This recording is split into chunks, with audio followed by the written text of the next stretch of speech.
my god! Have you seen that shit? Holy shit! What the hell?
Hey guys, good morning.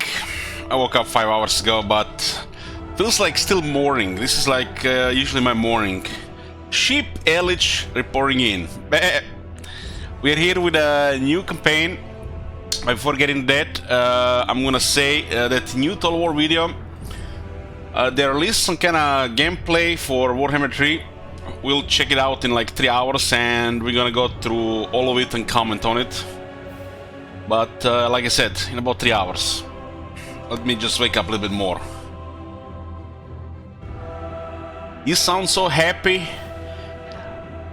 Really? Hey, Salon. Yoo-hoo. So what do we got here? Not the best choice here, but I think it was Gravy. He used his channel points and requested.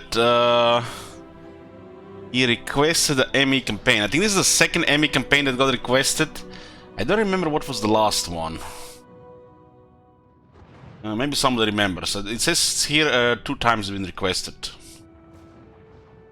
So this is a turn-limited campaign. The ones that get requested by, you know, just channel points without getting amended a month. If he saved a little bit more channel points, he would just requested the regular one. But these ones can go a little bit weird, because they might end abruptly or they can last quite some time. It's going to be up to you guys how many turns you're gonna see. If you want to end this campaign on turn 1, be my guest, you speak with your channel points here. One turn more or less is 10,000 channel points. You play Barrow Legion twice, and the first one I guess was okay, the second one I was not really happy about it. Was a little bit triggered at the time, burned out. I guess you could have probably heard it in my voice at the time. But there have been some changes to Kemler, which making now make the Lich King look like trash. Maybe they reworked the Lich King in Warhammer 3, aka Arkan the Poop. Okay, let's see. New campaign. I put the vortex in the background. This was the OG background. If you don't know, you can change the backgrounds here. This is when the game got released. I had the vortex. We got the Tomb Kings, the first campaign pack. Queen the Crown was sitting the first Lord pack. Vimper Coast, the second campaign pack, and then we had a bunch of Lord packs: Prophet and Warlock, Hunter the Beast, Shadow and the Blade, Warren the Punch, Twist and the Twilight, the Cart, Silence and the Fury.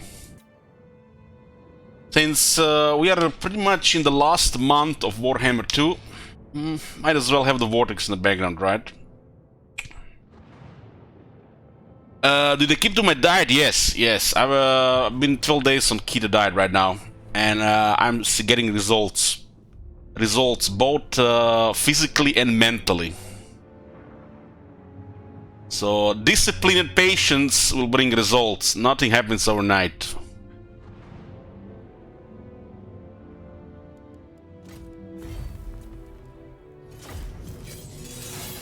I'm getting this old. Yeah, that too. Okay, so we're doing Barrow Legion.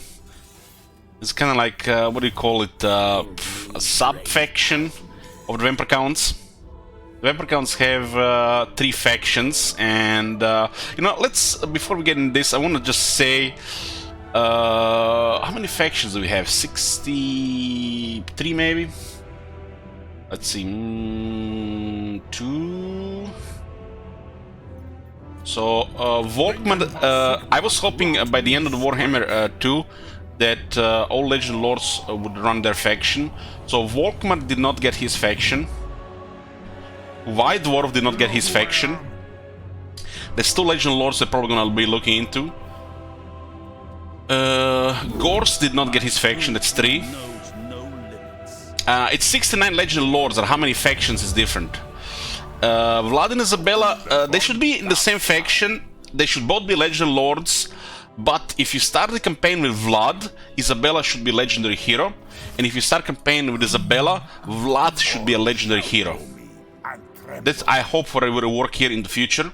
So they should both remain Legend Lords, but only one should be present in the campaign.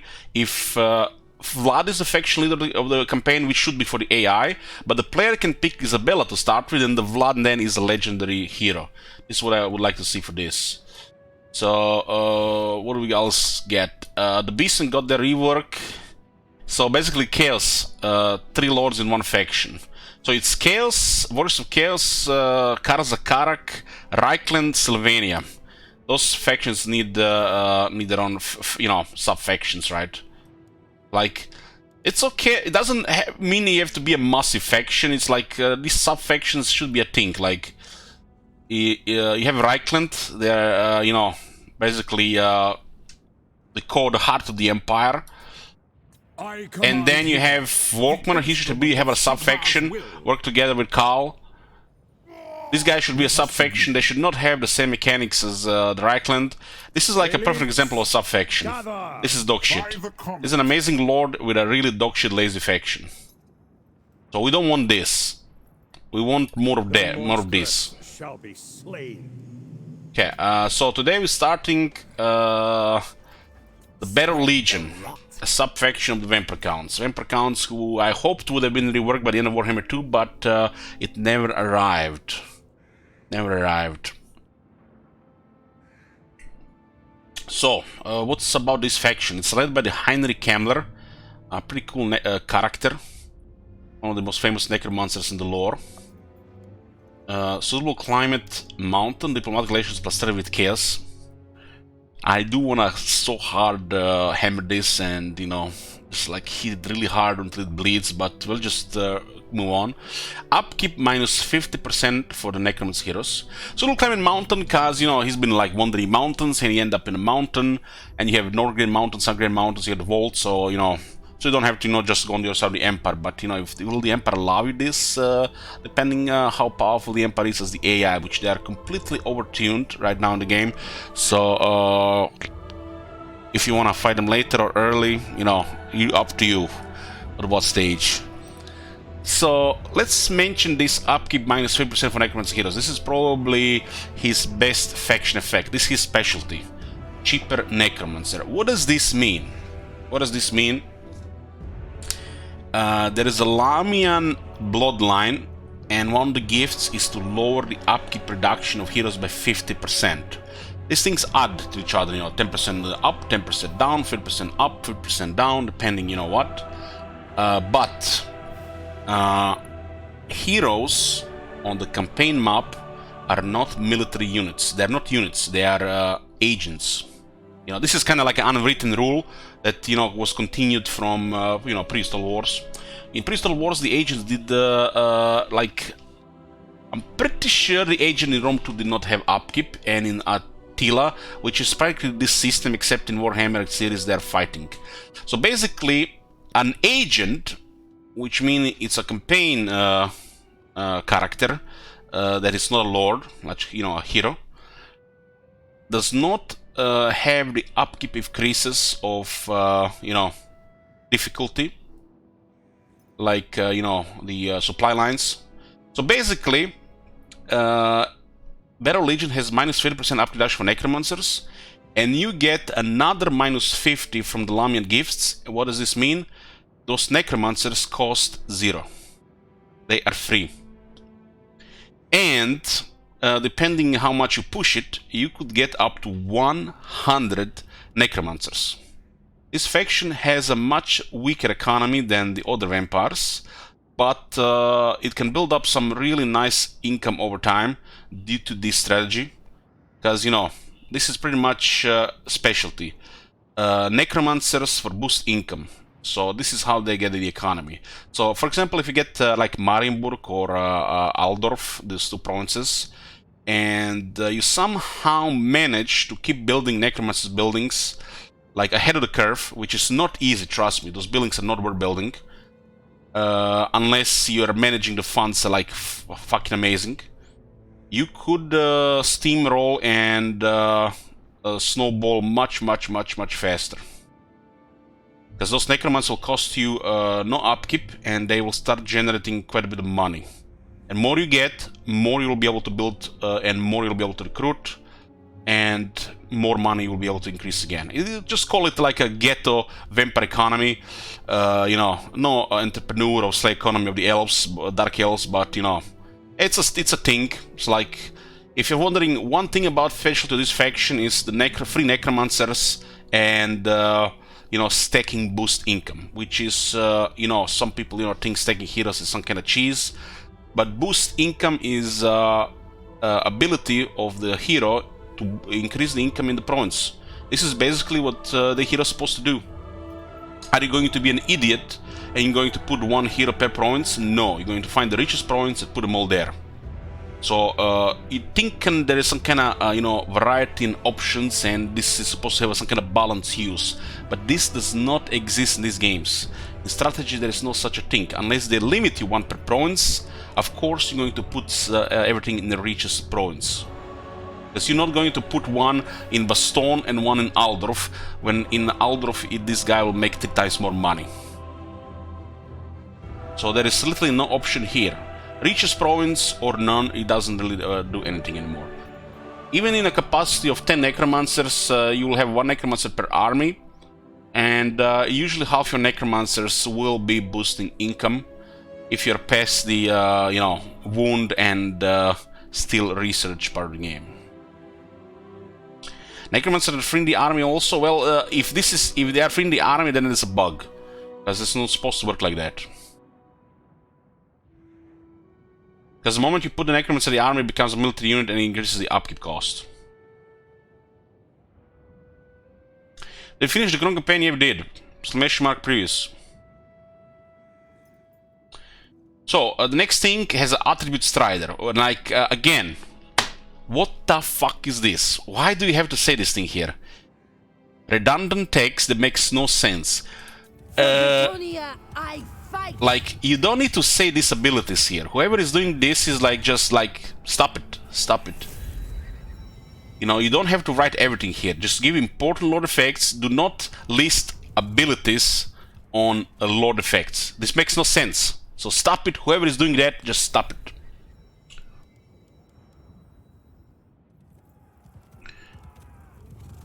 Darkness. So, immune to chaos attrition, friendly with chaos, Solo Climate Mountain, and Strider. So, if you want to really translate how good is this, Solo Climate Mountain it's okay. It's okay. This is like between average and above average. I wouldn't put it on average. I wouldn't put it on above average. So it's in the middle.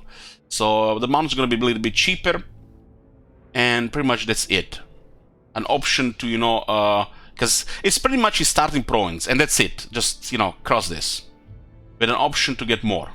The Multi-Glacial Menu plus 30 with Chaos, just, you know, cross this. Strider, cross it. Ability should not be here. Immune to Chaos Attrition. Chaos Attrition is not dangerous. It's a joke. It's silly. It doesn't do really anything. Maybe in Warhammer 3. So basically, the only faction effect this faction has, upkeep minus 50% for Necromancer heroes. And that's it. It's a little bit slim. You know, this is, I would say, half a faction effect. The other half should be something more. Something more, and I'm not sure what.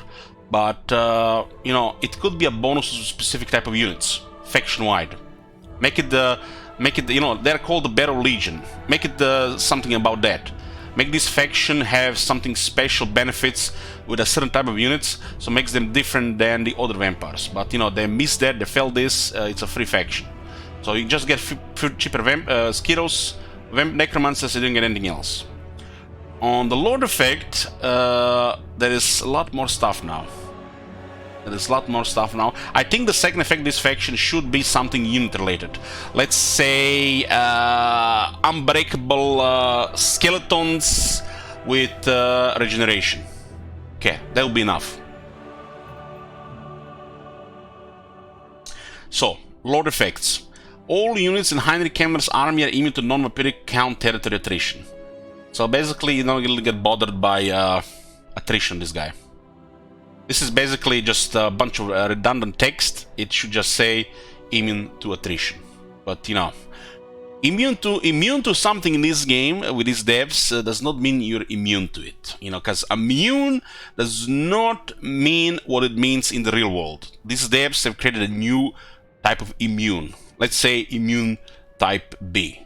So Even if it says immune, you know, it's probably just immune type B, you know, because immune does not mean immune in this game. Cooldown -20 always, not always, sometimes. Cooldown -20% for a lot of vampire spell, that's amazing. That's amazing. This is what you want to see on wizards. On great wizards, you want to see cooldown reductions on the spells. Winds of Magic cost -20% for a lot of vampires. Get the fuck out of here. This, in combination with this, get the fuck out of here. Ability Lord of Undead. Well, I don't know. This is what I'm not really unsure of if we even should say here. Should probably be under faction effect. It should probably be a hero that, you know, goes with Killer. So yeah. But, you know, it's another vampire faction. You know, we got another guy leading a faction instead of 3 guys in the same faction. Starting units, we got Hex Rates, which is, you know, tier 5 unit. This unit suffers from one big problem. It has too many things. For starters, it's a very fast cavalry unit. That's thing number 1. It has magic attacks, flaming attacks. That's 2 more things. That's 3 things total. We got armor piercing damage, which is some of the highest in the game on when you still look at the unit. That's 4 things. And then it's ethereal, thing number 5. It has terror, thing number 6. It has vanguard, thing number 7. And this could be one of the units, only units in the game that has so many things, then which makes it weaker in some areas. As in melee attack, for example. Just one example. Melee attack, you know, I think 2 of the 7 things are fine, considering there is no armor. And, you know, being low defense, it's a cavalry unit. So it's suffering a little bit from a lower melee attack. It is a very potent unit when used right, but if you don't really take care about, you know, it being surrounded and pinned by numerous units, its low leadership early on makes it pretty weak. Because if it's, you know, overwhelmed, the leadership will make it just crumble. You have only 36 leadership on this unit, which, you know, that's tough. 40 is base, -4 from the difficulty. So, really need to buff this unit, which the game does offer you tools. You know, most of it. The specialty of this lord are pretty much these units, the rates, the hex rates and the can rates. And, you know, can rates is a little bit different. I just wish they had more health. I just wish they had more health. They don't really feel like elite unit with this health pool. And 75 physical resistance, you know, it's one thing. But you can give them lower health and no armor on an infantry unit like this. This is probably, you know, that, you know, other part of the game we usually complain about, messing up the unit stats. So I wish these units had more health. Starts with a unit of direwolves. Wow. A unit of direwolves. Yes. Let's ring on every bell that this guy gets a unit of direwolves, which are, you know, what? It's these days is a tier 0 unit. Maybe it's just in tier 1. Anyways, it's just vampires, no rework. They just got bloodlines. This faction is, you know, acceptable, not great, not terrible. The race in the vampire counts. Okay. Low health and ethereal makes ethereal redundant in my opinion. What do you mean?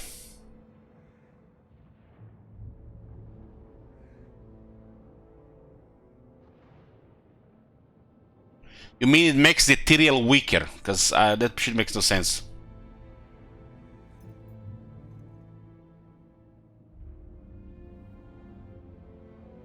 Yeah, they should have at least average health. This is, I think this should have been like an elite unit with like 80 to 90 health per entity. 80 to 90 health per entity. This is not enough health.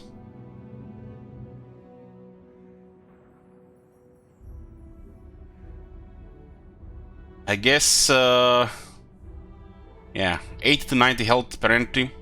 Well, it's 85 to 90 health, I guess. What is this health even? Let's see the calculator without, you know, doing math on stream. It's 60 for 922 divided by 60. They're 82. Yeah, that's not good. Let's say if they had 85. If they had 85, they would have 5100 health. That's not good enough. Not good enough. 88. 88 puts into 5300. No. 90. That's looking good. 90. So right now 4920 health. 90 would make it look good. 5400. Once they rework technology and add another 5% fizz resist, that's great. 90 is looking good.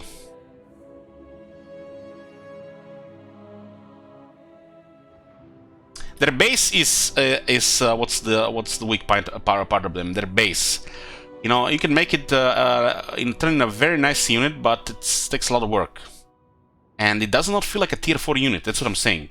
I'm not saying post buffs. I'm saying as a tier 4 unit, it does not look like a tier 4 unit. This is tier 3 unit at best. This is tier 5. This is tier 4 at best. This is not a tier 5 unit. Somebody fucked it up and they put this unit from tier 3 to tier 4 and this unit from tier 4 to tier 5. So it looks silly. Like I said, this unit... What, 5400 health? Yeah, that looks fine. Hex rates, the only thing I would like to see on hex rates, maybe 30 base attack. So a technology gives these units attack, so they don't have to, imbalance the esports. Anyways, enough jibber jabber, let's go in. This campaign has a 50 turn limit and you can add or remove turns. The next campaign played is a High Elf Challenge campaign. I have not decided on a faction yet, where we are not allowed to use Winds of Magic and no range attacks.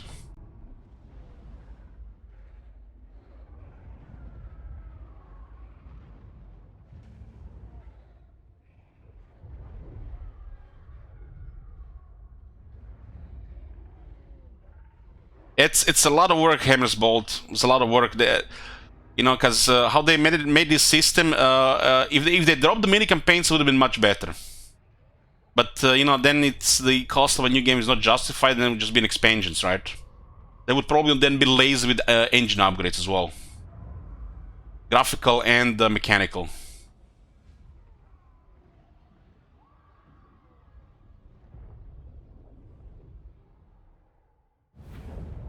Mighty Lich Master, your need for power burns deep. Raise your children and send them to Artois, where they can create more orphans of death. The dwarfs of Karak Ziflin reside here. They are strong and stubborn. Leave them to drool over their gold. But be ready, for they will despise you as their neighbor. Beyond the mountains, the pastures of Britonia meet with the forest of Athelloren. The wood elves are friends of none and sit idle, protecting their mighty tree. The dukedoms of Britonia lie fractured and weak. Feed from them, my lord, and swell your legions. But be mindful of the Red Duke of Musilon, for he hungers also, and watches your every move. You are the Lich Master. Strike at the heart of your hated Britonia, and bring death to all those that stand before you.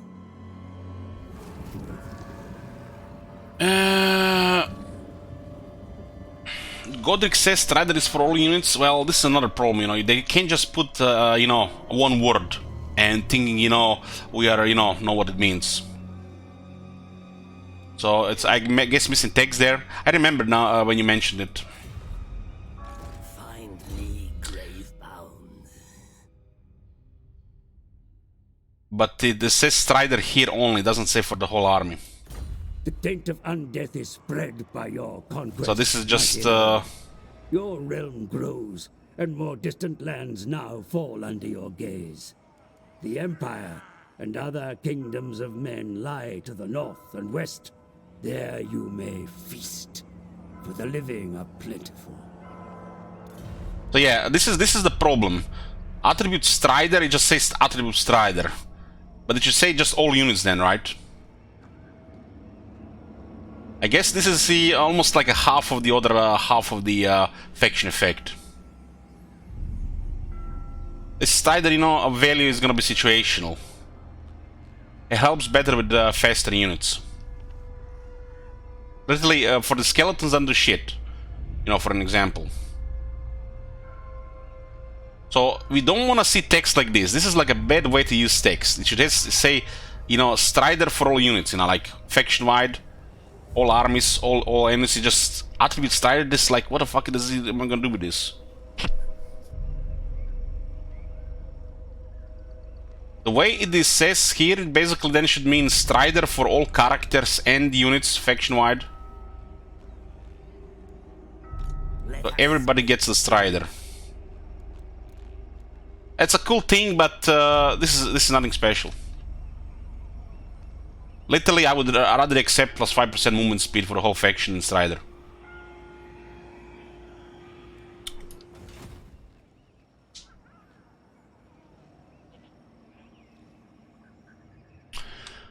The top manager asks, what you would say is the highest reward play with this faction to start? Push Empire, get Reichland. That's probably the best play for any of the vampires. Weaken the Empire and get the rich territories. Well, you can say this is awesome without really knowing what it does. This unit ignores speed and common penalties caused by terrain and can move through trees. Okay. So, if it's running uphill, I guess it's okay. But faster units really don't have much problem with this. Cavalry to the trees. That's very good. So, I guess, you know, if you are going to use the proper armies, which, you know, for the vampire counts do use a lot of knights, the Strider is very good. So for cavalry, the Strider is very good. But you don't have to use cavalry. You can just use Warguests. If you are in a position where you need Strider, you should think about where you're deploying. Because, you know, there is more position on the battlefield where you can fight. So this makes Strider weaker. So it's situationally good, you know, I would say. It's situationally good.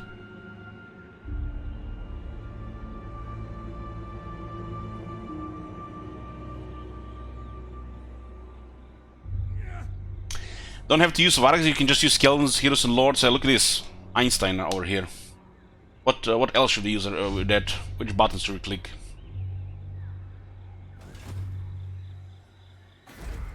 How many do these guys have? 8 and 5, 13.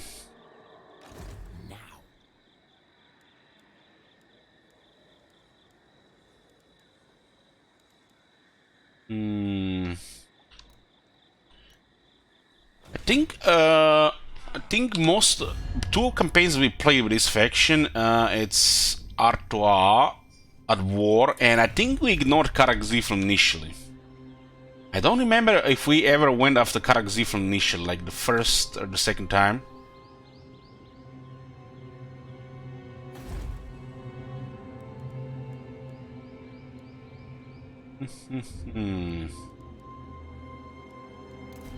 So we get 2 necromancers immediately. This is that Lamian gifts I was talking about. I don't think we ever went against the dwarves initially, but I feel like it could cause some bad RNG, because these dwarves have these guys in sights, and then we have to deal with this area as well.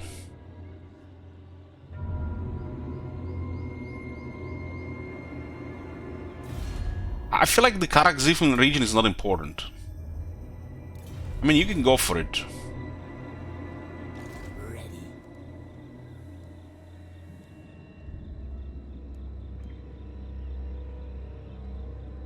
Take all your zombies and go to Nagashizar and build it to tier 5 for 140 turns. What do you think about the Nikate video? I have not seen it. We're gonna see it around 3 PM.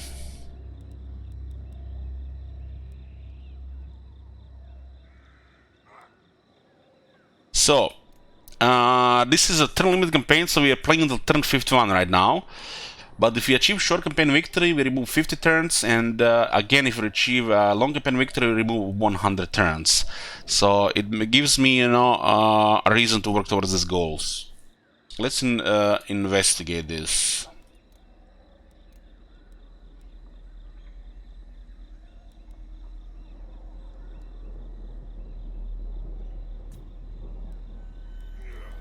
I don't think people are gonna add a lot of turns to this campaign, so I guess going towards short campaign victory makes sense.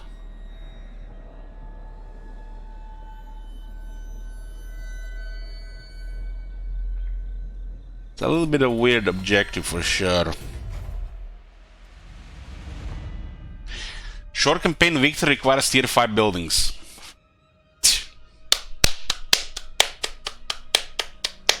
Good job with the blanket changes for the growth. Short victory requires tier 5 buildings.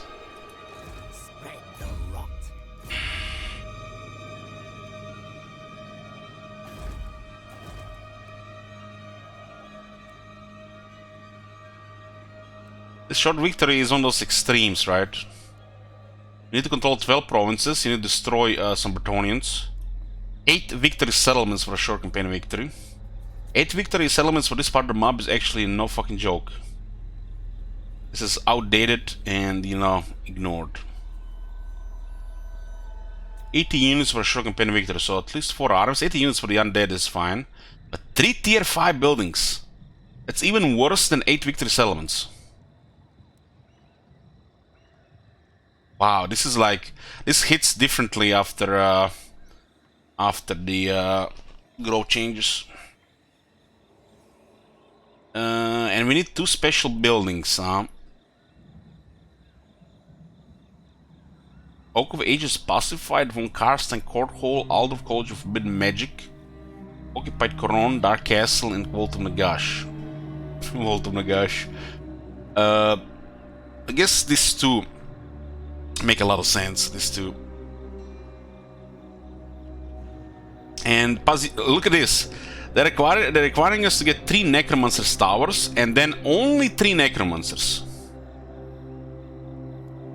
A Necromancer is literally unlocked on tier 2.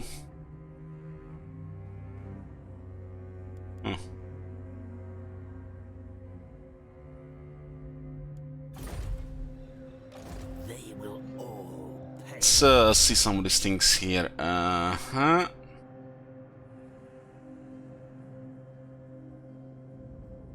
Passive ability, the Ravenous Dead for the Lord's Army. Whole army gets Ravenous Dead?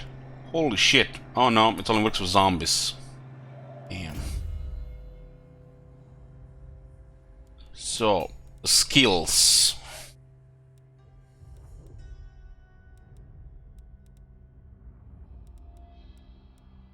So, the Krail is now 1 point. There's a perpetual regeneration. So, Kemmler gets regeneration, and his Kenrays and Hexes get a horrible regeneration. That is amazing. Barrow Kings. Incredible. This is just wow. Wow. Not only you can unlock a White Kings recruitment everywhere, but you get 2 additional White Kings. Now that's how you do a legendary Lord skill regarding heroes. Hero action success chance plus 10% for White Kings. This is also one of the main campaign characters. This is just an incredible skill. Secret of Secrets. 15% moon range. Heck, I don't even want to read the rest. That's like... just give it to me. White Blades. This is a skill that grants the Ken rates and the Hex rates 8 anti-infantry, which makes them way better than they are. So against infantry they have a higher chance to hit and do more damage. And they get a White Blade ability, which weaken the enemy damage by 25% for 30 seconds. This is some hot shit, guys. It's like, you know, if you ever been on Discord and look through the GIFs, you know, and you have a search tab, and you just type super hot and find all those super hot GIFs, and this is basically, you know, this is skill rework. It's so hot. Just missing a little bit more of a faction flavor, really. This is just one lord we're talking about, right? Return of the Lich Master. He gets Greater Arcane Conduit and wins a magic powers at plus 25. Get the fuck out of here. Get the fuck out of here. What the shit? So instead of Arcane Conduit, he has Lore Master, Lore Vampires. Remember when we read minus 20% cooldown and minus 20% cost for Lore Vampires? Just one of these is amazing. He has two. And then they're like, holy shit, we just give him Great Arcane Conduit. What the fuck are we gonna put at the end? It's a final skill, so must be something good. Oh shit. Let's make another minus 25% cooldown to Lore Vampires. And then let's make some spells cheaper. You know, that don't cost enough. Let's make the Winds of Magic for the Curse of Years 2 cheaper. That basically makes it down to 7, I think. Oh, that's actually cheaper for this guy, even less. This basically makes this spammable. Makes you, you know, just sail through the melee, makes the greenskins and the Chaos Cry. Winds of Magic costs -1 for Invocation Hack upgraded, so overcasts cost less. And the Wind of Death costs 2 less as well. This on a 45% lower cooldown and 20% cheaper spells. I guess that they put the Lore Master here and made it better. This, guys, is one of the hottest Legendary Lords in the game. Yes, this guy. He's one of the hottest Legendary Lords in the game to Confederate. This faction, though, probably wait for the rework. So what is going on in the chat? Some turns have been added and removed. Okay, stop it. Let's see what we have here. One more turn, 2 times. One more turn, 2 times. That's to 53.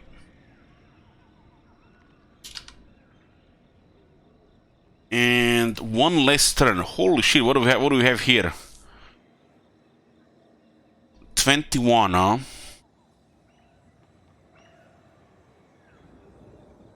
To 32. Well, guys, he put a smile on my face. This, you know, what's the Thanos meme? This put a smile on my face. Okay, well, where were we? Where were we? So, we got Artois here, and they are rank... Do you know who I am? They are rank 160.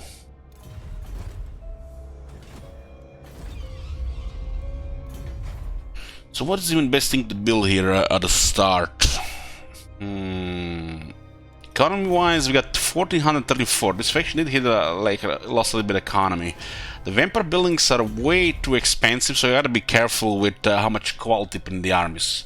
The key is balancing the quality in the armies, or just, you know, be you know, just use the Wind of Death and play the skeletons, right? Be smart. Easy. The file cannon is pretty amazing. Pretty amazing. Black Knights are a very good early game unit, and they don't even cost much. 187.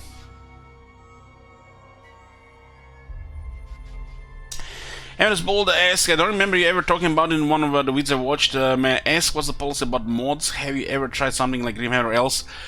We did use some mods which made the Chaos have more military. We used some mods there. We tried the SF4 once in Warhammer 1, once in Warhammer 2.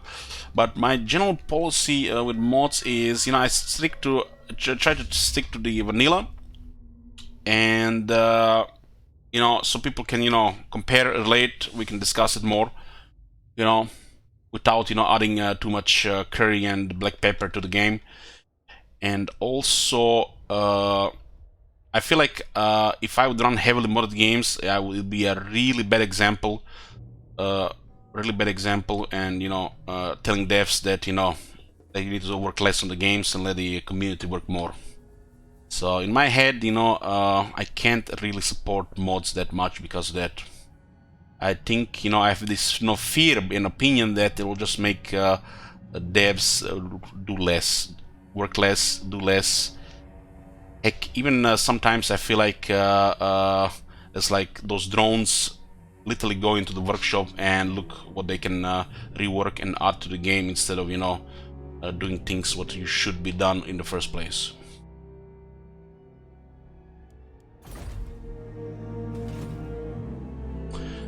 One more turn, one less turn, one more turn. Poof, poof, poof.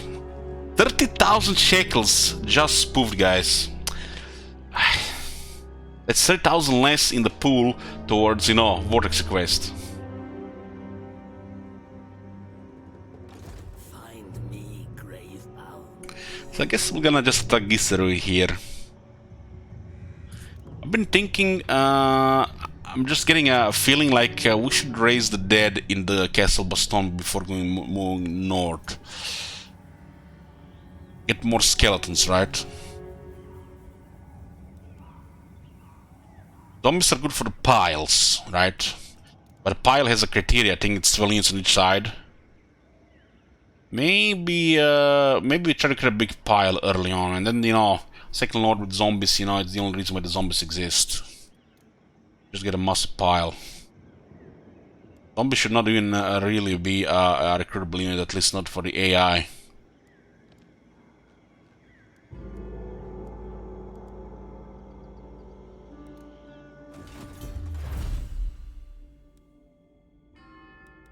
So we can move here, here, and click here. This is trespassing. Look at that. This you can even enter this this land. It's impassable, invisible wall. But moving here, you're trespassing. Good job. Amazing. I guess it could be also the trespassing on Baston. Like we click here, and there's no icon, but we move here. So who controls this? No, it's actually Baston. My bad. It's not like the same like the Karakziflin here. I apologize. Not the case. It reminded me of Karakziflin and Helmgar situation where you're moving through it. Sometimes you trespass Karakziflin by using your mountain pass. Yes. Tomb rot. I need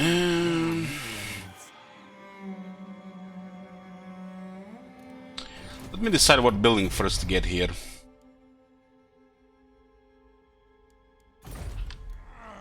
Maybe we can get away without using a gate.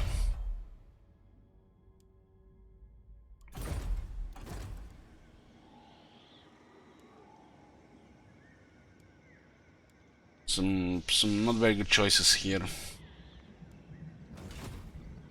Cycling. spread the rot. Do you guys even know? Do you guys think the devs even know what the term is? Hero cycling. I bet they have no idea. But they do get information. You know, they start hoarding on this. This game does send information to them. So they probably see, you know, like, why did this guy recruit 300 heroes in that campaign while he only is, you know, just using a couple of them? Oh, there's something wrong with the game. Maybe I should note this down and give it to the drones so they can, you know, upgrade this shit. Fix it.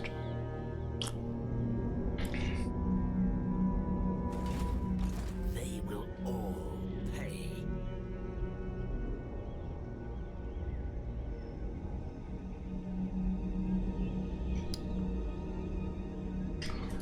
What are you guys talking about?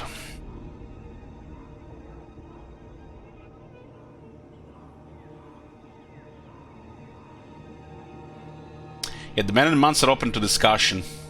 If you have more, you can get more out of it. And not just, you know, like guaranteed only one go. Let us make doom. Some people have pushed a lot out of that, just even single man a month or two. You know, like, was it RuneScape once in Monarchonos?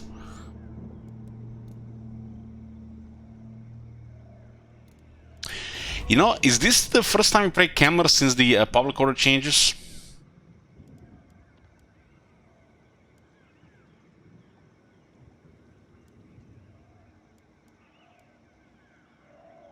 I'm just thinking about this. It's like, getting a White King as an option is fine, but, you know, how much money do you even want to spend this shit?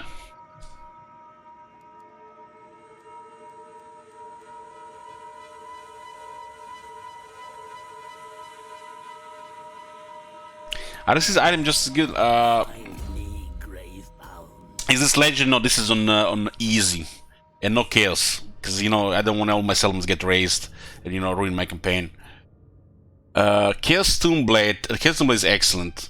Excellent. You get attack, you get damage. It's not really that relevant to this guy, but he can smack some stuff. You get double immunity to chaos attrition, so if your main immunity doesn't work, then you have the B immunity, you know, invented by the CA. So sometimes, you know, the attrition gets through the immunity and then you need another immunity for it to work. But the ability, look at the ability. The ability is great. The ability is great. So the ability alone makes this as a good item. Resurrects dead combatants. Heals injured before resurrecting 8 hit points per second. Basically, if you fight around Krell, you have double regeneration. And if those entities are full health, it'll start resurrecting the fallen. And you get additional 5 attack, not just for Kemmler, but also for the units around. The Vampire Count units are notorious for not having a good attack. And most of them, you know, really need some attack buffs. That's why the Vampire AI, one of the reasons why it's dog shit. Literally just get intimidated by the numbers, but they can do shit. Cloak of the Mist and Shadows, this is an enchanted item. I mean, look at the amount of stats on this item. That's like, this is like, that's it, just like, that's a great item. That's a great fucking item, just like, just look at the amount of stats for an enchanted item. Makes Krell tougher, faster, less chance to be harassed, has an ability which pretty much makes material. It gives him double another strider. So basically, if the first strider sometimes doesn't work, you know, if it's bugged, the second strider kicks in, and he's secured, insured with the second strider. So it's definitely going to work if he's like on a horse in the water, or in the trees, or you know, on foot in the water.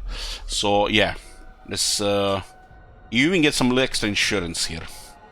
The Skull Staff is an arcane item, and this one is nothing special. Nothing special, but considering this faction has lots of wizards, and they'll need lots of arcane items, even getting an average arcane item as a unique item is solid.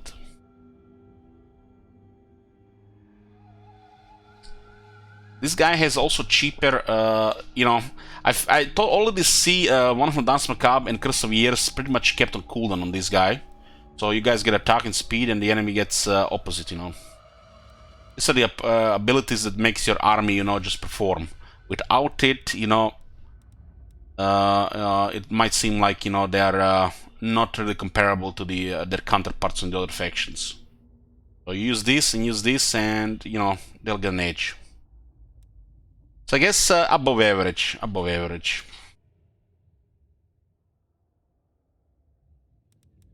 But it's primarily the fact that you know, going to need lots of arcane items, and you know, you have a lot of characters. You know, like a standard vampire army has 3 wizards. Get the Lord, get the vampire, and you get the necromancer. That's 3 wizards, and you can put more. So 3 wizards, 3 arcane items. More stuff you have equipped, the more powerful magic gets. One less turn, one less turn, one less turn. Oh my god. Down turn 30. You seen that shit? Holy shit. What the Keep in mind, guys, if you if this campaign ends today, another campaign will not start. Not start until at least tomorrow.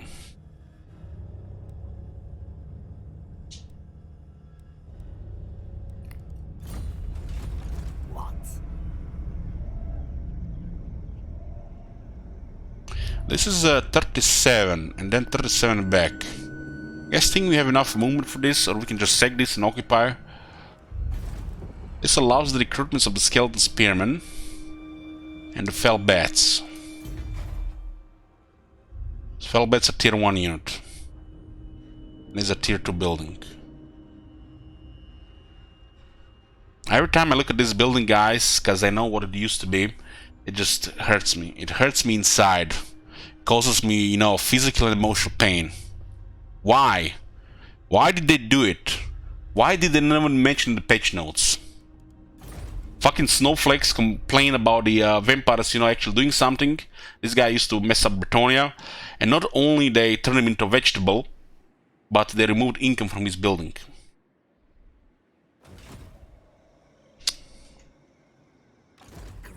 Thank you, Tamir. This building, man. Why is it fine for Dragonhof to be like it is, with a core income of ridiculous income, and this building barely gets shit? At least, you know, they should have kept the income on the tier 4, if not on tier, you know, on this one.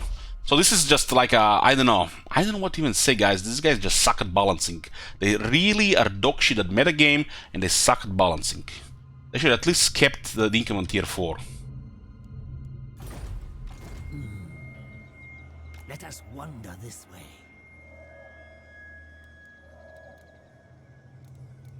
I'm just here to pick up the units. Raised Dead is region unique, so each region has their own pool. And if you know the mechanics behind it, how it works, you can actually use it to your advantage. That's pretty much the main thing that it puts the vampires ahead, that they can still, you know, like, you know, exist in Warhammer 2, Raised Dead.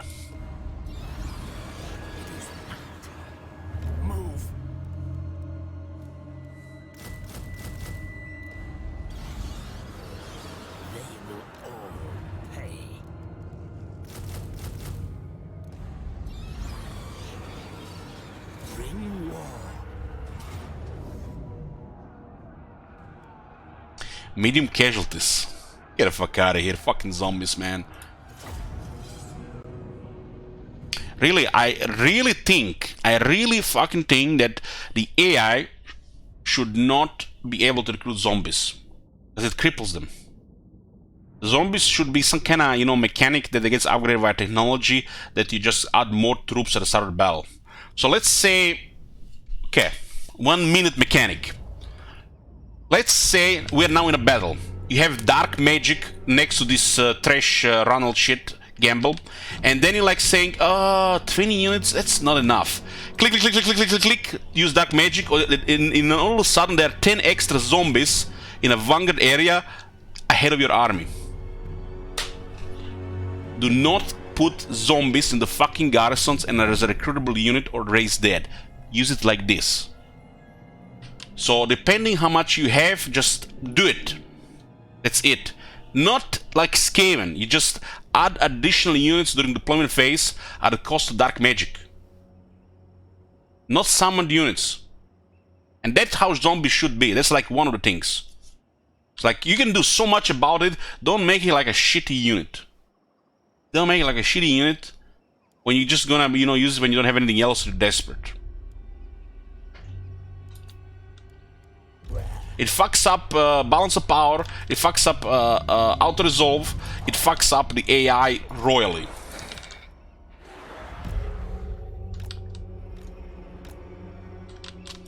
Especially in this range metagame we are playing. In a game where the range is just busted. Let's say dark magic is a big resource used for these things. And I guess you can limit it to, I don't know, 20. And you can use these dark magic points, you know, to summon a horde of zombies ahead of your army, which are basically just, you know, additional units to your army. Because, you know, this is a 23 speed unit here we're talking about. 23 in a game where you're gonna get shot to hell. Main enemy Empire. Did they even play this game? Did they even seen balance of power and outer resolve with these units? I have to put my whole army in a fucking control group so they can move as one, because the zombies can keep up. Otherwise, what the hell they put in the game? Just to put them on the train so you get bigger, big pool.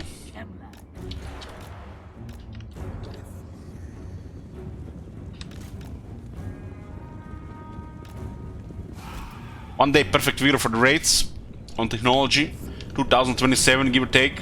If we don't get killed by the Omega Corona by then.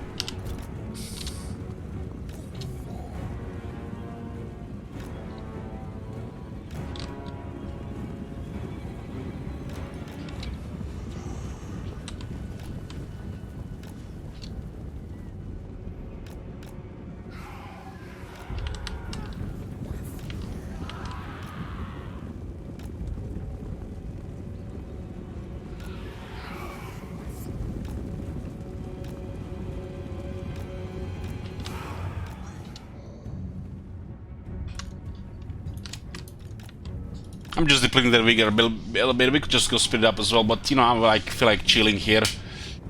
I just separate their archers from the rest of their army. Attack buff, speed buff.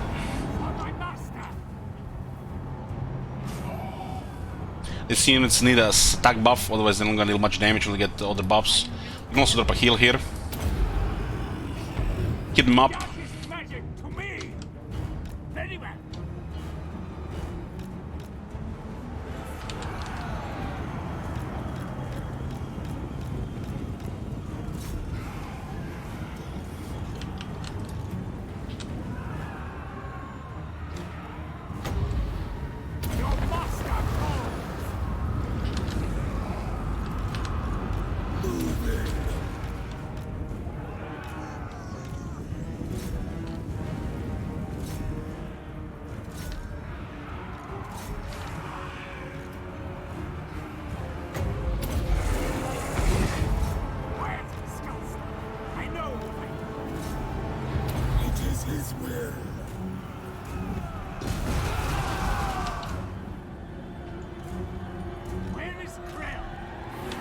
Where is Krell? He just summoned him.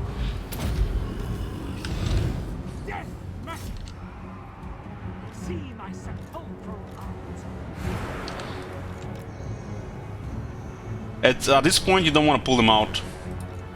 They're stuck.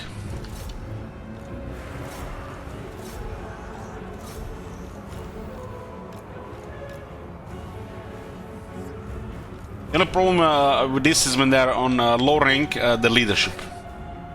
But this gets fixed over time. The leadership start to lose strength as the units get a much higher rank. You don't even have to worry about that much more. Trying to get a little bit more experience here.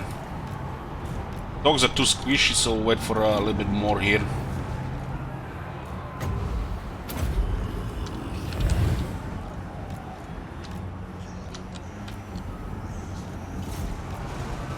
Okay, other archers are separated.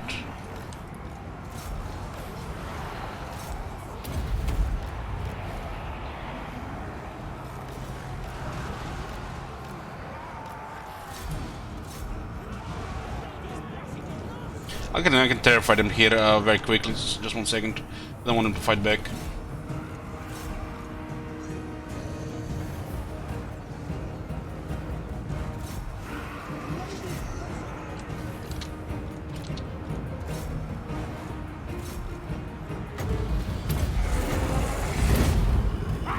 Even Krell would be impressed. Yoo-hoo!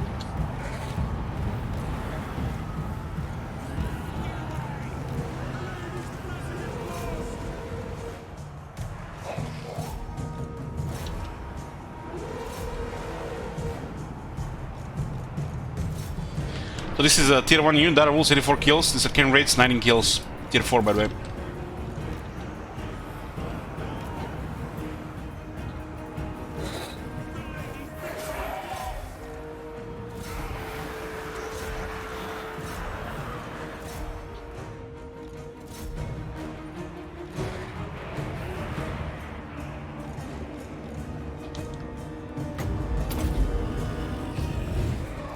They don't have Drow, they're just scared here.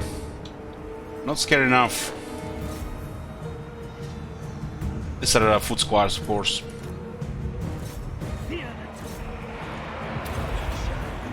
I forgot I had a foot squad. They had 8 units in the garrison. They did upgrade between garrisons.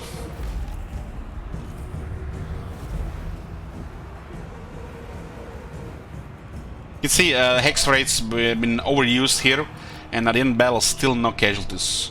But we used all the magic on them, which was a little over half our magic.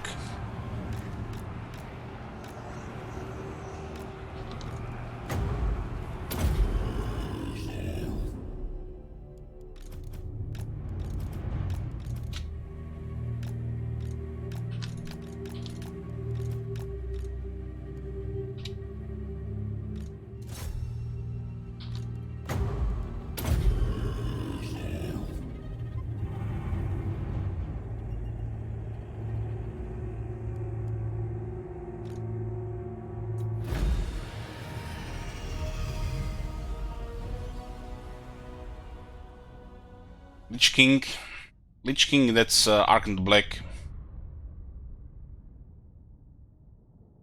I think it was Ark in the Black who killed Heinekammer.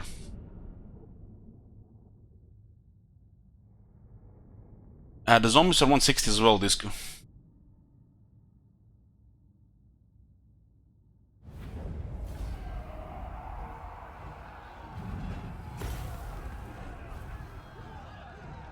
Don't really care about the zombie casualties, and we just the skeleton spearmen are solid. That is basically our core of the army. So initially, we want to see some rebels. I think it's actually quite tough to get them, but the vampires have easier time generating rebels than other factions due to corruption system. I guess looting makes sense here.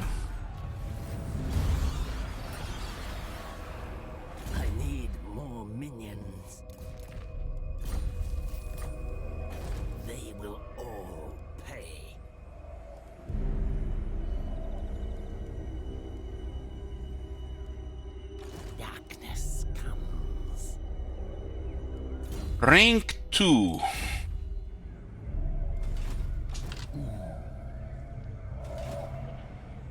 Rank 2. We can't really be picky about this at the start of the campaign. We do have to recruit some necromancers. One more capacity, one more rank, huh?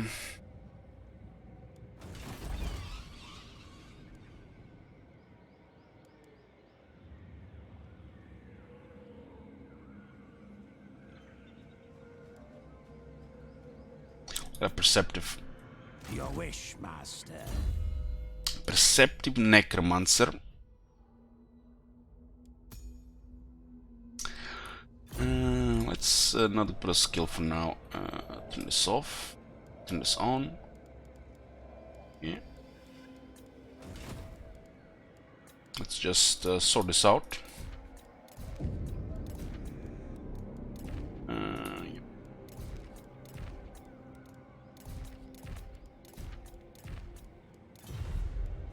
Let us make doom.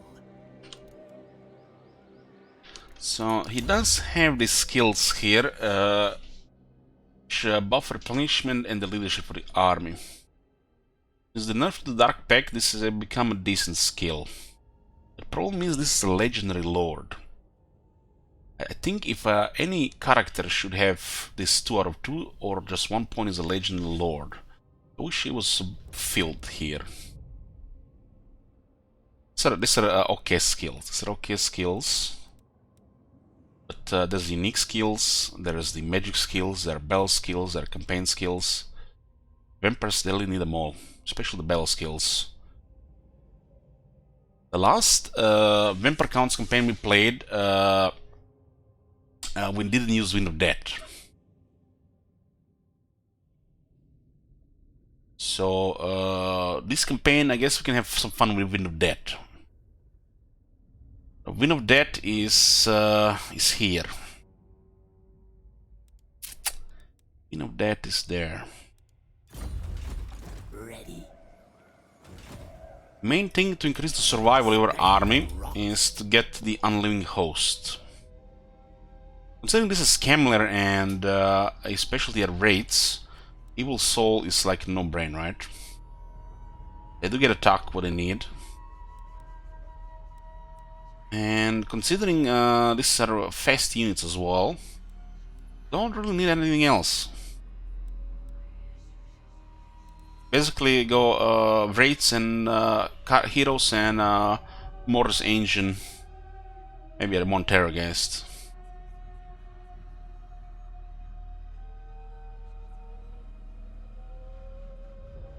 So, but this is the skill which just makes their army so much better. This is how you pretty much you get this skill here. You know, you can't really compare a unit of skeleton warriors with a swordsman. Swordsmen do have less health, but they have higher overall stats. You can compare them with dwarf warriors and shit like this, but you can't really blame the difficulty on it. This is just almost average unit with a really good health. If you don't take attack and defense, the difficulty is kinda too much for this unit. But if you take attack and defense battle skill, what difficulty? The very hard battle difficulty doesn't exist. I guess if you play on normal, the skeleton warriors make either terrifying to the swordsman then, at that point. Until the Emperor gets the technology, of course, because this technology is not good. But what I'm saying with this, all of the undead units, even their elite ones, they do not have exceptional stats. There is an exception with this, but I would say most of their units are made a little bit for worse, just because they're undead. And this design philosophy might have worked in Warhammer 1, especially early on, while they were working on the game, but you know, they haven't really fixed this with the undead. And this is one of the main reasons why the vampire armies as the AI and especially battles kinda suck. Second reason is they lose to range in auto resolve. So they're a little bit behind. If all their units got 6 attack, for example, that would be a good start. If all the units get 6 attack, that would be a good start. There's a couple elite units which are really good, but most of the units are gimped in one way or the other, just because they're undead, and because this, I think, undead design philosophy.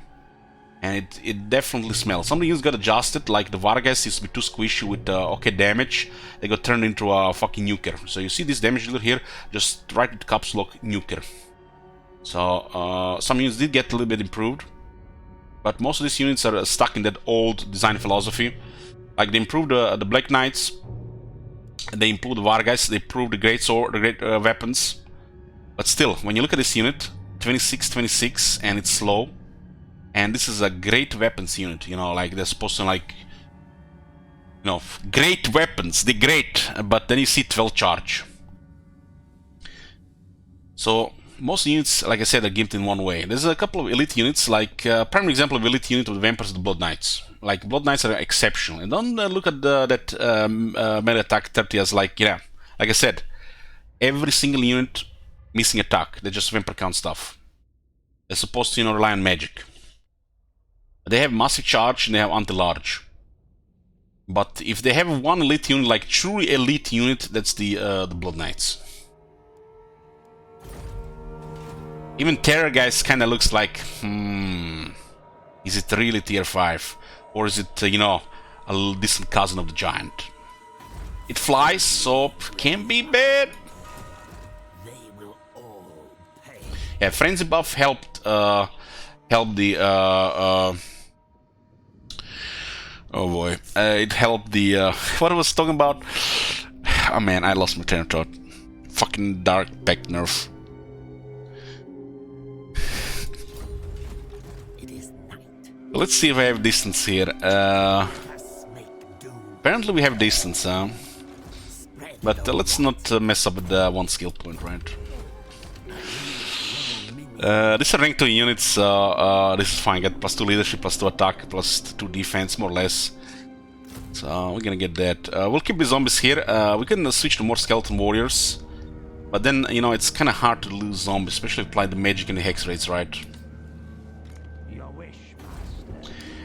And I don't think we can reach this without a wall. It's just, I feel like we are begging ourselves to get murdered here. But I guess. What do we get here? 4 creep ghouls, 3 graveyard, 1 barracks. There are 4 good units here.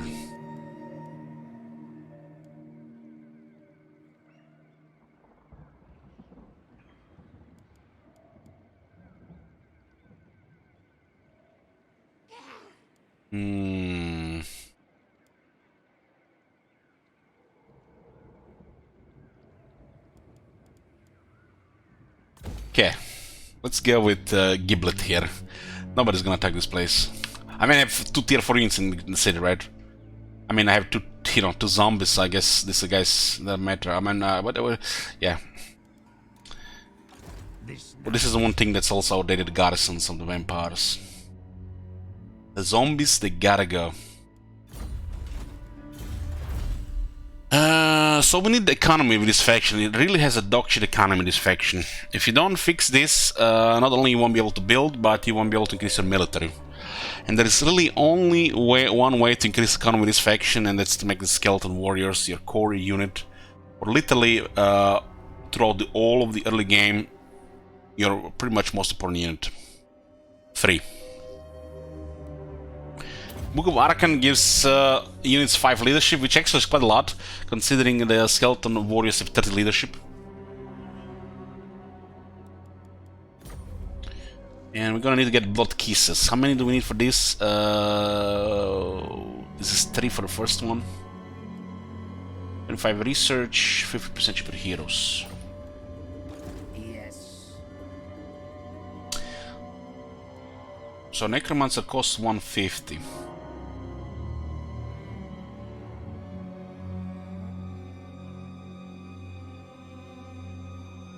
Is this like the old 300 upkeep? They kind of messed up the update here. It should tell you the base cost, but it doesn't. On the heroes, it's bugged. Like you can see, this unit is the base cost, but if you put in the army, it's 10% more expensive due to difficulty. And then on top, supply lines and other stuff.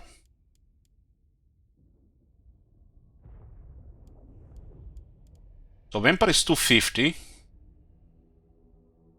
White King is 250. They're all 250, right? So why is 150? It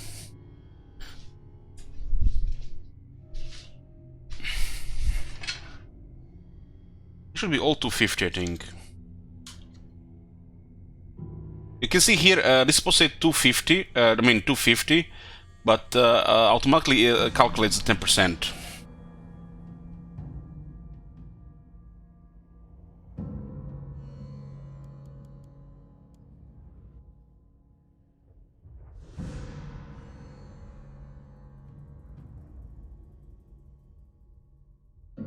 I guess, yeah, it goes down by 125, right? It's 250, so 150 makes sense, because it's 25, I'm like, yeah. Yeah, like I said, the display is bugged. This is supposed to be 250, all the heroes are 250, and the upkeep increase from difficulty is 10% to 275. So 50% on the base is 125, so 275 to 150. This is not correct. This is not correct. This would be correct if he's in the army.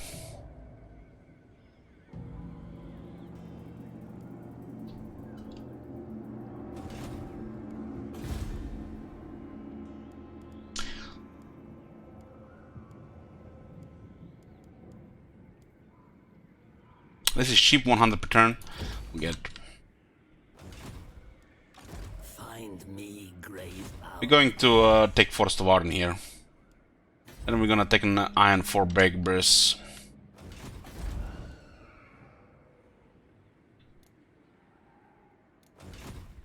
I don't think we can get away with this, but let's see what happens.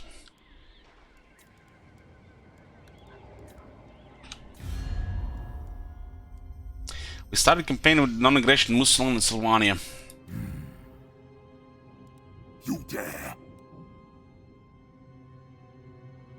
Protector of honor. What? Huh? Signal. Everybody has enemies, so it's all good.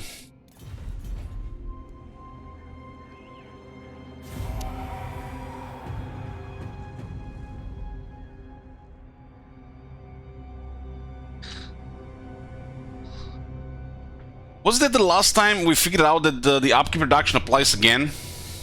Was this the bug? Maybe they fixed that. Is it the upkeep bug double applying twice? I'm getting something to remember it. You know, when you play so many factions, so many campaigns, we're nearly close to 200 campaigns. You know, you don't even know what to keep track what's bugged in the game and what's not. Applies twice in the army. Oh yeah, that's bugged. So you get 50% cheaper necromancers, and you put in the army another 50% cheaper. You know, so it's 100%. Yeah. I will not betray you. Turn them to death. You dishonor me. I will not blight my soul. This is Chilfro. It's the leader. Really starting in a very shitty state. Let us make do. A battering ram. Man, I feel like I'm back in historical war. Bring war. You dare. Follow me.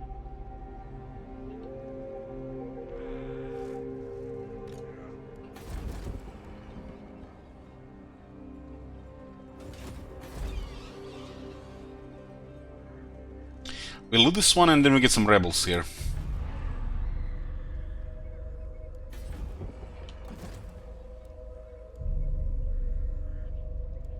Damn, look at this. There's a Master Necromancer with aggressive. Plus 8 charge bonus and plus 10% weapon strength.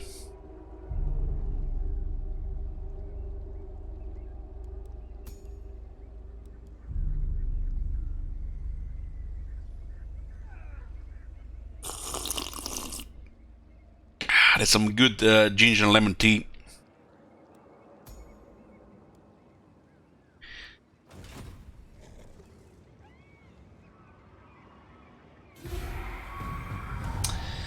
What do we want rebels to get some extra battles and experience?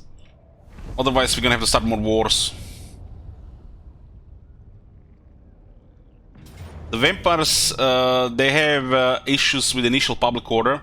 So you have to clear the untainted into vampire corruption, which means you either babysit the provinces, which is like counterproductive. You just let the rebel, and then you fight the rebels for experience, money, and items. Vampires have the most fucked up public order on legendary, so they can get a little bit more rebels to get ahead.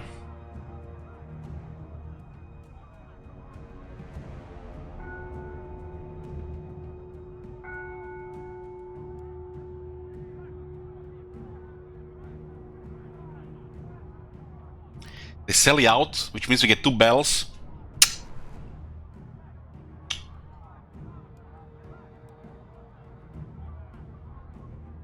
We might put hex rates on this guy.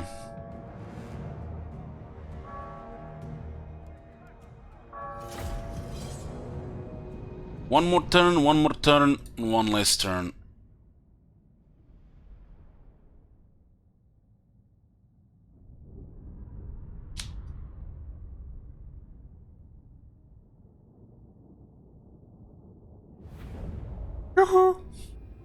Hey Tiny, how's the weather? Pretty much the same the last, you know, 30 plus times you asked, just, you know, 2 degrees Celsius colder. I was making breakfast, I opened the kitchen window, and I feel like the temperature dropped in the kitchen by like 15 degrees instantly.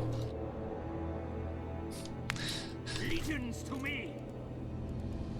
So they're selling out their army plus garrison, but you know, their garrison is gonna be a little bit late.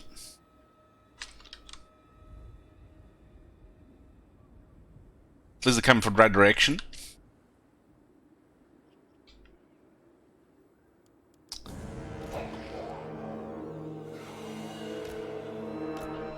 Get a little bit of experience on this unit.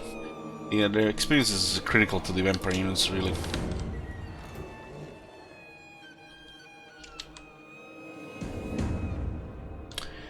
They only have one cav unit, right? Their lord.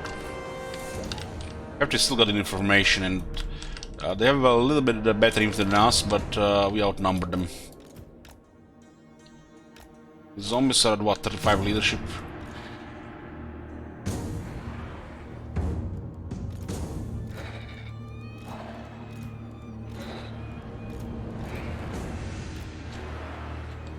Okay, so if you assign units like this, 2 spearmen, 2 swords, spear, 2 swords, and 2 spear, when you select them and drag a line, they're going to be in this order.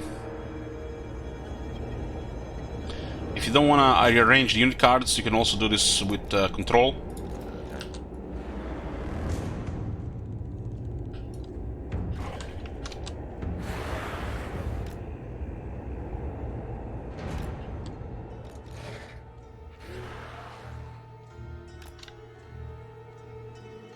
How many units was in the Lord's army? Man, I don't think he has enough for a good pull. That sucks. We should have waited one more turn.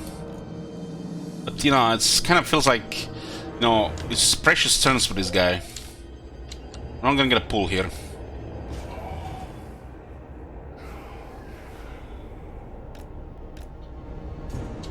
Master of death.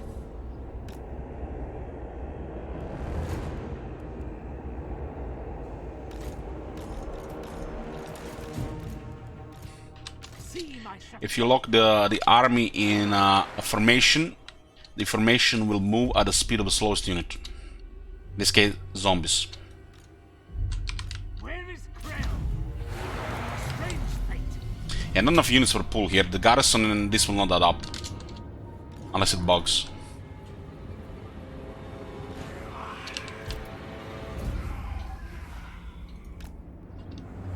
Let's see if we can distract the reinforcements. This unit is very fast. Can we hide this one behind the hill?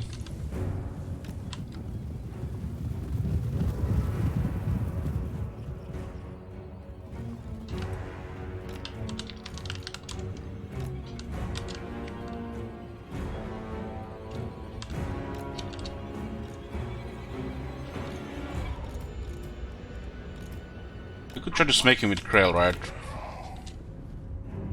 Yeah, without hitting behind the hill. Guy changed his mind last second. Oh, they're poking. Oh, saw him.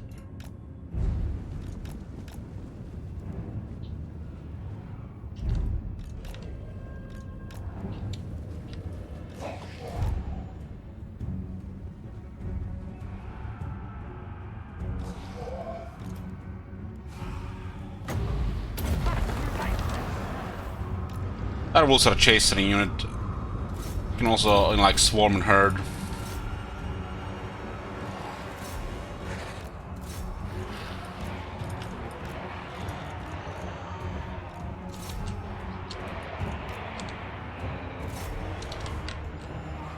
You can also send Krill as well, so it's like getting a little bit of age here.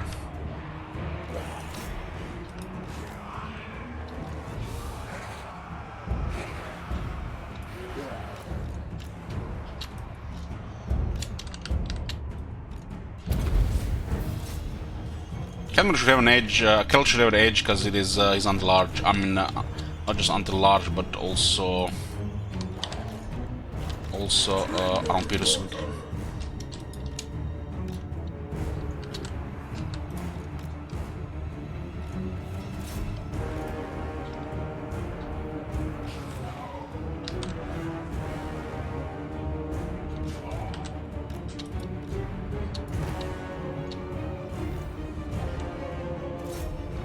Necromancer's wait for the army is not ideal.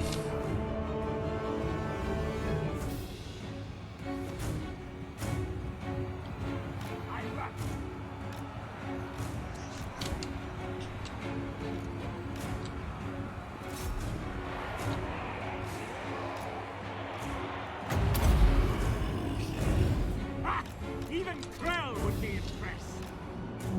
Tremble before me.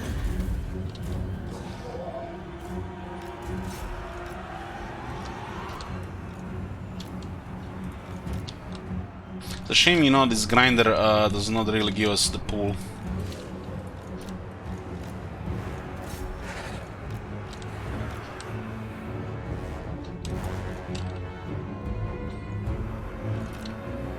it would require 1 unit in the Lord's army, because it's the attacking force.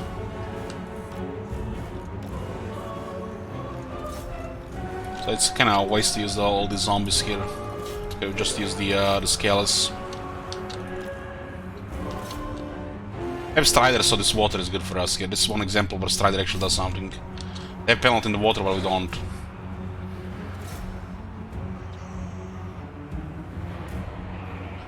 But funny is, we are selecting our unit, it's Strider, we mouse over terrain, and we still it still says the penalty. So it might not work.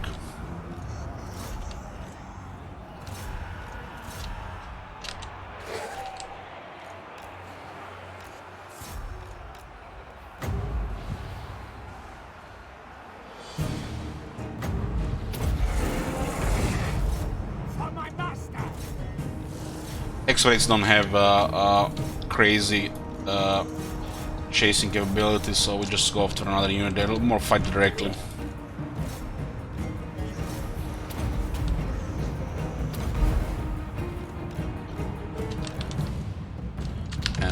We run off their other units.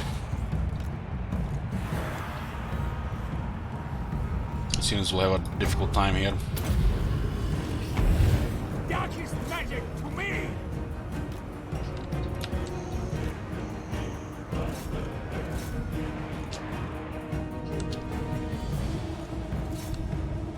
So we use hex rays to, you know, push them, break them, and then the dogs to kill them. Dogs have more attackers and are better at attacking fleeing units.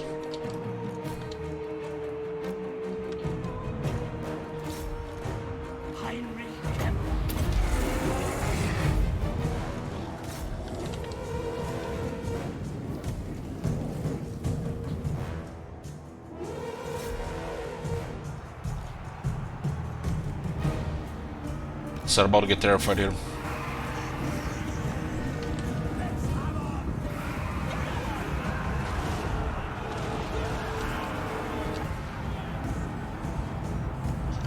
Terrified pole arms, but the swords are they're giving.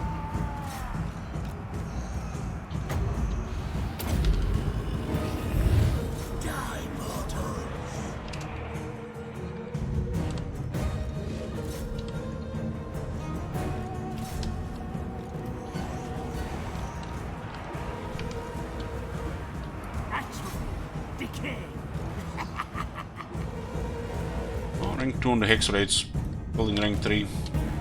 Looks like that we're gonna break.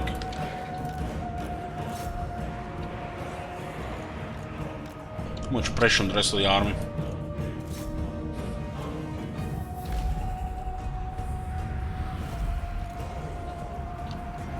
With the zombies out of the way, they can't do anything really.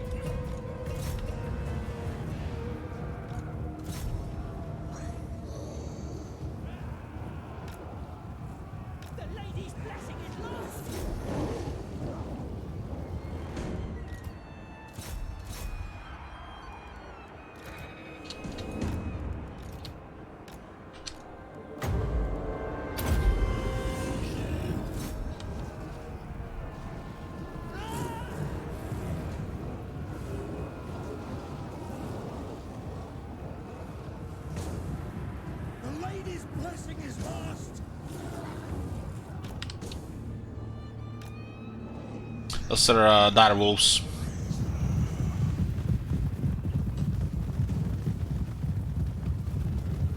Very nice chaser unit. You can see this fight they haven't done much fighting because they haven't taken any damage. Usually when the enemy fights back, this unit is sort of squishy. So if the enemy doesn't fight back, they're basically just trying to get away. Like the archers or the fleeing units, they're excellent at chasing them. We're gonna check the Warhammer 3 gameplay video in about an hour. We'll go through it in detail. We're gonna miss them, we're also gonna put in a highlight later. I'm curious to see.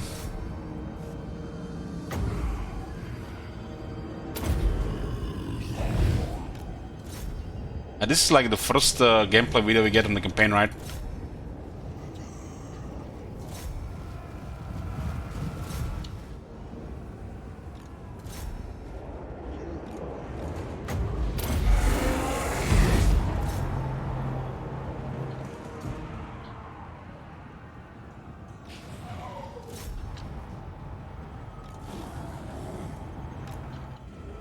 don't think we can finish off this one.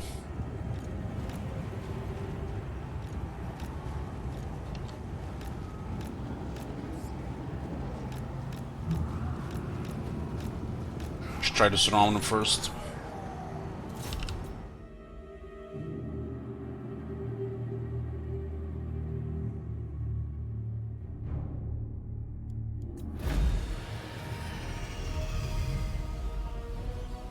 One more turn.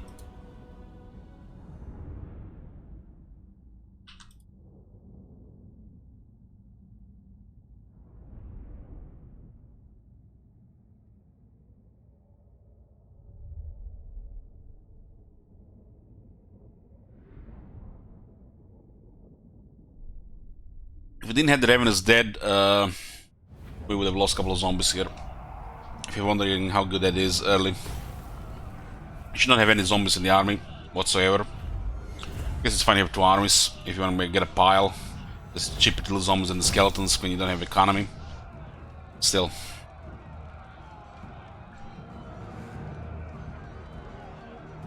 You can get pulled here.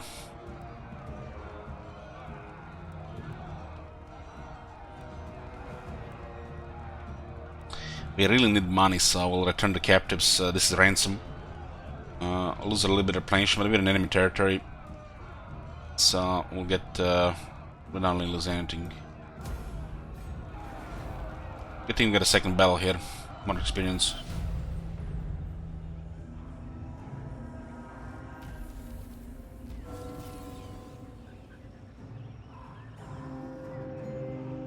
Who shall we destroy? Okay, let's put Necro in the army. We can use actions here, we don't really have money. It's not guaranteed to do anything either. Commit, minions, commit. Darkness. We have 738. Find me. Nice. Charnel pits. So the 50% upkeep reduction applies again. It's pretty buggy. And you only pay 25, which is the difficulty modifier, 10%. Guys, perceptive, huh? Perceptive. Let me get Staff of Damnation after the first battle. After the city battle. It's +5 and +15. This might not work on the hero, or it might not work at all. It's unclear, but it works in my head, so that's acceptable. Yeah, we'll get the wizard line here. War it is. Hex raid's got nil rank 3 already.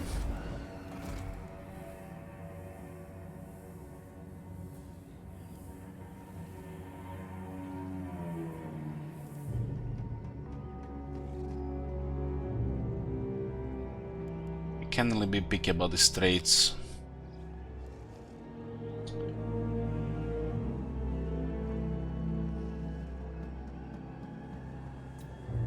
Nothing beats disciplined. This is a faction that needs bold leadership and attack desperately.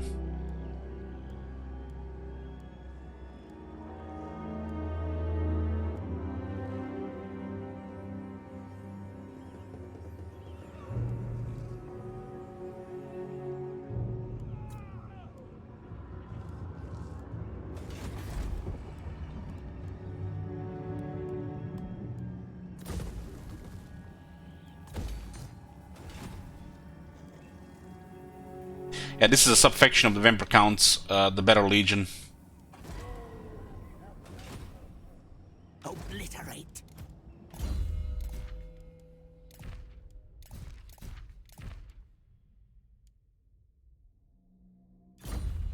Kill them.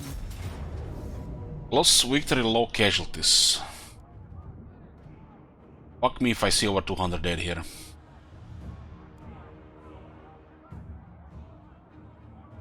This is a zero casualty battle, really. Some zombies maybe get shot by towers.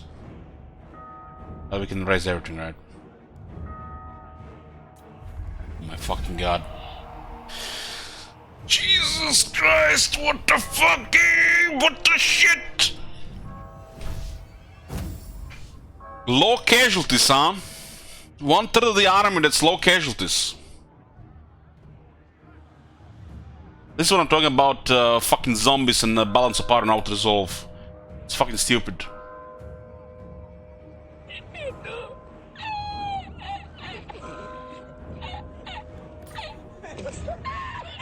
I mean, literally they had nothing. They couldn't even mend towers.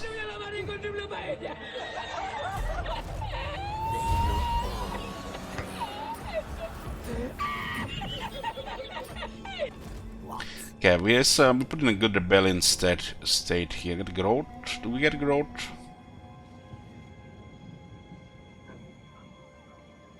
I guess I gotta get a growth without before technologies. Rebellion immediately next turn. I'll be vampires though immediately, so it's only one battle.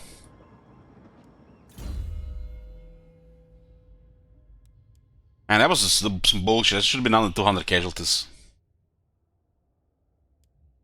Got some dead. Every time we cast a spell, we trigger a healing for the whole army. Still a bit 56. 10 spells later, you know, it's noticeable. Especially if most of the army is tied in a melee grinder. So no item, huh? This is was the starter battle. So scouting and perceptive, no item from this battle. It's a little bit bizarre. I guess it could be just bad roll.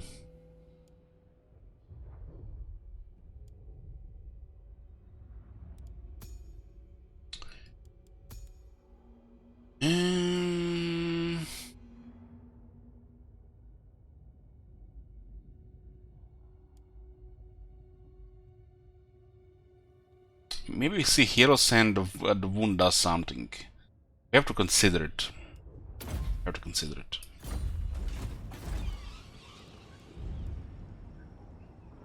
Why does this building take 2 turns to build and this building takes 1 turn to build? Literally the same stats, really. 2, 3. 1, 2, 3. 2, 3, 2, 3, 4, 1, 2, 3, so 1 turn longer on that building. I really need income. You can see the blood kills was acquired by defeating the enemy faction leader in battle. That was Chillfroid, the faction leader of the Artois.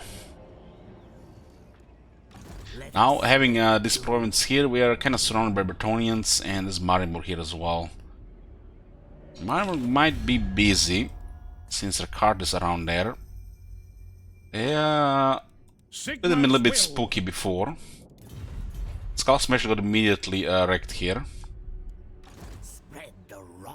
We don't have a siege attacker to surprise their city, but we may get lucky with ogres and, you know, do that way. Fuck me this damage, man. What the fuck? Shit is gonna take 3 turns to replenish. The rebellions cannot give us big bells, so it's a shame. Or Breakbreast needs 14 units for it. Might work with 12, it's 12 or 14. I keep, you know, mixing it if it's 12 or 14 for the Raised Dead. So 4 Breakbreast is probably our best Raised Dead early on.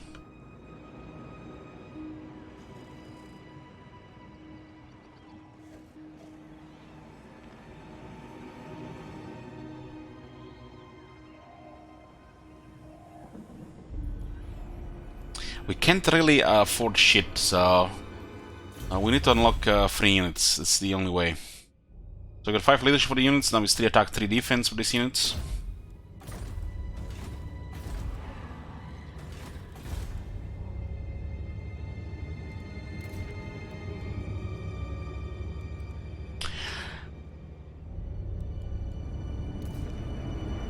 I need more minions. More minions.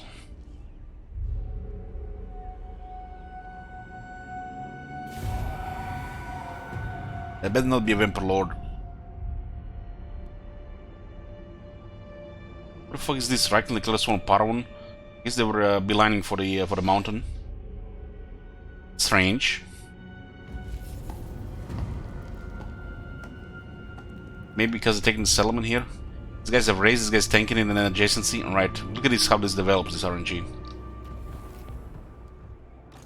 Find me grave power.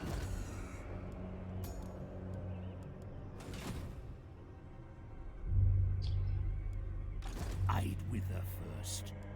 Black Knights on a tier 1 settlement. Settlement will go in 40 turns, damn.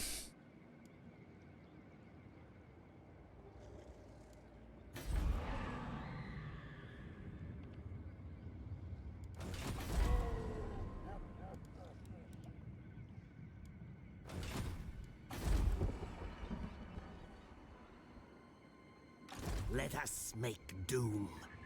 Now they die.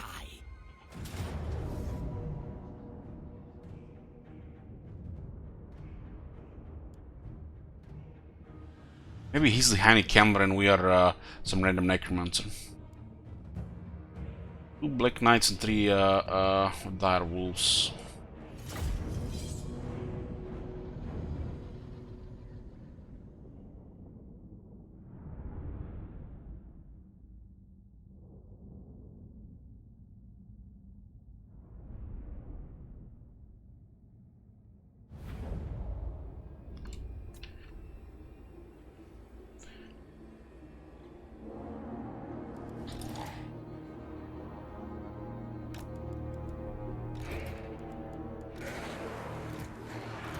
There's no points for the zombies to be an army if we're not going to make them work with the rest of the army.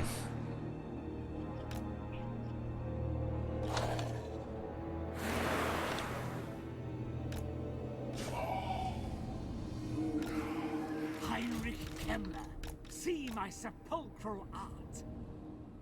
Necromancer, the dead are mine. We draw something out here.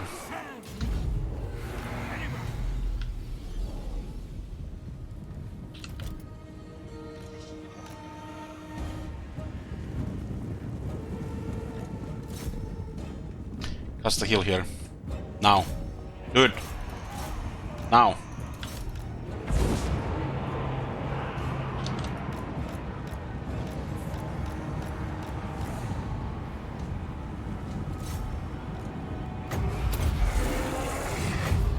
Death magic.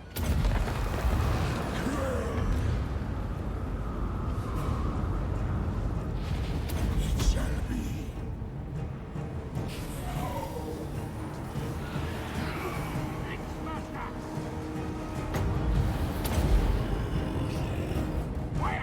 I think we can get on other character. It's gonna send units instead.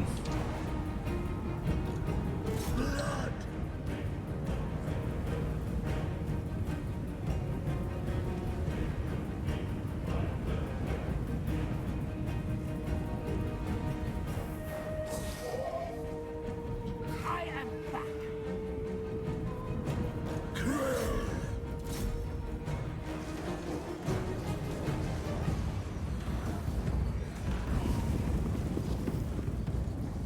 Fear the tomb. Ah, even Krell would be impressed. Not what I planned.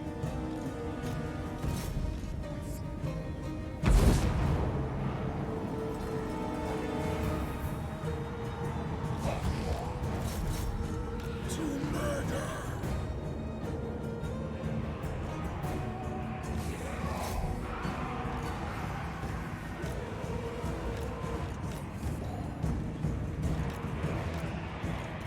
Don't want to take a charge here. Let him take the charge.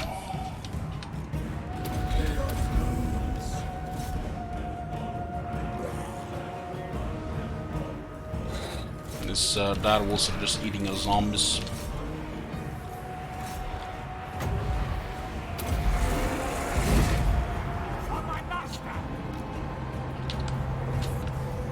Dire wolves are not very good for this battle because they have to do it against the undead unless we use them in the zombies, so we don't really have to use them in this battle.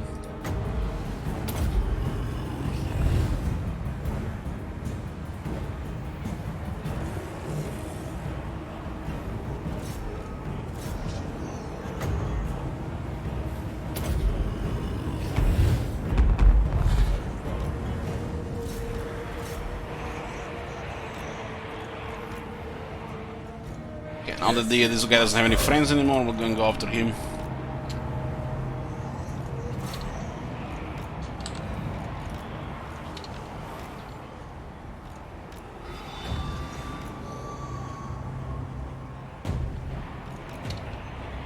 It finally feels like a proper summon unit.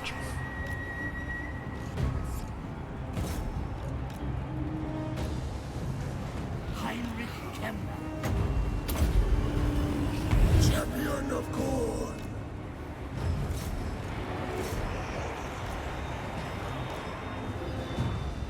Atrophy and decay.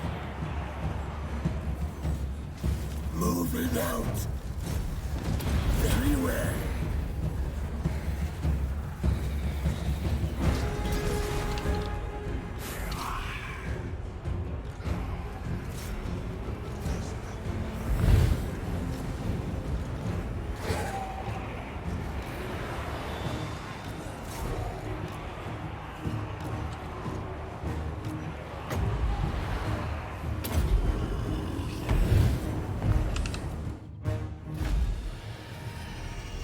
They say Champion Corn, yeah. Krill was worshipper of chaos when he was alive. I think a Norscan warlord or something. It was like over 2,500 years ago.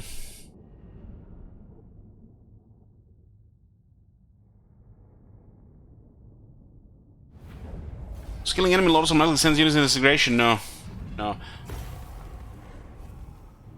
Killing the enemy lord will give them a massive leadership penalty for the rest of the army, which sometimes, depending on the state of the army, can cause army losses, which is another 120 leadership penalty, which pretty much decides the battle, as in, you know, routes the whole army and you win.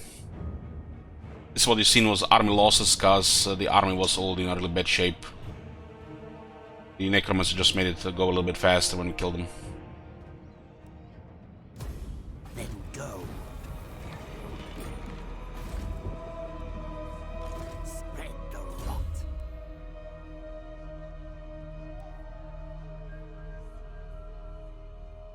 This puts coolant down by so much.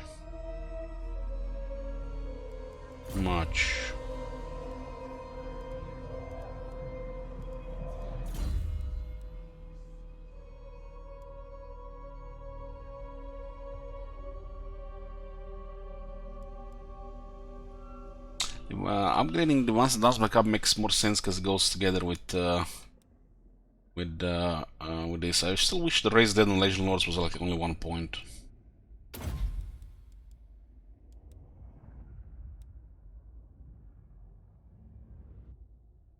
Well, when the army losses happen, it's a minus 120 leadership. There is it's a possibility that that the army can have more leadership than the army losses will do. If there's sometimes, like say, there's extremes where the unit has such a leadership buff that on the center they might have a little bit above 0 leadership and then route, maybe like 5-6. The unbreakable units, of course, will still be fighting. It's not a win yet.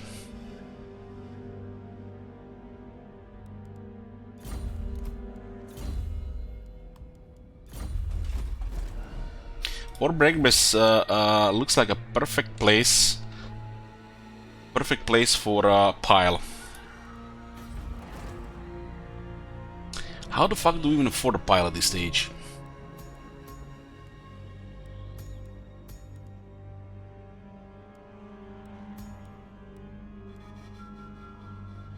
Damn, look at these 3 Ghoul Kings. One is a tactician, a generic trait. His aura of leadership is 25% larger, the blue circle, and that circle grants additional 4 leadership from 4 to 8. Then we have a unique vampire trait here, Dark Majesty. It's 25% larger aura and plus 3 leadership. Everybody gets this, even you know, the other factions, but this is unique to the vampires. So has to be worse. is what's wrong with traits in this game, guys. Fucking laziness.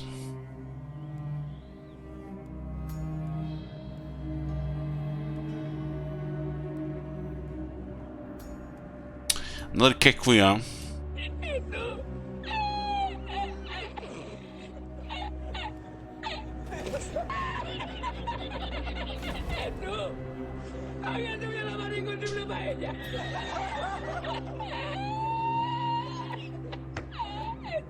How expensive are the zombies to get?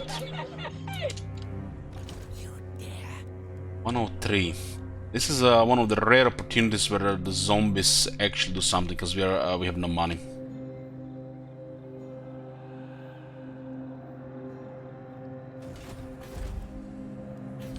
This might be asking for trouble as well.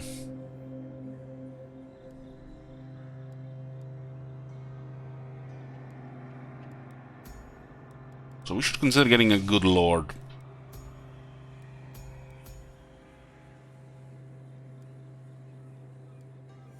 It looks like up production works on the master necromancers, but it says here necromancer heroes.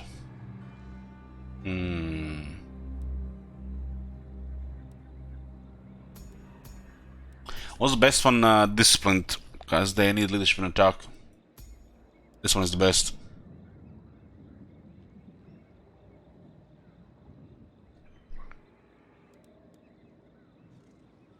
The Vampire Lords are the best, but you can unlock special lords later.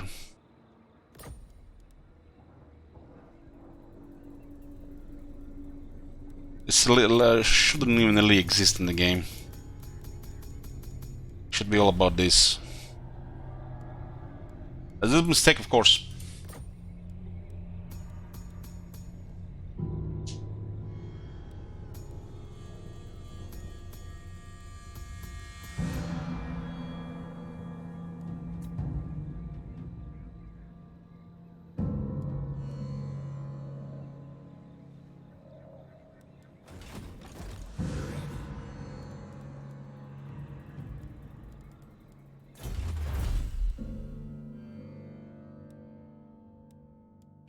Production is gonna take way too long. We need a second army, you know.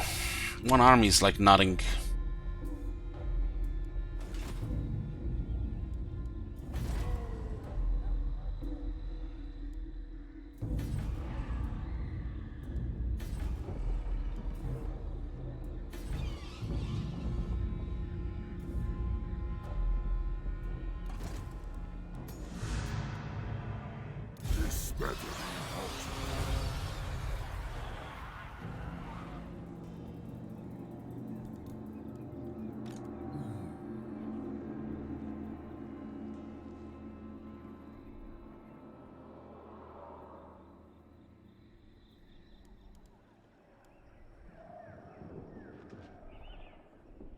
Overzealous is by developers, Chingtown.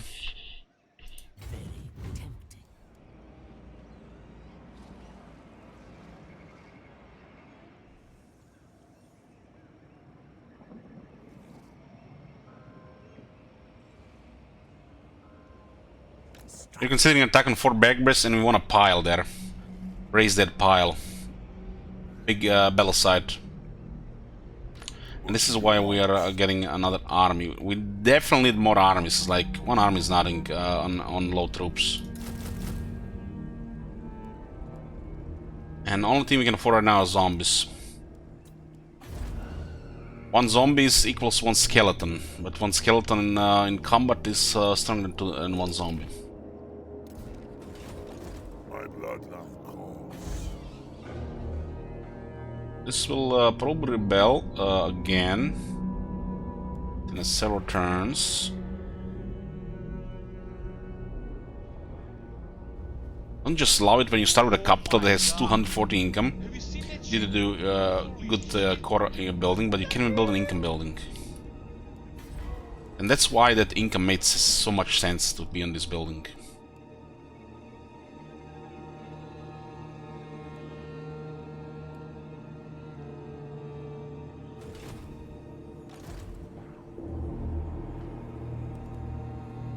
Six turn to replenish, huh?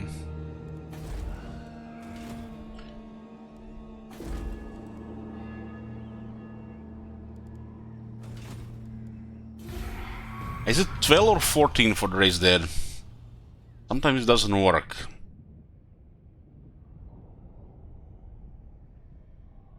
We want to pile on 4 Bragbres, even if it puts us at risk with Marienburg. 14. Well, we need to wait for that then here.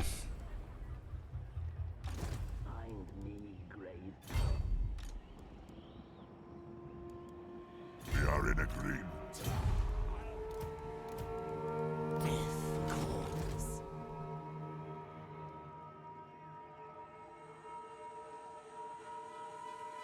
March. We'll also just attack Bastogne as well.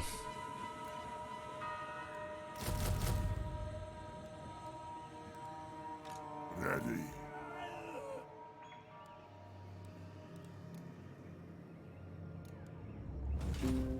This better be important. I will alone.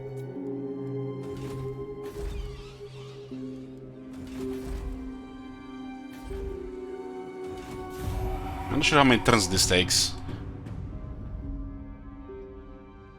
But every turn we wait, we lose some initiative. This faction can get in quite a bit of trouble with bad RNG early on.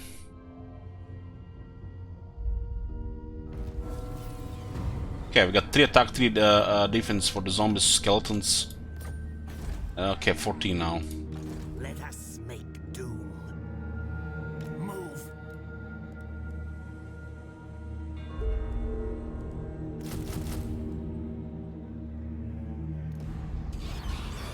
I need more minions. This suits my cause. To the shadows.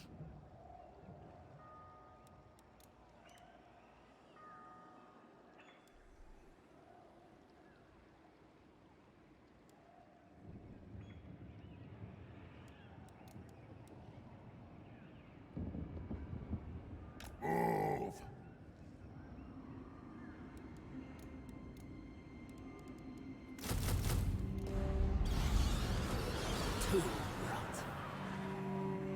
This is not very healthy, but we're gonna go for it. Sigma's will. Mario can definitely show us, but if we put a strike on Coron, we'll get even stronger. They will all pay. My hand. This is hovers problem close because to we my want a very will. high casualty here. Utter your demand before. Champion of the... I feel the lady's anger at your presence, vampire. Say what you will, but be quick. 600 dark magic for joining this war, they might not do it. No. That's 5 zombies, which we need right now. It shall be.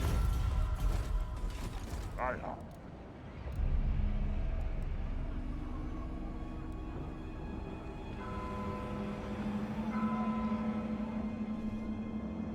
Spread the rot. Commit, minions. It's 14 units, this should work.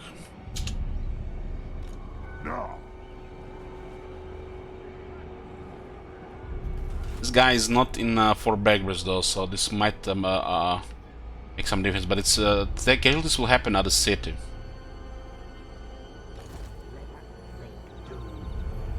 Shall they die? Kill them, raise them. Yes. Moving.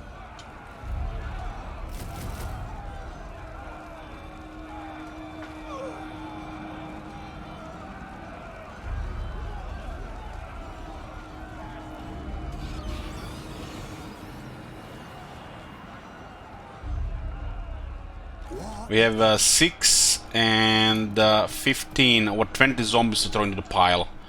That's really the only good use for them.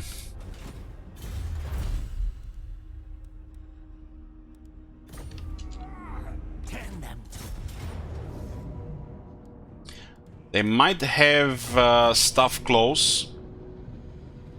They might have stuff close which might destroy our armies. But that's a risk we have to be willing to take. If that happens, it's a massive setback. Let's put a prediction. Do we get a pile?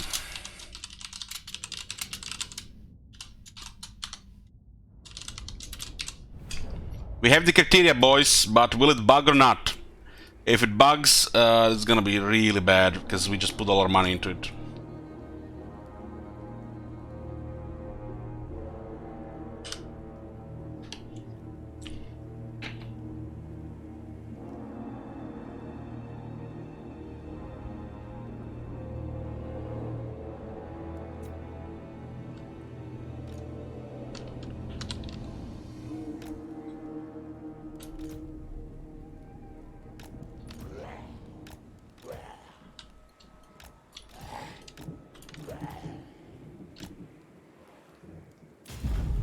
Master of death. I am Kemla.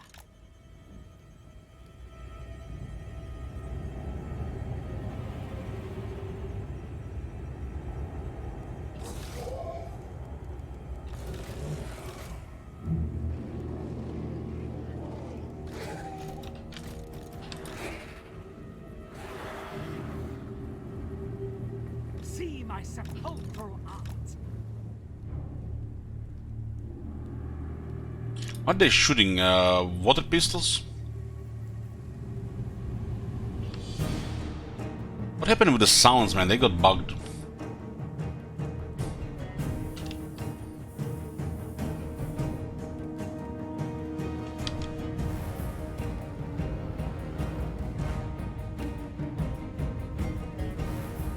It looks like it's supposed to be guns. It's arrow towers, right?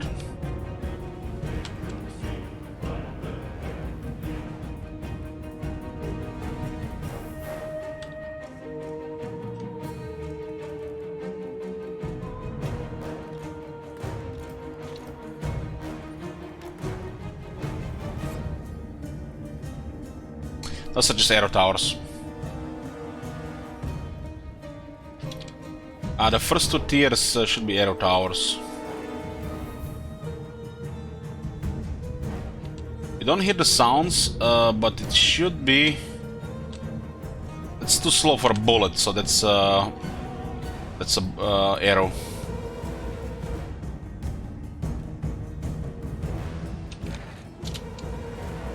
Question is, do we want to throw any skeletons on their boss? If we do, and have an arm nearby, we are dead for sure. But that's the risk here. Probably just best to do all the zombies. That's enough. That should be more than enough for a very good pile.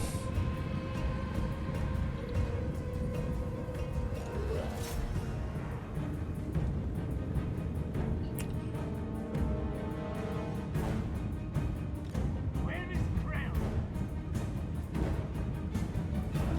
Necromancer.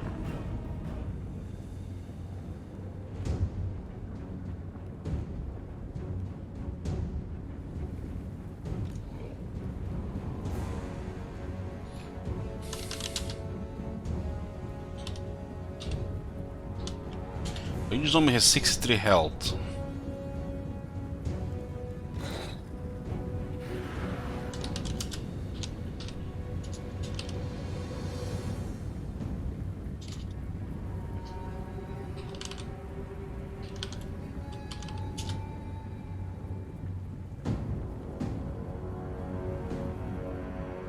So, is it me or the skeleton warriors have 61 health while Storm Warriors have 62?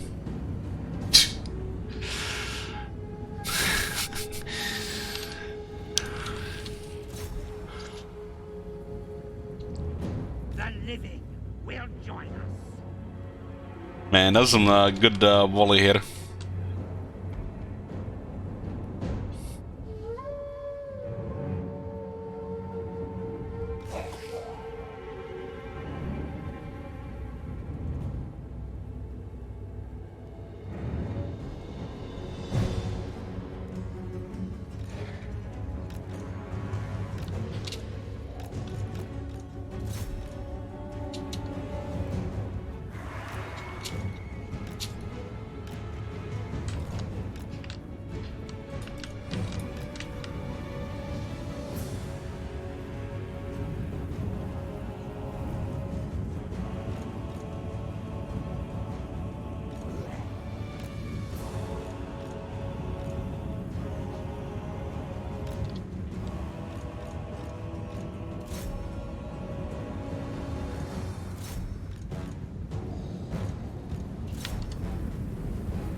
Mid shields in a 20-unit army. What the hell was that? Mortar? Mortar firing as well.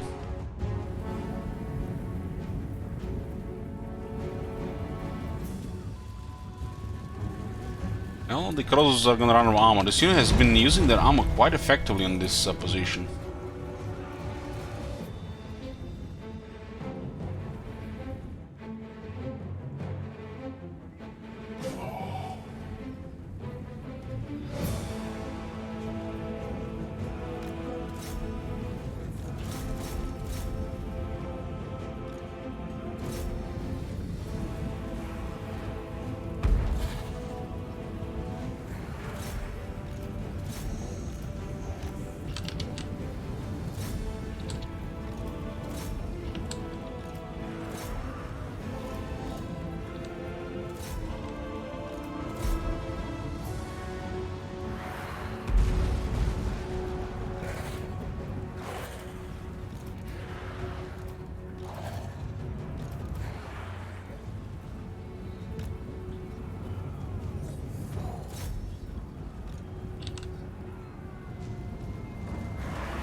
Can't go too hard here because a lot of zombies to get killed.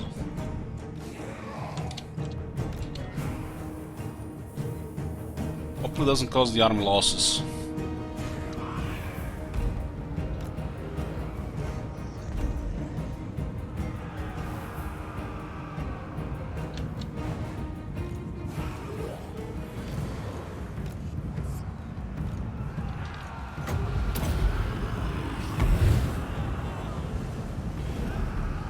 Some very effective shooting to the wall, man.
Legions to me! I run! Kill! Give them death! Darkest magic to me!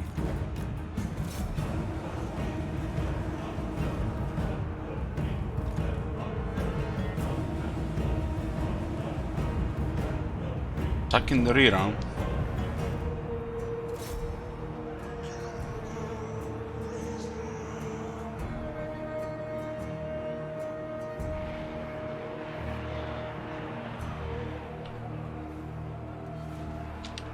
Blitzmaster! Captain is almost down.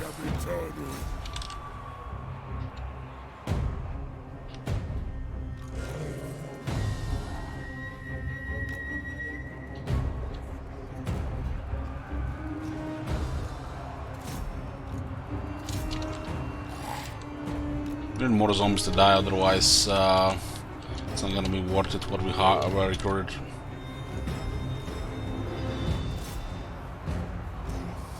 I think it takes nearly 4 units of zombies to kill only the Emperor Knights. Let's see if they have got the living hosts. It's probably way more than dead.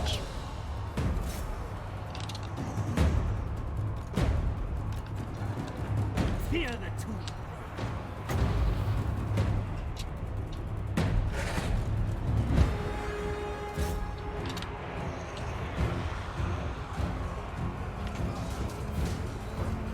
Zombies are also, some of the zombies are not easy to kill unless you have a really good attacker, because they have too much region.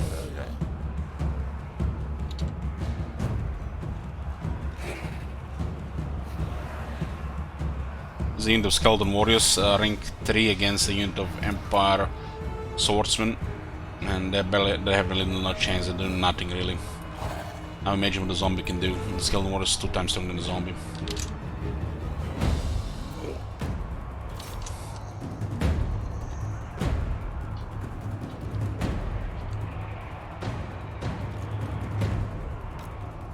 Looks like we lost most of the wall fighting.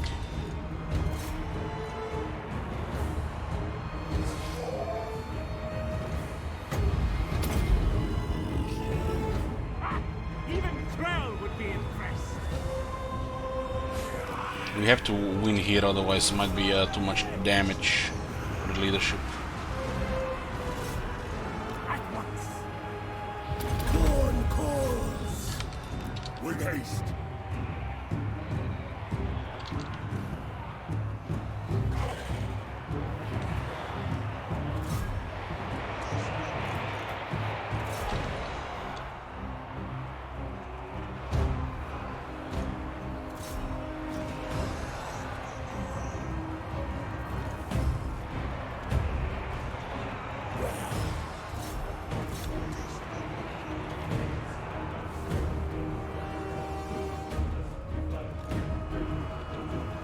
There's a unit of great swords going up and down.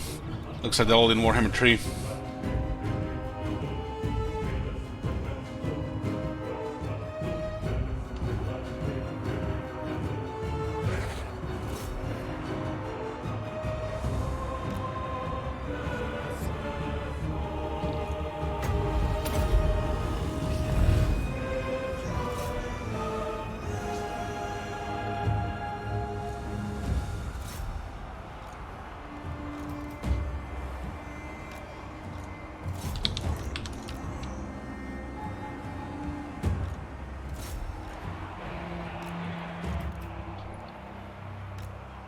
Let's not lose that unit, it's over 300 dark magic.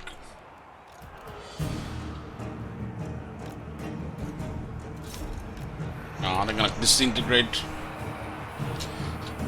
30 guys, I guess they lost another trained leadership turning around.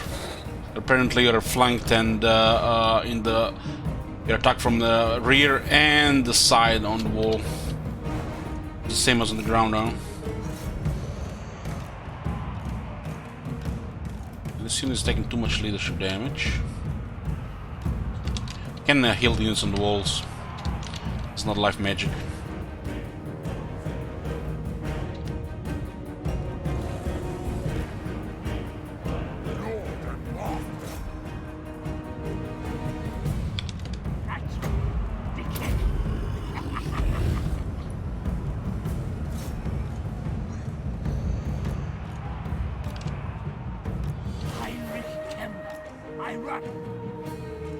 Oh, they managed to rout the swordsman after letting me kill 2 units on.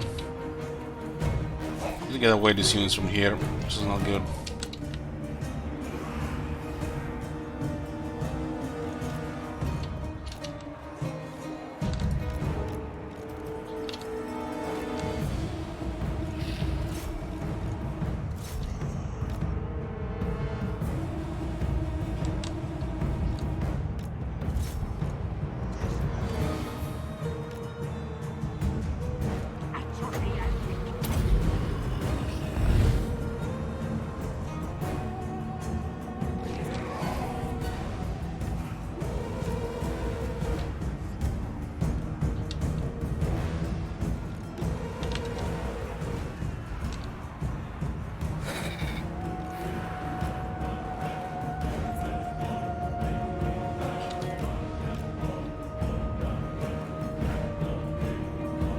These ghosts are just rubber banding down.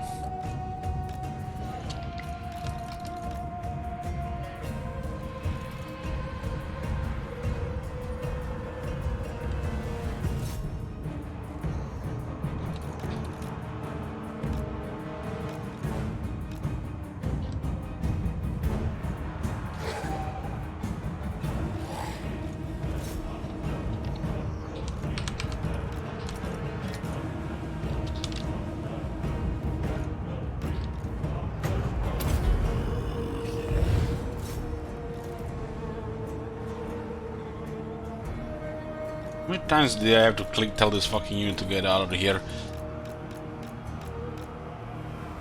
They're all over the place.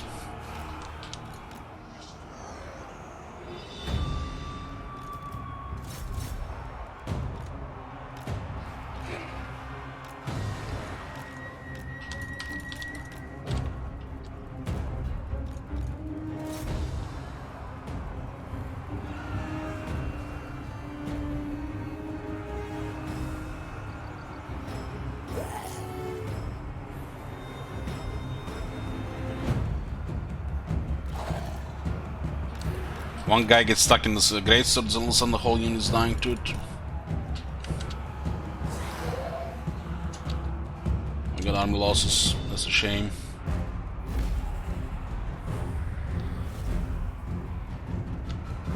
Poor Emperor can't kill zombies, man, they need to get buffed the next page.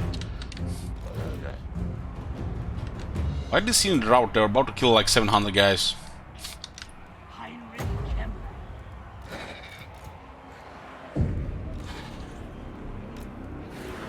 Yeah, let's raise some skeletons. Let's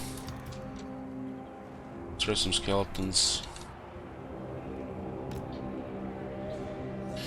Might need them because there might be army close.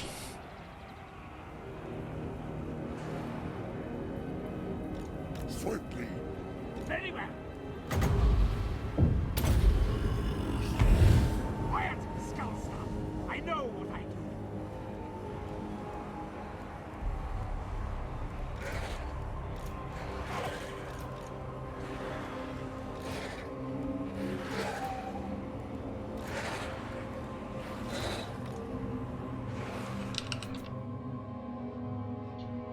I expect way more to get killed here.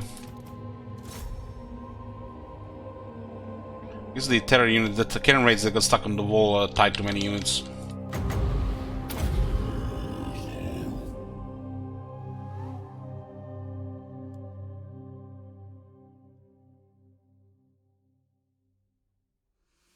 And this area must have plus 50 wins.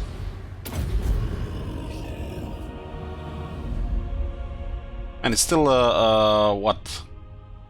Close to 4,000. Still very good.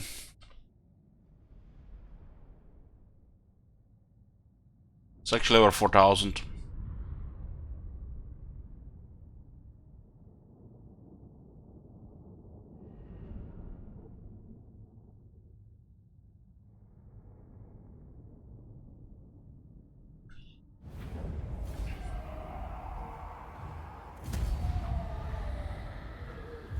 Dead rise again. Get the one skeleton spinner back at least. We could have gotten probably another 1,000 easily more if I didn't get that scan rate stuck on the wall.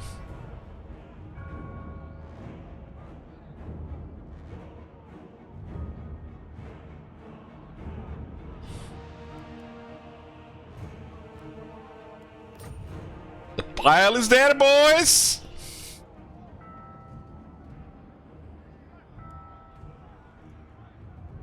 This drops to tier 1 anyways, right?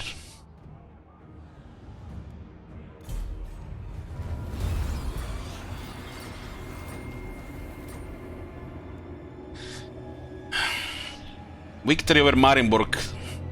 4,226 casualties. We got a battleside marker. That's a good pile. Could have been better.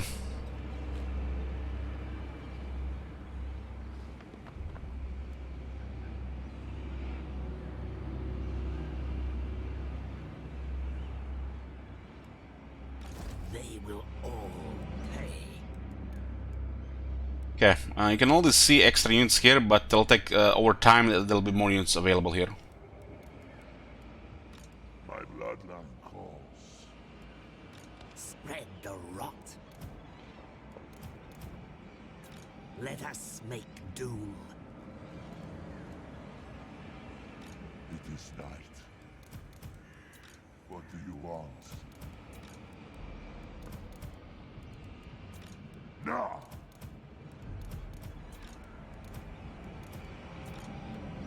I need more minions.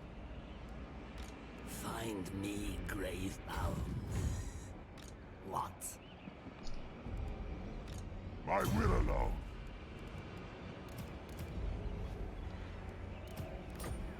Tomb rot. Yes. Yes. Strike out! Oh my god. I will not obey. Now. Spread the rot. You dare! Hopefully there's nothing more than that. It is night.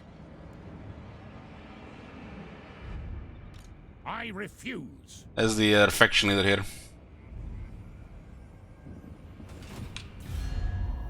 All right. This better be important. Ready. No.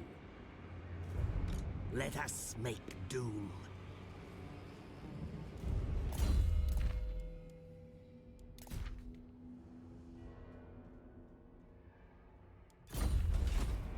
This night.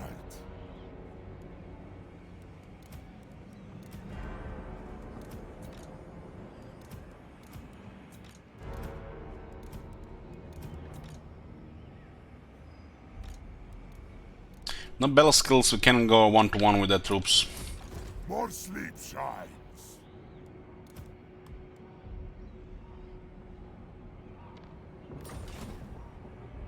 You dare. Its garrison is replenishing.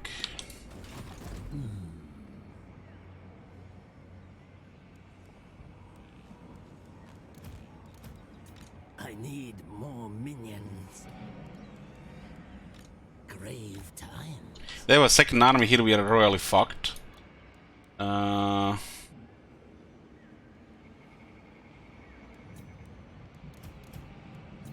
They will all pay. Darkness comes. What?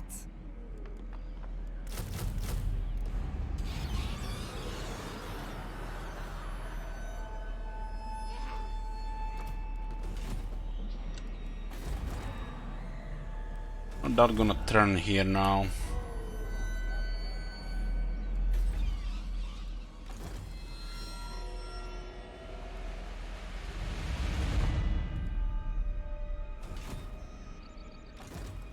Basically, this guy's cheaper than it's cheaper than a zombie unit.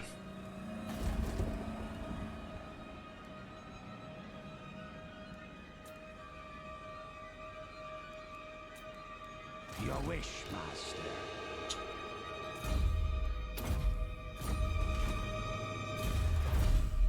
Okay, still need 13 turns.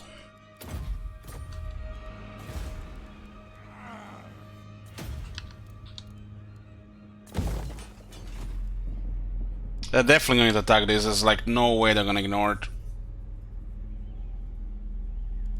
But we might save the army.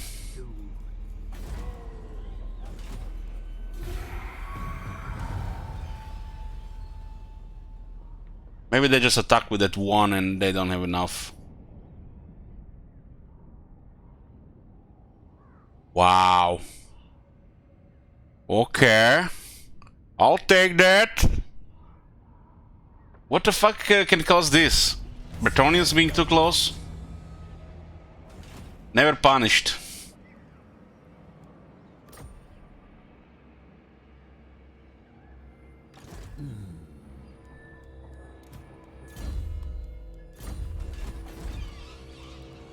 I need more minions.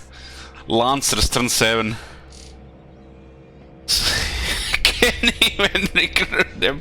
This faction has so much money.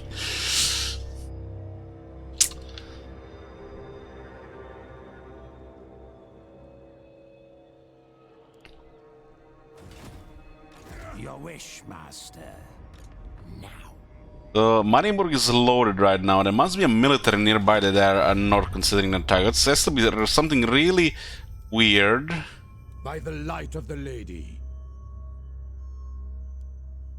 It has to be a combination of two factions that didn't make that move. RuneScape says, LH share scripts when? Check my OnlyFans. Who shall we destroy?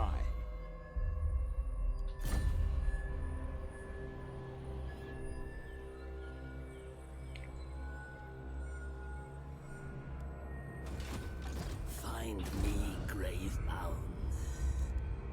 They will all pay. Spread the rot. Very good. Tomb rot.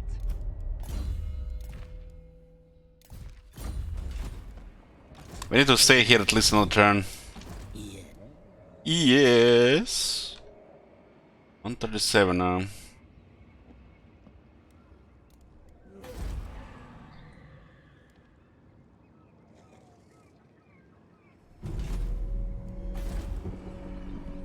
So the Sekgrung sind.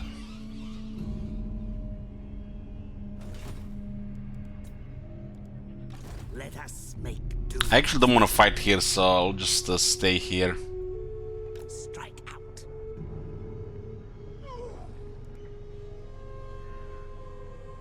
This garrison, it says solid units, but they need to replenish.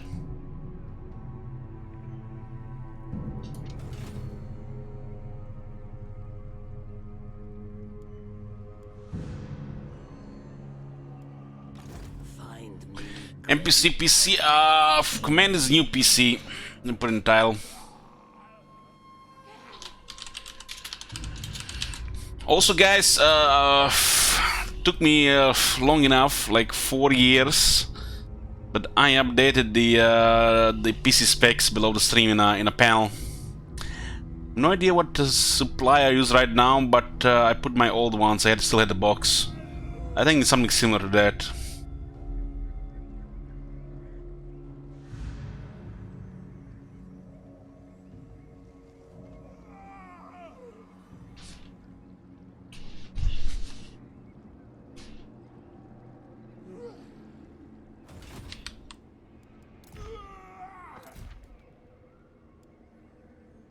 We would need to explore this area to see what is going on.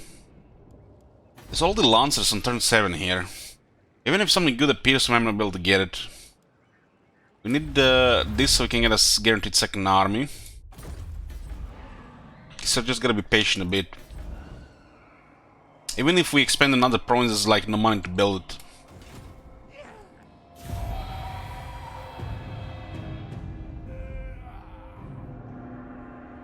There's a pile in Grungzint as well.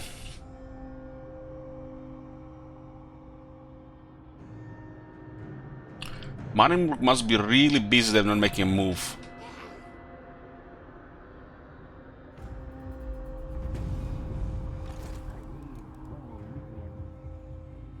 So some regular Black Knights, that's good.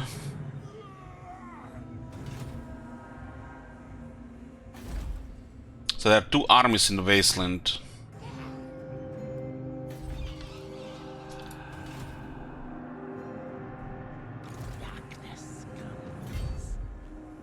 Then go. Not likely. They're not really making a move because they're fighting each other here. So this is usually a stage where they make a peace, but they haven't made peace yet. This garrison is at least another 2 turns for good health. They will all pay. Spread We got Black Knights 206 or we got Darwolves 138. The difference is speed and toughness. For your new computer. Hey, thank you very much. Yoo-hoo. 100, huh? 100 more. So basically, with the Black Knights, you can get tired more. They can fight back.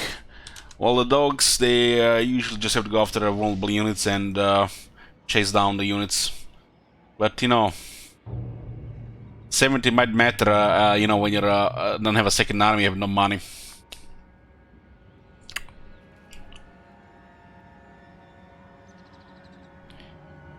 Mm-hmm.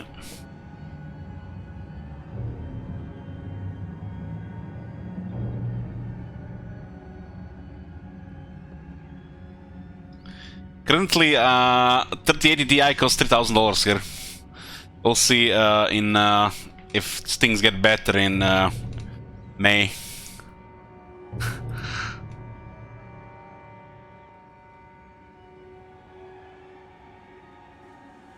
A knights with lances and barding mercenary class coming after charge, yes, because they have no anti-infantry.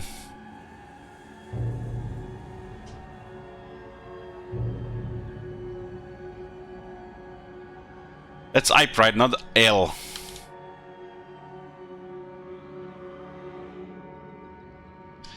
It seems it's an L, not an I. I've been calling you IPE, and that's an L. I don't even know, man. So how do I read that name then? LP, LP, LPE. Oh man, not another FJK.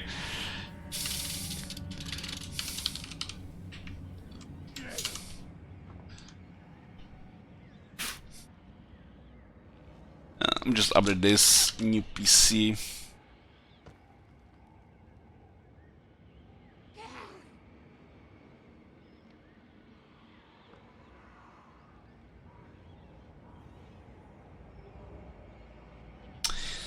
Yeah.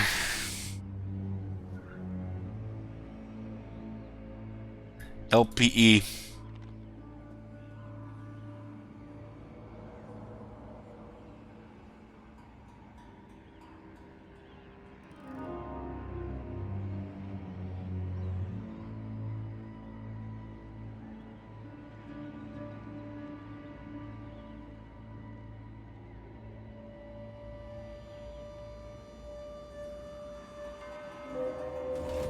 We could hide the army and think they're gonna attack here, but they're probably gonna make a move here instead. But this is weekend, they might risk the getting city attacked.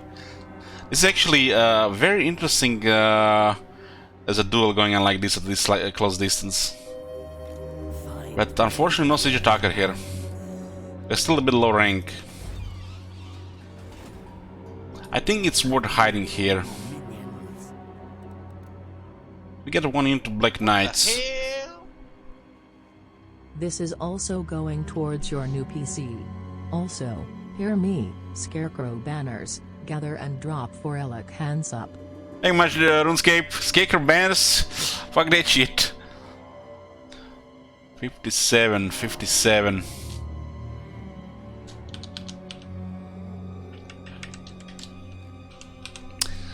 Okay.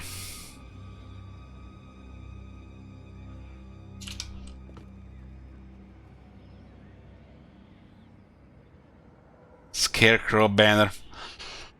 What do you guys think in Warhammer 3? Will the Scarecrow banner be instead of -8? They're gonna put like -9 or -10, or give you like a proper buff, -12. But it's still not gonna be against only flying units. You know, if that nasty Black Dragon comes down, so you can put -12 leadership on it, so it doesn't rout with half health. You know, nearly dead, but you know, nearly dead.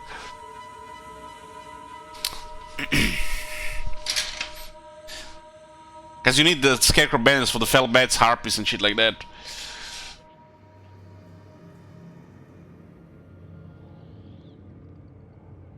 Four zombies to replace, and we have no living host. We could start leveling a unit to Black Knights, it's gonna be solid for the other armies.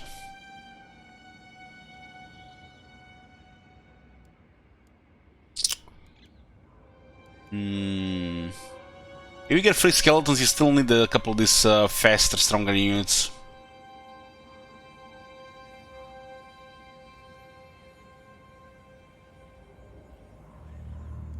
I'm going to add in the Black Knights, start leveling them.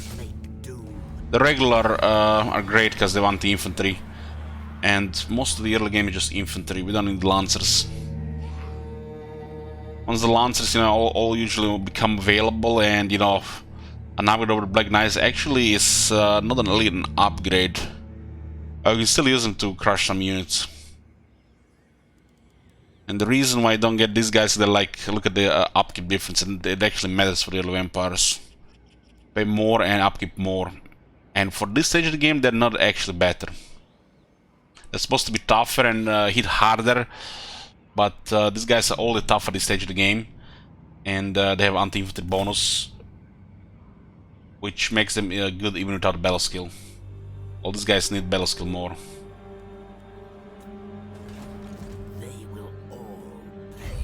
Lancers are great if you have battle skill. If you don't have battle skill, the Black Knights are just better.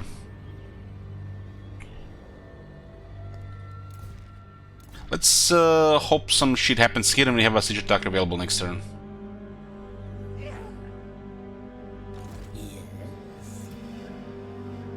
I'm kind of worried what kind of presence can come from this side.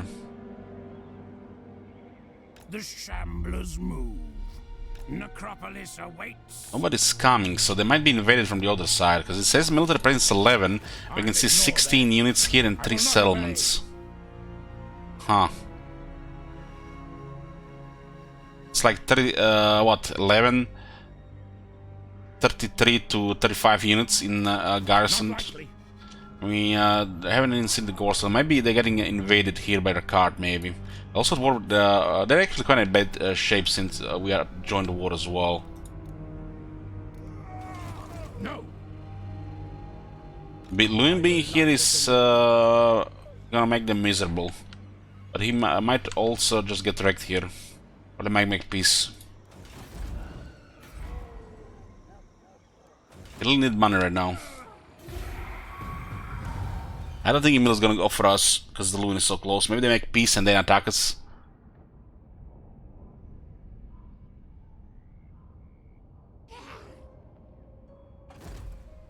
Yeah. They discovered us immediately.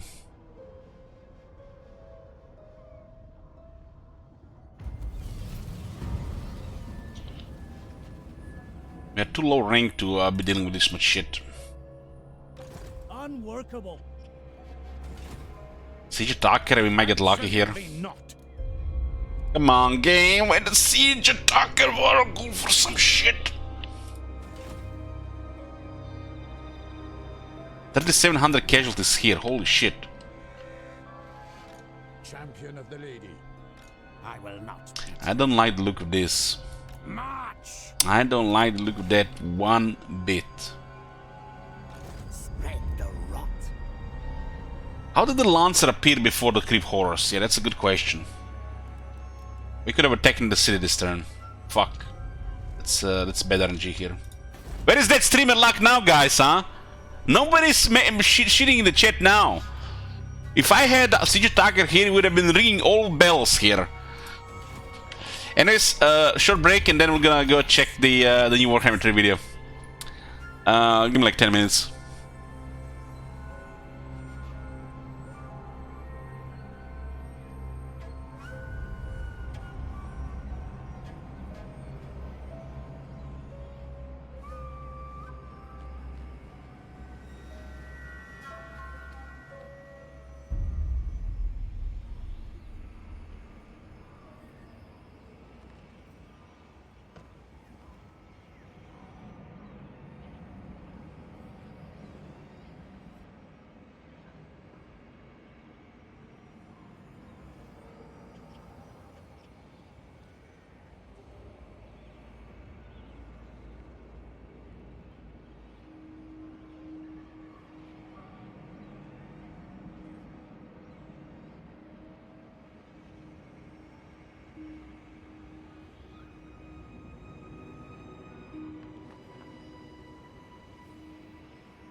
I'm here, boys. So for the wait. Turn 9 Marienburg with this many units. That's definitely something off here. It's a shame we can't attack here. We would have stopped them a bit here. I'll ignore that. The city's not even that good. I didn't get a tier 3 already. Reichland literally has no military. This guy's rank 1. I smell some kinda modifiers here because we are the Barrow Legion. It feels like, so you can just rush Marienburg very early. There's gotta be some kind of edge they get when you're the Barrow Legion. That is an unrealistic amount of units there for turn 9. Anyways, before we continue this, let's go check the new video. Total War released a new video regarding Warhammer 3, and for the first time we get some gameplay. Let me just mute this.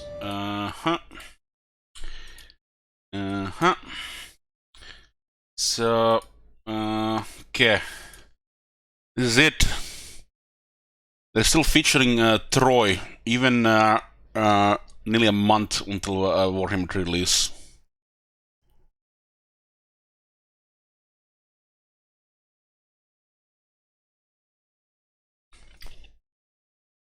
So this is 8 minutes and 28 seconds. Oh god, I hope there's somebody else narrated this video.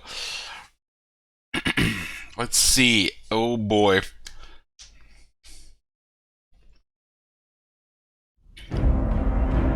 For centuries, oh my god. the Great Bastion has... Why?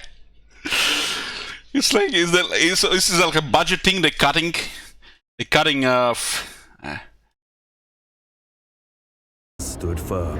Through sacrifice and stone-focused determination, the Celestial Dragon Emperor and his children have staved off corruption time and time again. In the northern provinces, Miao Ying, the Storm Dragon, contends with... Miao Ying? Yeah, let's try to remember this. Miao Ying. Miao Ying. We're gonna have to learn some of this Katean, you know, to pronounce this shit properly. The ever-looming threat of invasion, and worse, traitors amongst her own subjects. The Great Oh, what do we have here? Miao Ying, the Storm Dragon. Oh my god. Have you seen that shit? Holy shit. What the hell? Yeah, it's a little bit too loud. Heaviest whistle. Holy shit. This looks like a new game when you look at the cards. This unit card is kind of straight out of Mulan, but I don't know. This one looks pretty good.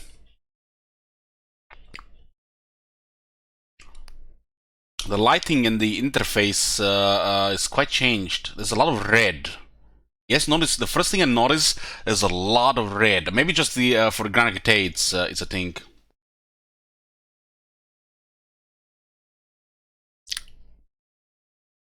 Yeah.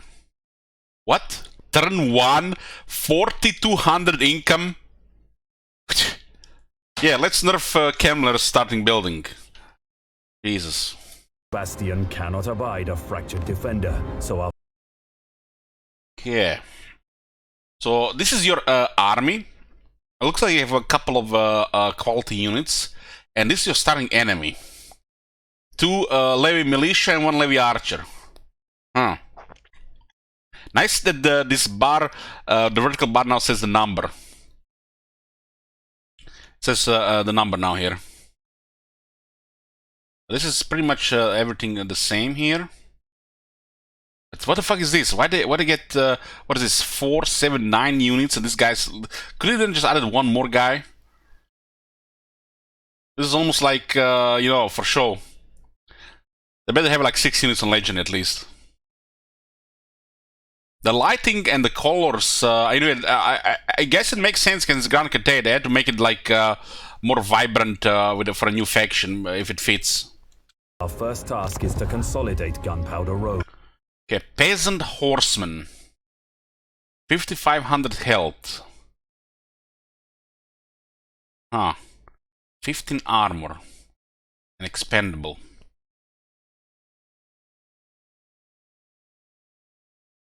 But I like the trains already. I like the trains already. Already feels like a different game. I mean, it's supposed to be on the other side of the world, right?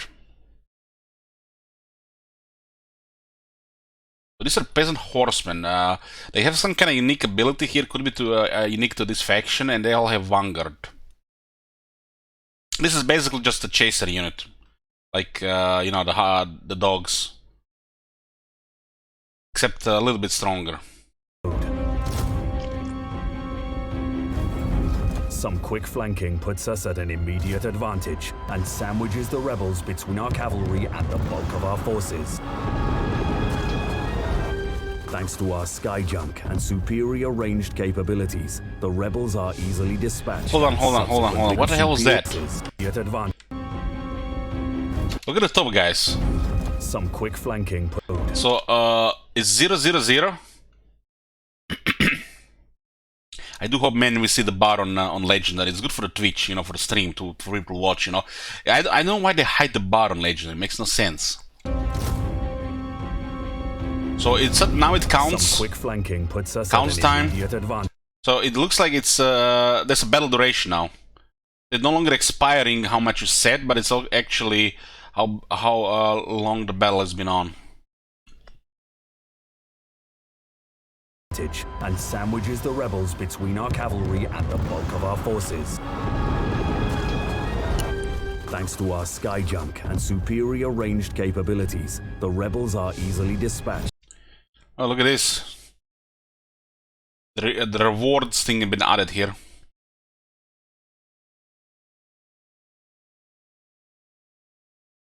So this looks like your kind of like your peasant unit, like your base unit, like a spearman unit. We got some quality of life here, visual here.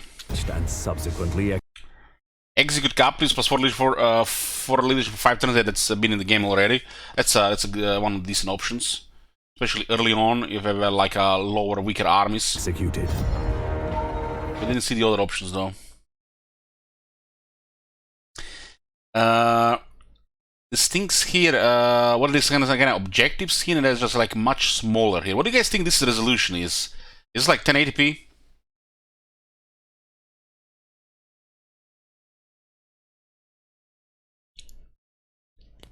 Bottom right in the battle. That's Winds of Magic, yeah. They did some changes to the Winds of Magic. Those are easily Yeah, where were we? Executed. The defense effort. Okay, so what do we have here? Iron Hail Gunners. 90 range, but it looks like they have a higher damage than the usual guns. 90 range, still better than the zombies, I guess. Those upkeeps, they look so low. 87, 63, 56. Holy shit, some very low upkeeps. Harmony Gene. I guess this icon is Harmony Gene, whatever that does. It has need. The only way through the bastion is 3 key gates. All this red, guys. All this red. It's like, what is this? Is this like for Grand Cate only? They have different colors between the factions because there's so much red. It's like you think you're playing Corn and not Grand Cate here. When Chaos invasions come, it's these locations that take the brunt of the attacks. We'll Hold on, what was that? Take the gates.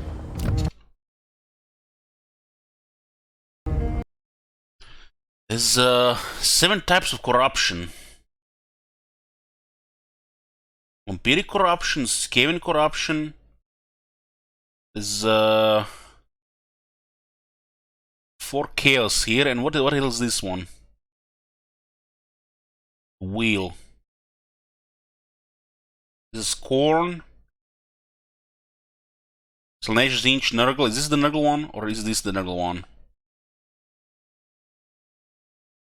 This could be the regular Chaos Corruption. Wheel is the Chaos Undivided. This wall is gotta be the coolest thing so far that I've seen in Warhammer 3. The Great Bastion.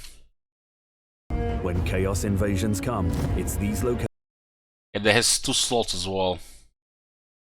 locations that take the brunt of the attacks. Turtle Gate. We'll need to secure Snake Gate and ensure our allies are... Ooh, what do we have here? Diplomacy.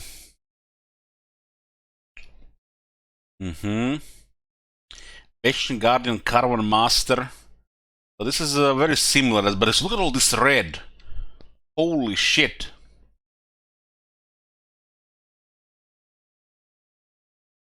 Renkatai, Celestial Loyalist, Rebel Lords of Nanyang, Imperial Wardens of the Western Provinces. I feel like most of these things are still the same, same-ish. strong enough to shoulder their own burdens. Strong enough to shoulder their own burdens. What the hell's that left button? Do a Snake Gate and ensure our allies are strong enough to... Quick deal. Huh? I guess the diplomacy was too complicated for some. To shoulder their own burdens. I can't click the military axis. Okay, there's icons here. I don't know what quick deal is. Maybe it's just this red because it's Grand Cathay and other factions will have different interface colors.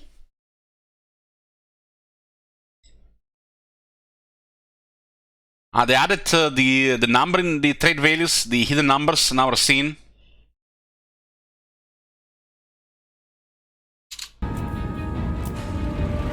But first, we'll be taking care of the rest of the rebels. We don't know what this 1000 is.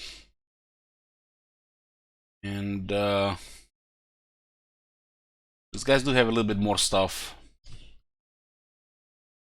I know, look at it from like this position. A lot of these unit cards feel like they're like low quality blurry. It's like this one looks good, but it feels like blurred at this distance. It's like look at this. Is it because my resolution 1080p? It doesn't have very good 1080p. I do have a quad HD resolution, so sometimes 1080p stuff can be low end and they can look a little bit blurry. It looks like everything is a little bit blurry on the unit cards for me. Could be the YouTube as well, right? Defensive supplies at 1000.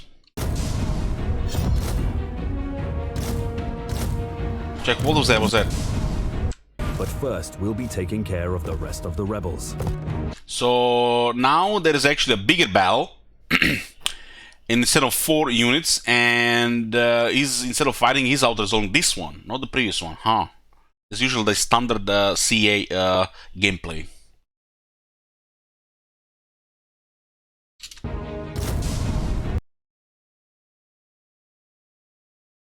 Look like this unit is gonna just die and auto resolve in a proper fight due to having no armor. Hold on, we can see some stuff here. So these are Peasant Long Spearmen, 8960 health.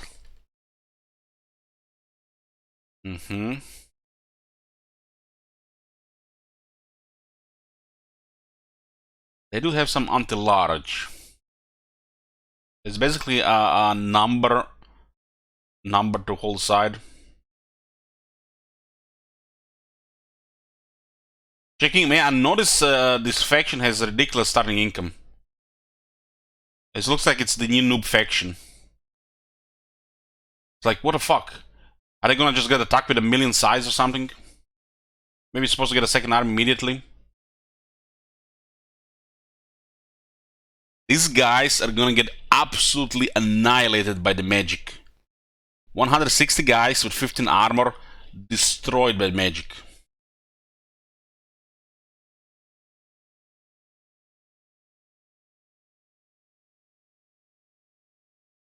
It's like when they're designing this shit, they might be worried, you know, there's not going to be any faction that's looking okay to a new player, especially in the initial turns, and they always have to pick one faction and give it a little bit edge.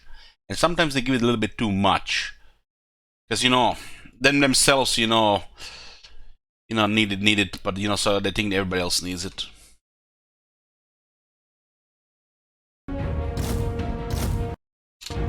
This is so fast on that one. Hold on. Peasant archers, 140 range. So this one might be very similar to the skeleton archers.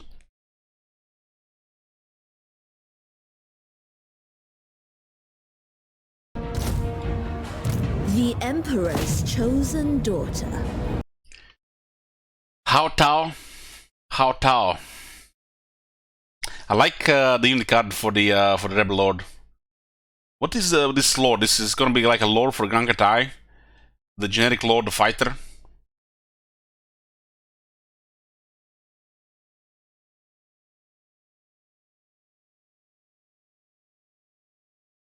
This guy looks like the fighter version. It's like a general of the Empire, and this is like the Emperor captain.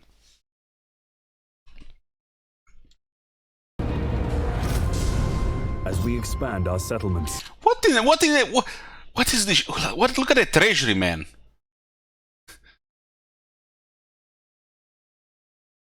What the hell, man? What is this shit? Star 5. Harmony is the balance of yin and yang across your faction. Collectibles, buildings, and technologies will all affect the balance. Current balance yin 3. When they're equal, so you need to balance it out.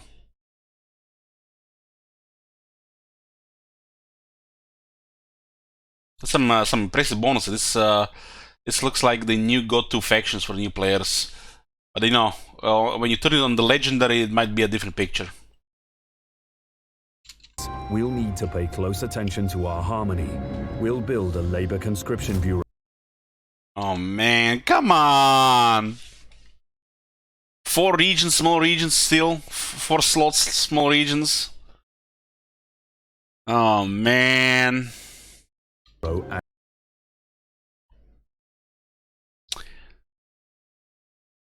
It's disappointing. And the conscription. What the hell were all these options? It look like I guess since it's you have to balance between two things, each one gets 2 options. Office, both for the growth. Labor Construction Bureau. Control and bonuses to our young. With gunpowder. What's the other one? Control. This is so weird, guys. Look at this. Look at this. He clicks to queue the building, and it's red. It almost looks like it's going to get demolished and not built, right? All this red. They forgot to add some green to this shit. It's just queued this building for construction, right? And it's still red. So much red. What the hell? Is he building this or is he moving it? With Gunpowder Road returned to order and more potential rivals discovered in the west, we'll turn our focus to Snakegate and fortifying the Bastion. Open the skill tree, let's go. We'll begin by issuing the Storm Dragon's Edict commandment, lowering corruption, bolstering defense. Okay, here we go. Here we go, commandments. Let's see. And there is the Sea Dragon's Edict, income from trade plus 5%, faction wide. Oh my god, it's so fucking basic. Maybe it affects the resources now. If this is like the same old trade, this is shit. Increasing out. Economic cost minus 5%, local economic capacity plus 1. I guess this is some really basic, lazy shit. Our enemies. The other one is campaign with range plus 20% for enemy armies starting the turn in this region. Minus 5 corruption plus 5 defense local armies. That's a really good one. Now, like this is a commandment. This is a command. The first 2 is some really lazy shit, man. Movement range. Unfortunately, whilst we were distracted with internal affairs, a Chaos Warband entered Grand Cathay through the demolished Snake Gate. We'll need to face them head-on. Before more conflict is had, we'll want additional funds to maintain our growing army. What is this? making use of the Ivory Road. We'll dispatch a caravan to trade with distant cultures. Caravans come with plenty of risk, but the potential rewards are more than worth it. With our looks like a mechanic for this faction. This looks cool. Turn 7, over 4,000 income and over 38,000 in treasury. Holy fuck! Why does this faction start with over 4,000? It's almost like feel like they're gonna need to get a second army fast. Like the only reason we start with a massive treasury and massive income, if you need to get a rush like a second army, right? Because there are too many enemies.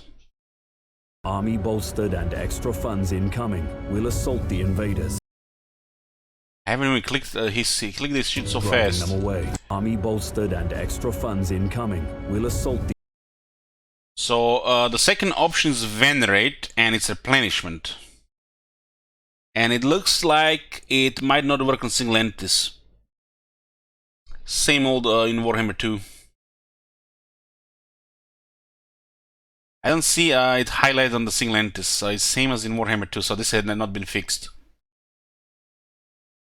The invaders, driving them away. We'll colonize Snakegate, ensuring that future invasions are not so easy. Income generated 1,000, 1,000 defense supplies, growth, attrition under siege.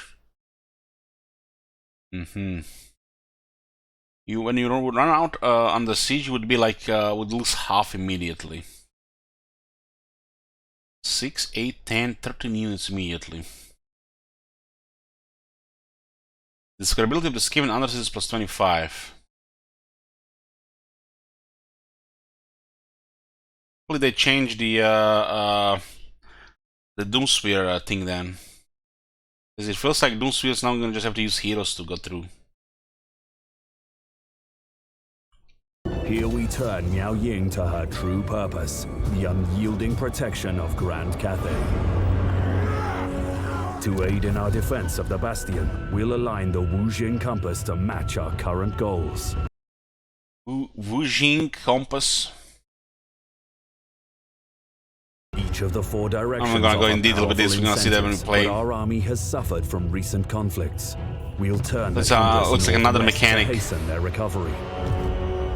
We'll also set the Western Great Bastion. Okay, so what is the other one? Recovery.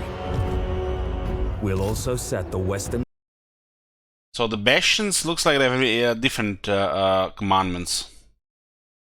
Daily Bastion trade minus 1% per turn, province wide.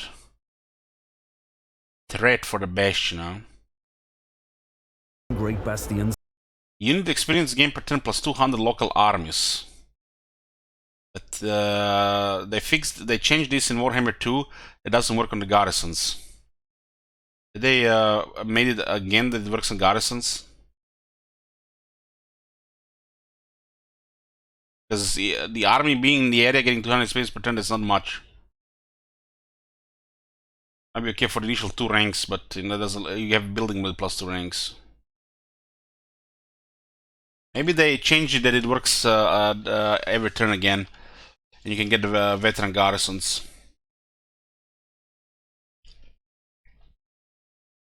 So what have we seen so far? They have the harmony thing, they got the caravans, and they got the compass. 3 mechanics. 3 mechanics in this faction. It works for sure. Copium. Luby, you always get summoned here when there is a potential copium use. Commandment to the Bastion. Casualty replenishment plus 6%. So it looks like the Bastions have different commandments. Restored for the added casualty replenishment rate. So he improves replenishment, but there's nobody in the garrison. I guess they have to replenish the army, but it only starts working from next turn. Maybe it starts running before replenishment happens. Caravan encounter, hungry ogres.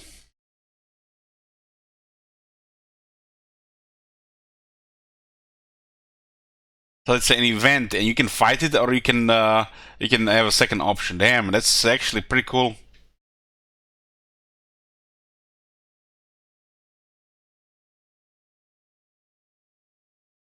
turmoil as our caravan is ambushed and held under threat of violence.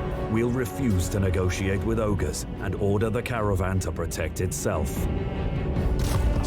Move in harmony, and we shall prevail. Harmonious wrath!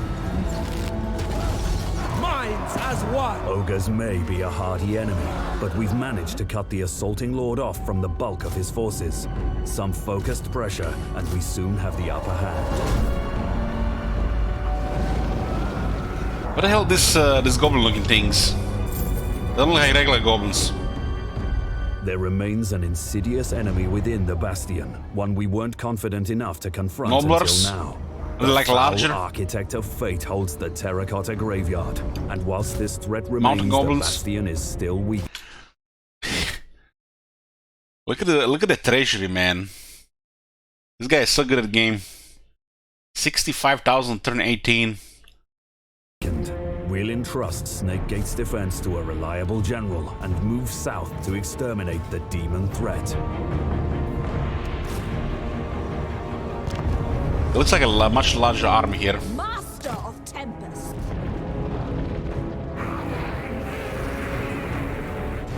Might of Gyra. On the settlement's bridge is where the majority of the fighting is to be had. We thwart attempts to flank us and soon overpower the demons with superior melee power. Minds as one. They will perish. Man, the terrain looks awesome. The forces of chaos fight to the last, but are broken against the might of the Storm Dragon. To maintain the security of Grand Cathay, we'll need a strong relationship with the Imperial Wardens, so we broker a deal. In exchange for the Wow! newly liberated the Imperial maintain the security of Grand Cathay, we'll need a strong relationship with the Trade settlement. Get the fuck out of here. Factions can only offer regions located in a province where the potential recipient already owns a region, or owns a region adjacent to the province with the area under offer. That's fair. Wow. That's huge. That's huge. Hopefully it ends up in the big campaign as well. Imperial Wardens, so we broker a deal. In exchange for the newly liberated graveyard, we demand a military alliance. Our ambitions will see us take command of the entire bastion, but for now we'll lend our aid to Turtlegate with the construction of an outpost to bolster the gate's defenses. Something is brewing in the Chaos Waste to bolster the Select an outpost in the settlement. This will provide recruitment with listed units from your ally using allegiance, and will provide the settlement's garrison additional units. Huh. So you can construct outposts in ally territory.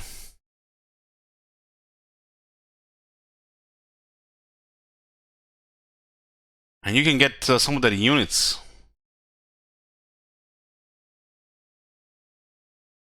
Huh. gates. So at the moment the trade settlement exists, the allies are more manageable. And actually stronger as well. Because you can actually help your ally, you know, get a little bit more territory that you don't need. And this makes it automatically better, even if they're just like, you know, sometimes not gonna respond to it. The fact you have extra military on your side or on alliance makes the campaign smoother. Just, you know, keep managing it. Defenses. Something is brewing in the Chaos Wastes, all signs pointing towards an impending attack. We'll continue to monitor the situation and build our defenses in impending attack. The attack on the Great Bastion has started. Additional Chaos Enforcement will arrive when the trade remains full.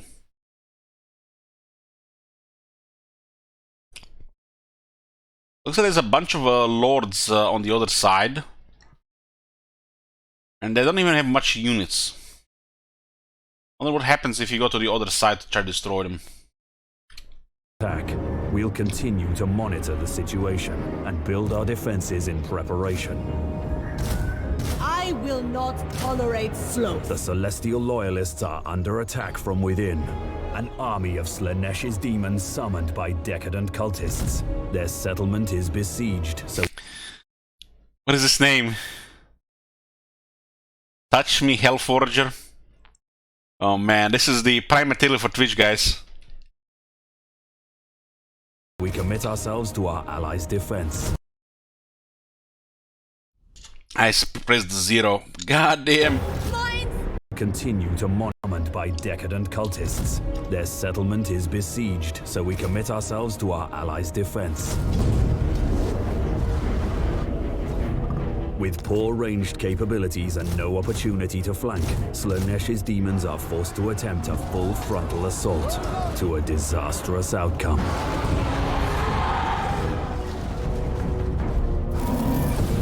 Slanesh's forces are a trifling thing this time, and they're easily dealt with. But whilst we were distracted, a Tzeentch host amassed outside of Snakegate. The Changer of Ways is making his move. The journey across Cathay is long, but we arrive in time to face the demons. Oh, this faction has to deal with the Grand Bash quite a bit. Snakegate, intent on breaching the Bastion and laying waste to Cathay beyond.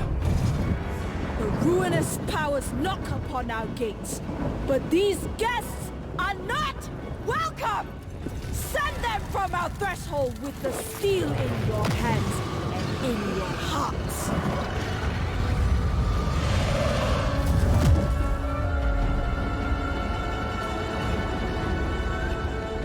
You know what I don't get? What I don't get is like, why is there such a massive wall? Wasn't that like massive wall blocking that other side? Was there like a passage? Why would they even build a passage? Isn't this like supposed to be on the other side?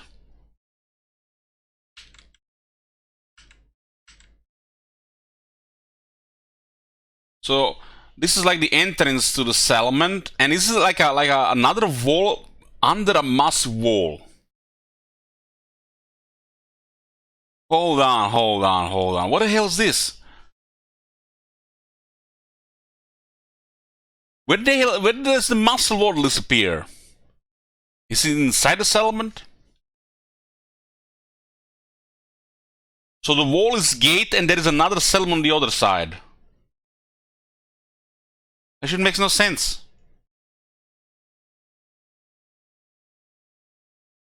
Why is there a massive wall and then there's a fortress defending it on the other side? In reality, it's just a small wall that looks big on the map.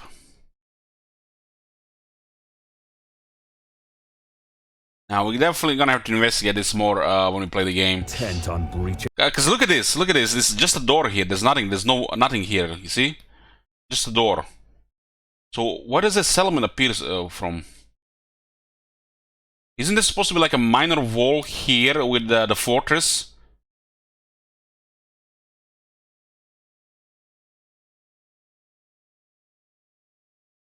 This one seems like a quite a big wall, right? The Bastion and laying waste to Cathay beyond. The ruinous powers knock upon. And look at this. This is like much higher up. And it's looking down on a smaller wall. So there's another wall that doesn't show on the campaign map, but it shows in battle. Our gates, but these guests are not welcome. Send them from our threshold with the steel in your hands. And you can see the wall in the background. So this fortress is not represented on the campaign map. That kind of looks bad, if you ask me. If they put this in another fortress when they should get attacked, it should at least have a representation on the map as well. And then you start to question, why is there a fortress built in front of a massive wall? What is the logic behind that? This is some serious head scratching. In your hearts.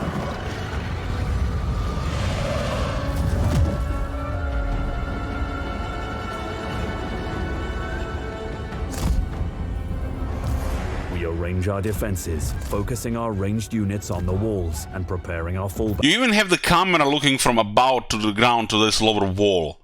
The fact it's not represented on the map, it kind of looks bad.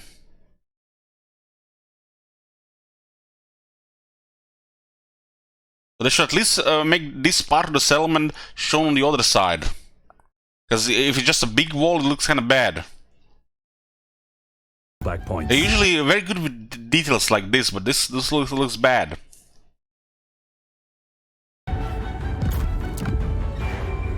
Our hope is to end the battle at the outer wall, but we're ready to fight in the streets if we must. Oh, look at this, look at this. This is what I'm talking about. When you look at this on the campaign map, when you look at the battle, there's like two different things. It makes no sense. So you have the, you know, the standard wall they use so far. This is looks like that one that's high elf settlements. And then you see things in the background. But when you look at the campaign map, it's all a different thing. At least it should look like this on the campaign map as well.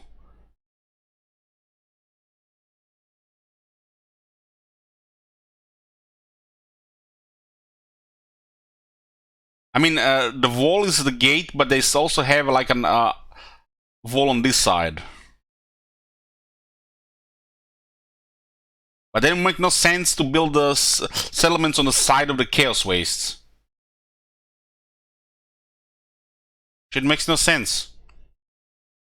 I guess it was too much of an effort to create a unique engagement points for a massive wall and at different battlefields instead of just copying old assets and create the same wall as they use so far. So this is put in the background, and this is the standard template copy pasta. It would have been cool if you were defending this massive wall. That's like something like a battle from Game of Thrones, where defending that big ice wall. But we had to create new rules for this type of engagement. I guess it's not worth it just for the Great Bastion. Instead of, you know, just easy to use this old template copy pasta. For the Emperor! Execute them! Crossbowman! Warrior crossbow! Chi and Chi's spells bombard our defenders relentlessly, extracting a terrible toll.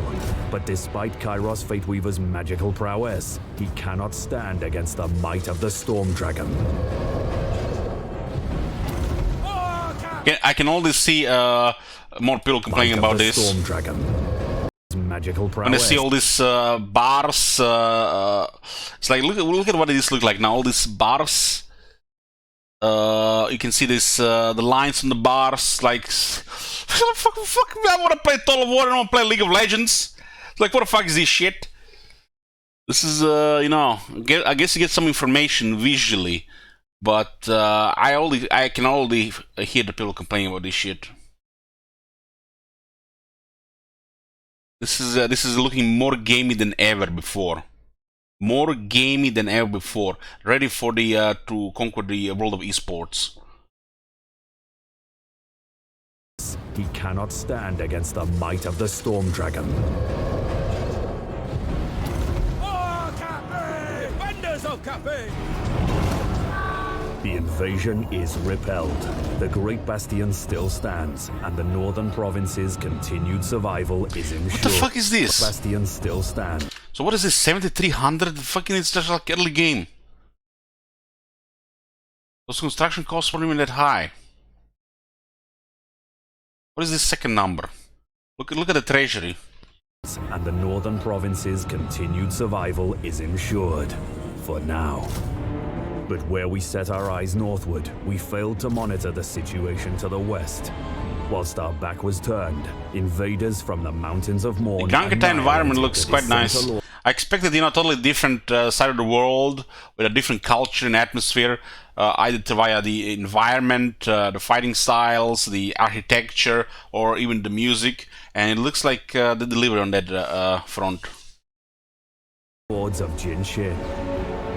The dwindling taste of victory turns sour as Miao Ying realizes bitterly that her campaign to protect Cathay has only just begun.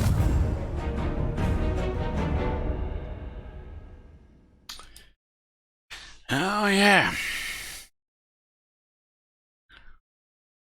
At least we got 8 minutes of gameplay here instead of 4.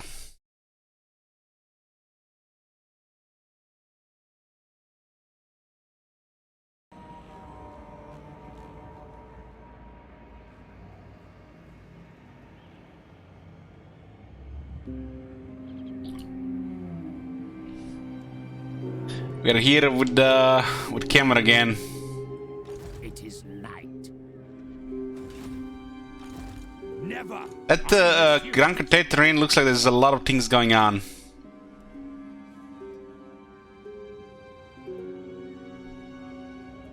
I need more minions. Marienburg with 3 armies on turn 9, man. That's extreme. We just need to pretty much hold the fort to slow down a bit.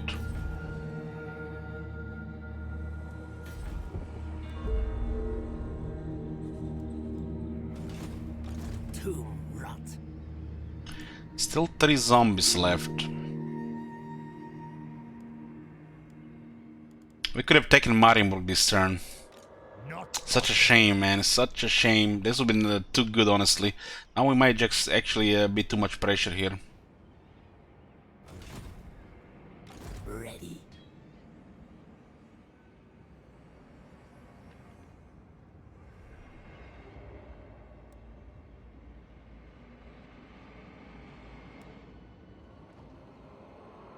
No!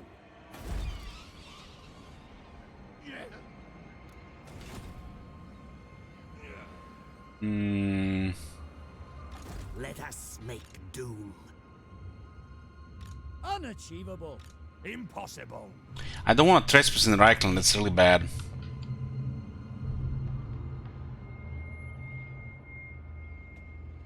If they attack and I retreat, I'm gonna have to. This really complicates things that we don't have a siege attacker here. Really complicates it. This is gonna be a little bit ugly if they move forward with this. This would have been such a nice attack here if we had a siege attacker. I cannot.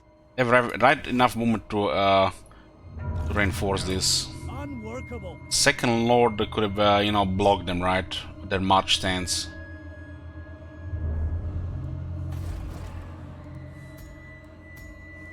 But we need money as well. They will all pay.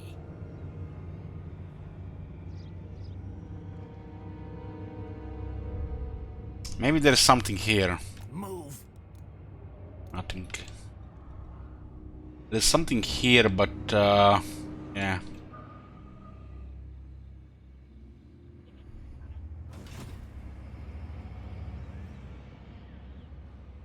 Find me grave-bound.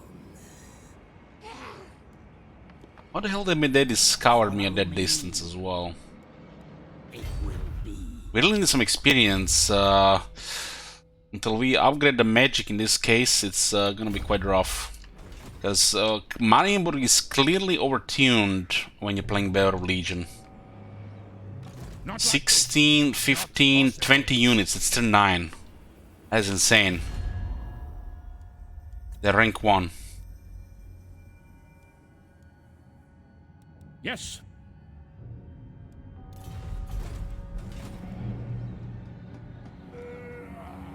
They cripple Kamler and they buff Marienburg against Kamler. Otherwise, you know, click, click, click, right?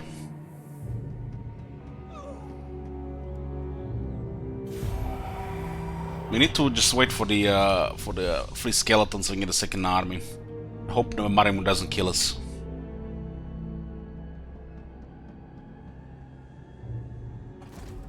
Oh, those bastards!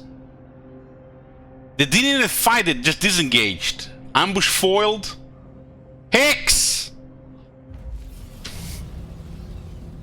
Man, that would've been so good! Never. Not possible.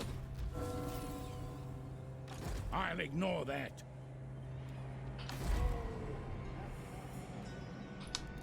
Not a miracle worker. How are we gonna deal with 3 armies? Unworkable. Darkness comes.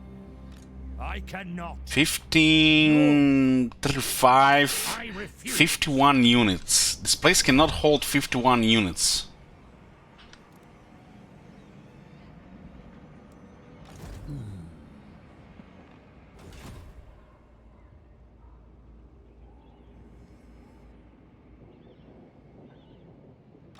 No.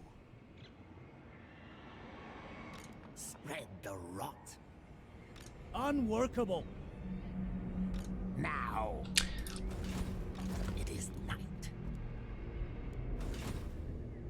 I can't. Cease. Strike out. No. Absolutely not. You're gonna get experience. Those 3 armies are gonna look much uglier soon. I hunt. Find me charnel pits. You dare. Then go. Why they abandon this area if they're at war with those factions there?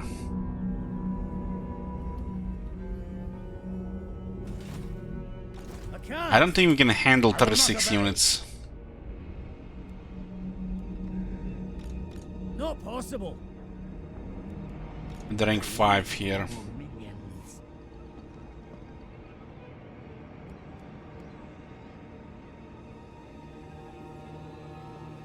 Maybe we've had the battle skill or Wind of Death. We've had the Wind of Death, I guess we're doing fine.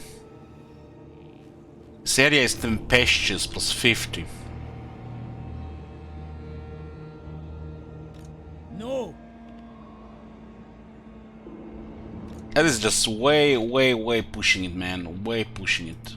I'll ignore that. Impossible. Not possible. We attack, we do our best, and we somehow survive. We fall back, raise dead, and fall the fort. I feel like that's like the only play here.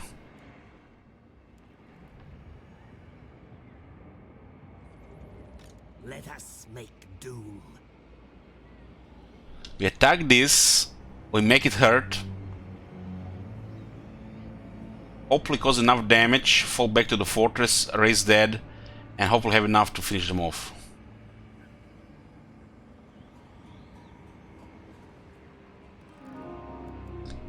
So what do we have here? 1 Lancer, 1 Graveguard, 4 Wolves, 4 Spears, and 6 Warriors. For such fights we can't even consider bats. And we only have... Battle have 3,000, not even 3,000. Darkness. I refuse. Have too many range units. Which means we need extra faster units. Too many range units and outnumbered. That's a really bad combo for us. Unachievable. What? It's way too early to go into such a big engagement, but what's the alternative? We're going into the city, and we got 31 units with some quality and support against 3 armies. 3 lords alone are gonna be a huge pain in the ass. We can't do it in this leadership. No.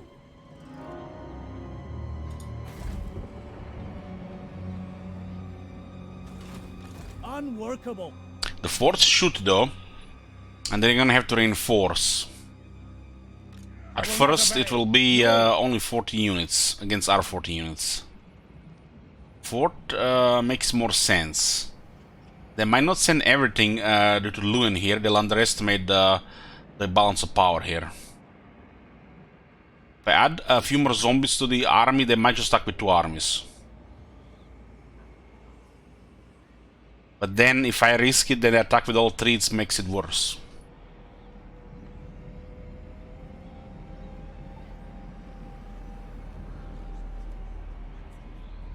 We don't even have the additional armor here. Absolutely not. The swordsmen are too much for our infantry. Without a battle skill. I can't. If they attack with all 3 armies, this is gonna be dead.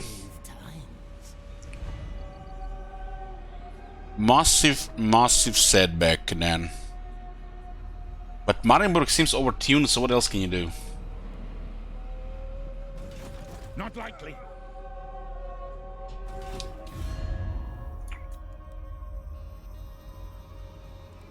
An option is to attack and do a fucking desperate field battle, or do a desperate fort battle against more. At least in a city, in this way the reinforcements are slow, but in a city we can hope they fuck it up. First, they attack only with 2 armies.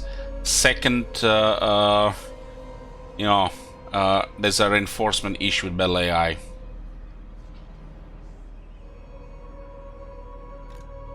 Possible. There's all these horses like the Outriders. As long as they hold the wall, they don't have really much value. But all those archers are gonna ruin us.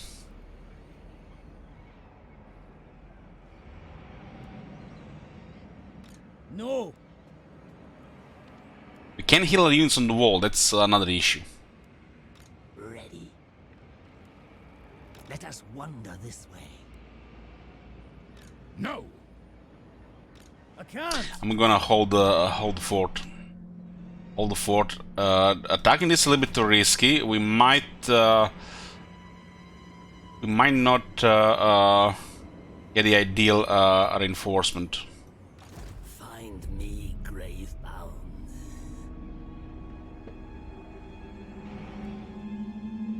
Keep army outside the fort and ambush. Well, they then gonna besiege the fort and attack the army outside the fort. And then we have to retreat, and then we lose the fort. We tried ambush twice and it failed both times. We didn't get the siege attacker to take Marienburg last turn, and we failed to ambush Emil, so we missed twice on a decent chance to fuck them up. Now they might fuck us up instead.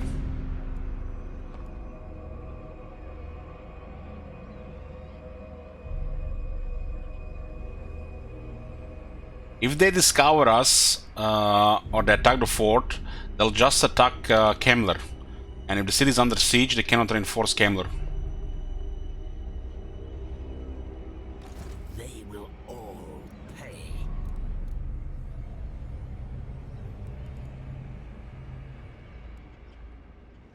I'm gonna get rid of the zombies. The zombies don't do us any favor here.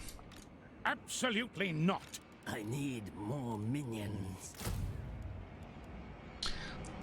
The swords are slightly better fighting on the walls. Well, they besiege the fort first, Parik, and then they attack the Kemmler. And then they attack the fort. The AI is pretty common with this strategy. They lock your reinforcements and attack the forts outside.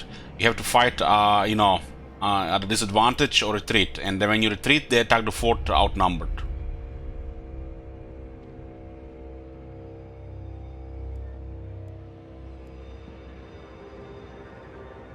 Now we are not turning off control large army. That's highly abusable.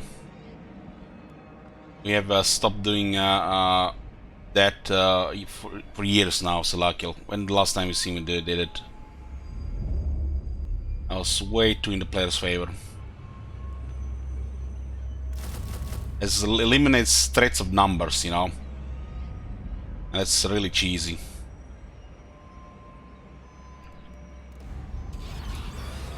I refuse. Now.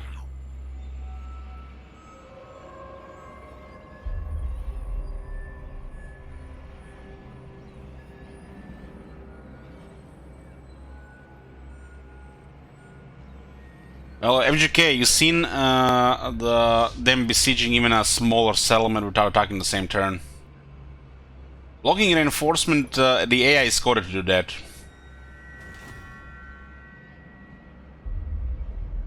Unachievable. Either way, it's bad for us. There's like no good option here. The worst one is to just pull back.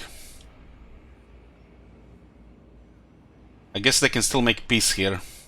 They might ignore this and go for Luen. And then we get a siege attacker next turn and risk something.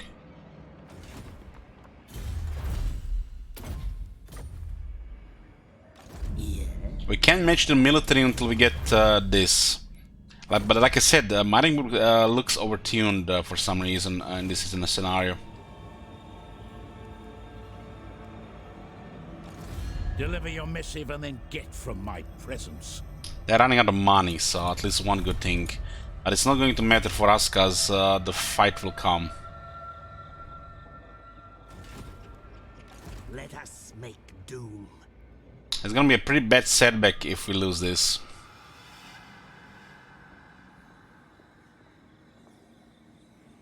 Not likely. You know why I think they might only attack with 2? Because they can also attack Gisler on the same turn.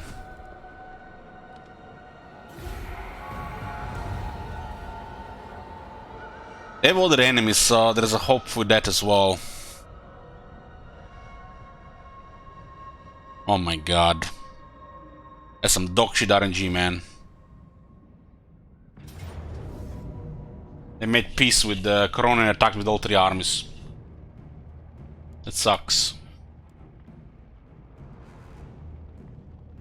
Man, this is decent armies. It's fucking turn 10, man. How the fuck they can have paid 3 armies on turn 10? Meanwhile, Karl has half this military. This faction is, seems like super overtuned when you play Barrow Legion every single time. You have to get a little bit lucky with approaching their main city. Okay, let's put a prediction here.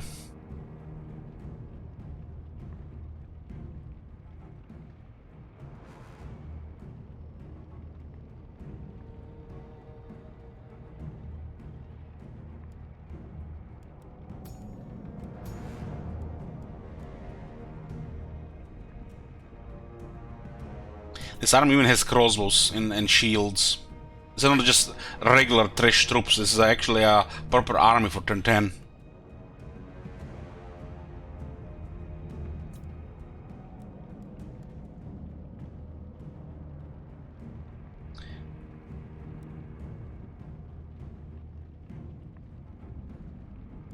Oh my god, this guy is disciplined.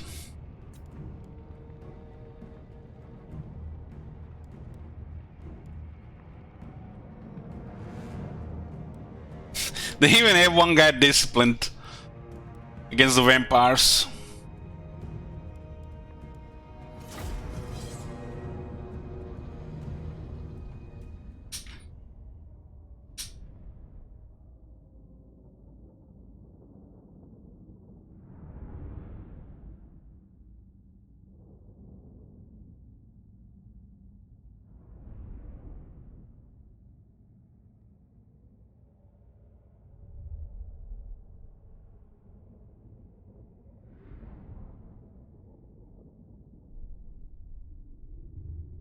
Well, they have enough to win here, but you can always hope the air will fuck it up.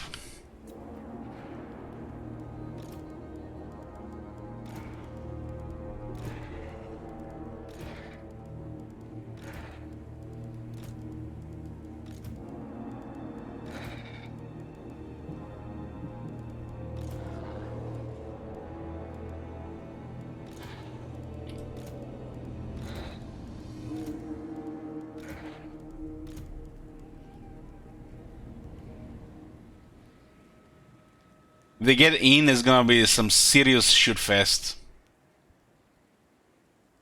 We got arrow towers.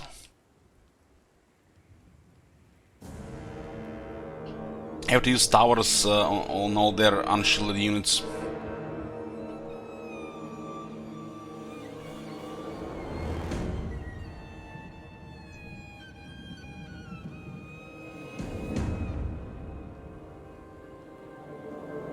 If I open the door to put a wall of spears to block the passage, I'll just shoot them all.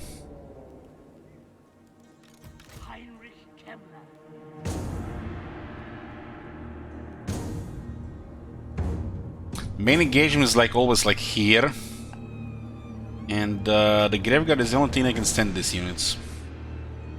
They'll have their limits without healing, so we're gonna have to rotate for the heals. Like put like 2 line of units here and 2 line of units here, and then just switch around. Send the second one where the where the first one was, and I use the second one then to heal with the upgrade invocation hack here.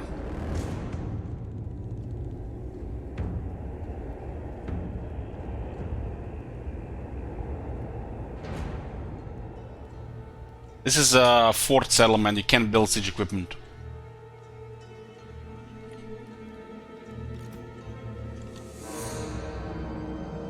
We could also cause a shit ton of leadership damage with some terror and Wargeists.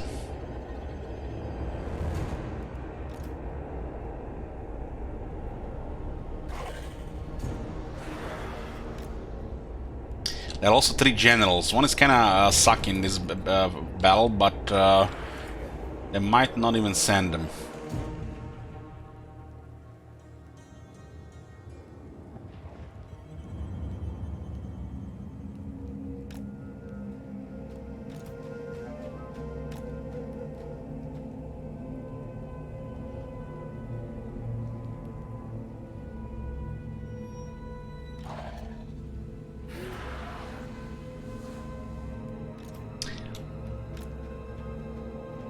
I'm probably gonna have anything on this side.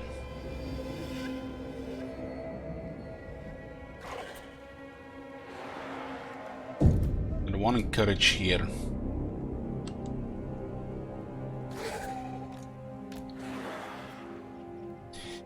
Well, the Krill might be able to fight off some of the lords. This is a huntsman.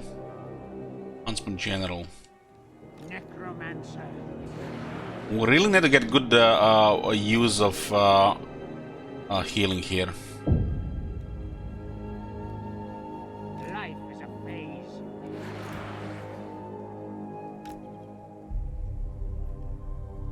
Necromancer. I think that the Raised Dead Graveyard was available. Everywhere is death.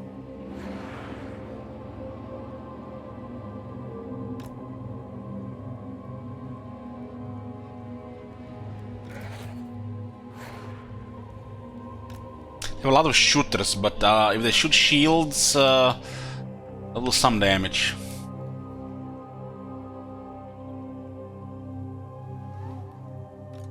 Necromancer. Put more defense here. Tire them out. Use the graveyard. Necromancer.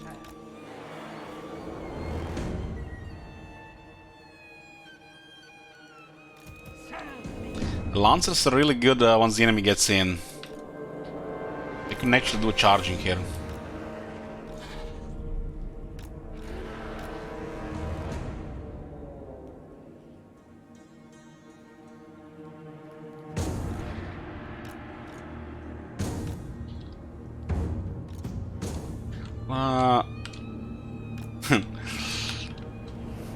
Yoo-hoo! I will probably move these guys around for terror alongside the wall. They're fast.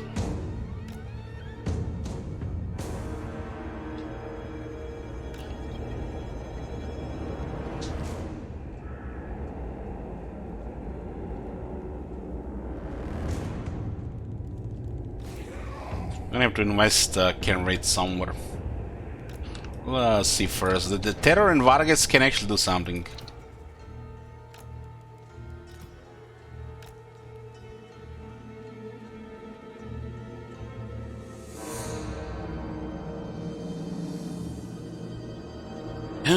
That's almost like a proper siege here, guys, right? Almost like a proper siege.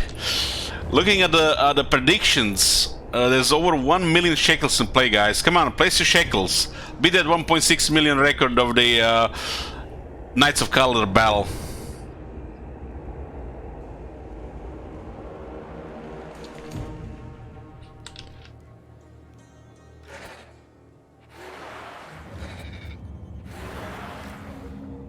The graveyard available, plus we have the dire wolves. I think the dire wolves should just be up.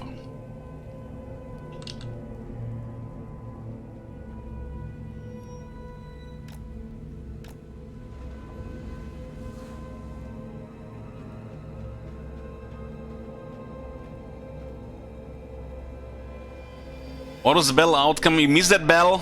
That was a victory. That battle looked easier than this, even if it was pushing it. Oh, look at this, boys! We got a new record. There's 1.7 million shekels in play. That's the highest pool we had so far. We need to investigate what's going on here. Who are the batters? Where does the haha put his shekels? Let me open the summary.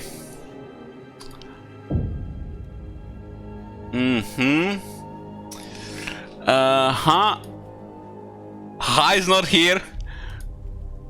I don't see him, guys. He's missing a massive pool. He's waiting. That's a lot of shekels. 46 users betting victory, 48 defeat. That's a shit ton of shekels, boys. There's gonna be some serious payouts here.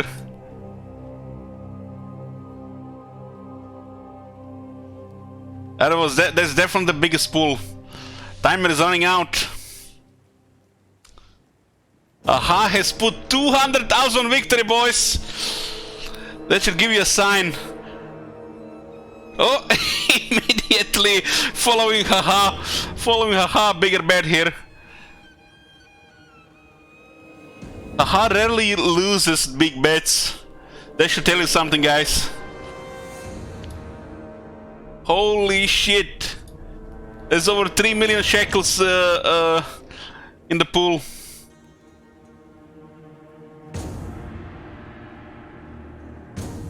Well, it's definitely gonna be something. 66 users with 2.34 million shekels on the victory. 57 with 905,000 on defeat. Either way, good payouts for both sides. Defeat gets shit on, really.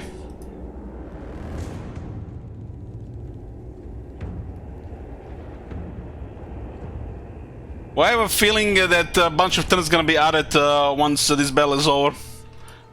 Or removed.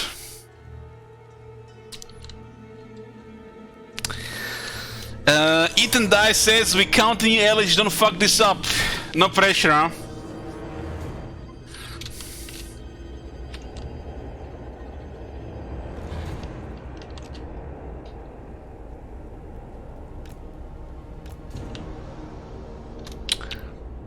What are we gonna do with this pile?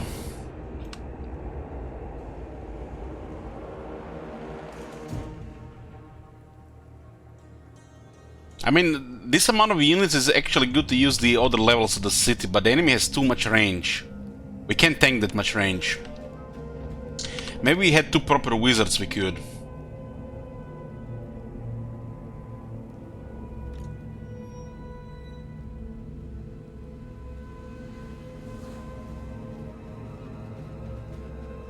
With the last two graveyard, there's actually three left. This one is from the Camel's army. Probably best to put like in a sacrificial role.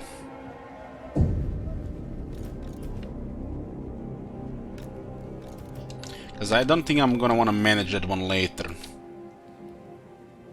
There's 3 more leadership here. We're gonna have to have like 2 extra here.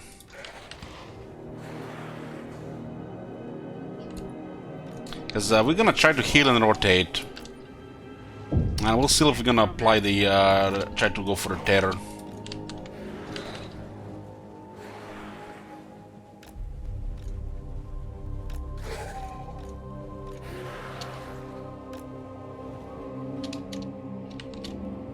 I need some swords here.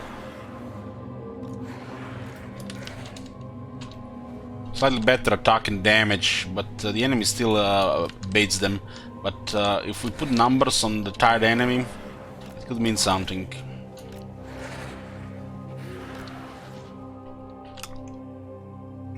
We can rotate into spears while we're healing, because they have a little bit more defense.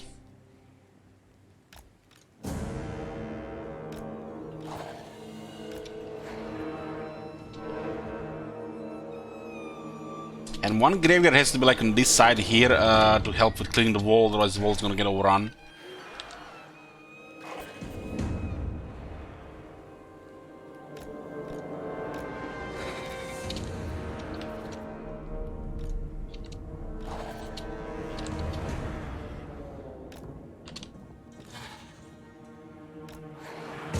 the hell? What is this terror you speak of, Mr. Strimmer? I have no idea. Thank you very much, Ha.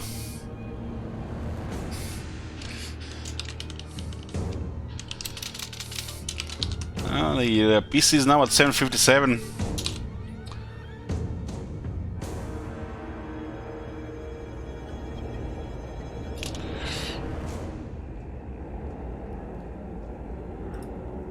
Well, early on it works, especially before technologies.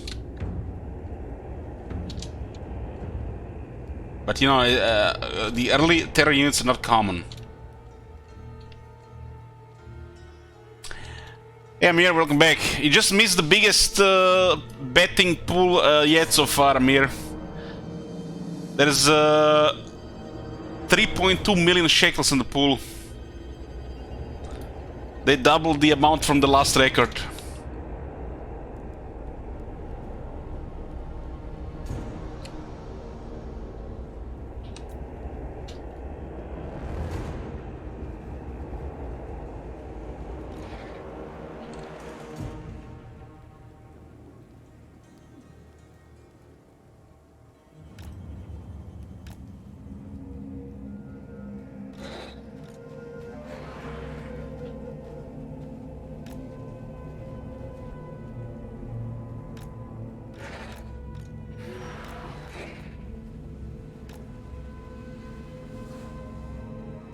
This battle is almost too good to start. The anticipation.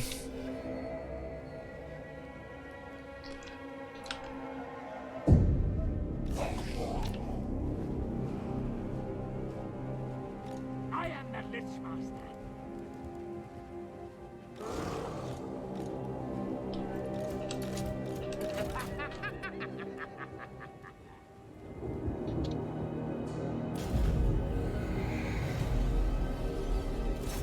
To target the archers with the towers. The towers are not very good.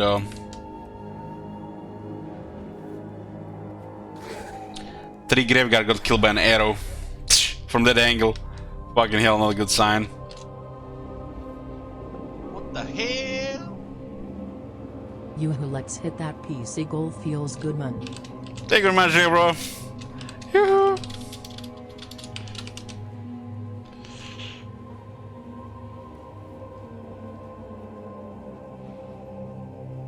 I'm getting distracted here.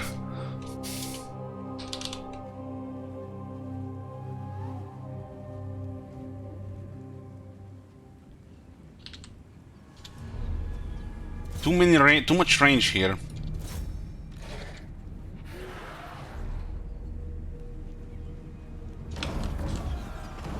The Lord is climbing.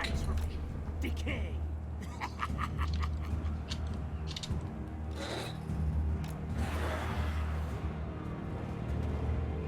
Master of death.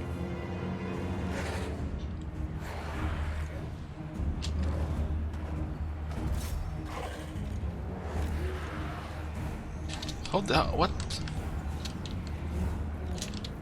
Too much for the shields here, huh?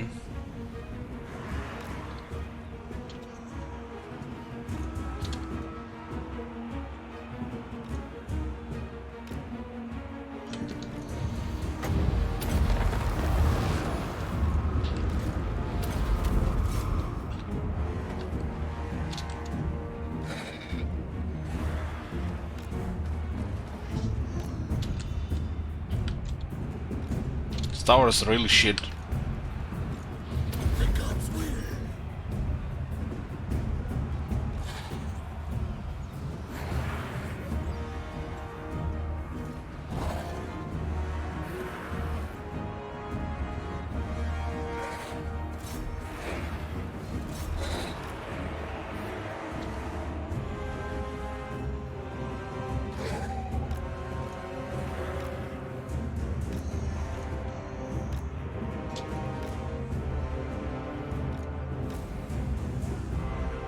Tremble, mortals!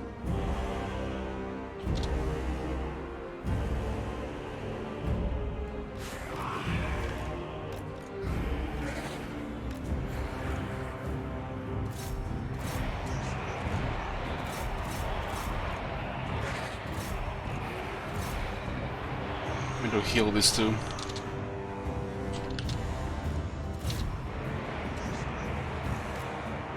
Need to be a hammer with terror here.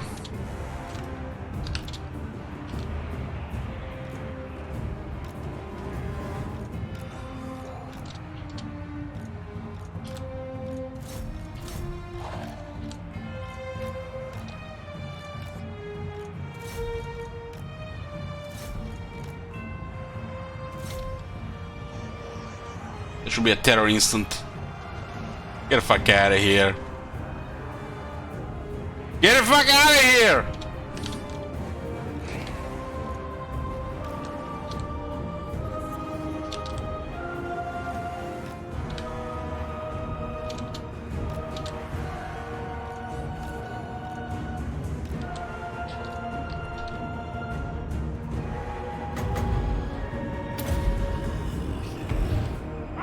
Even Krell would be impressed.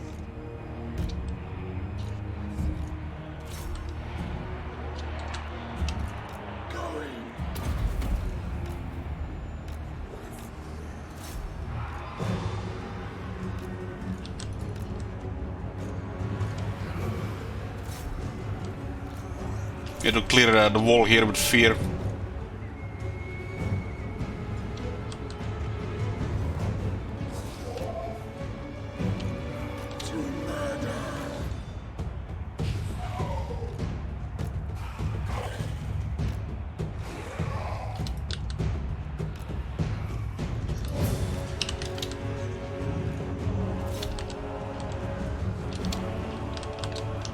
Actually taking a little bit too much damage here. This guy doesn't need anything here. I don't think we can get a kill into position here.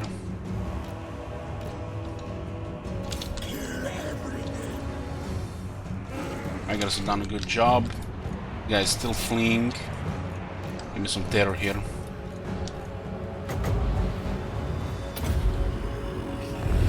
Quiet, Skulls. I know. Next unit.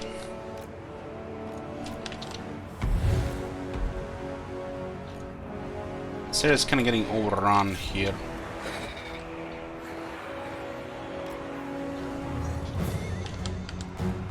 This is a pressure with leadership. This one here as well. Okay, let's send the terror here as well. There's a lord here.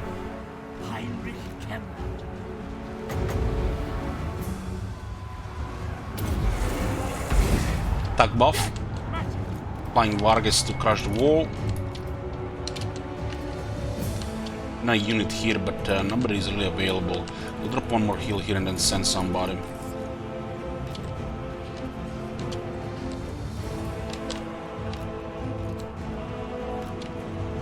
Side here is looking good.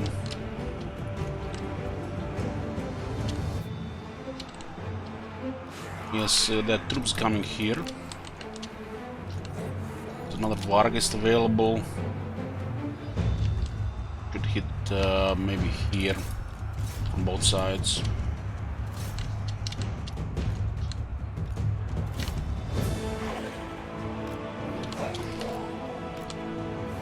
Come on, guy, I killed you! He's gonna die before he delivers any damage, I think. A lot of leadership damage on this side. You can still get one more for the heal here. Now we have to cast it now. Darkest magic to me.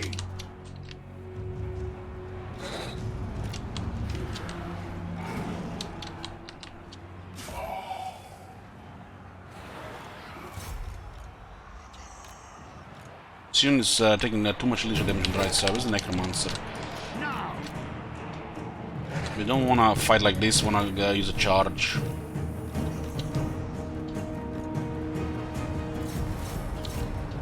Vargas are not doing much here. Now this is fine. We might actually just win here on the grind alone.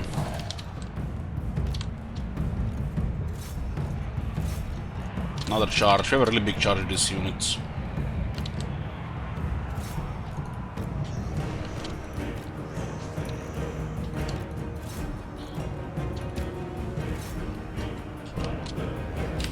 is fine here to tank. Couldn't get rid of the second lord with the Krell, unfortunately. Maybe it was a little bit too slow there. I'm gonna drop a heal on Vargas once they're done with the next charge.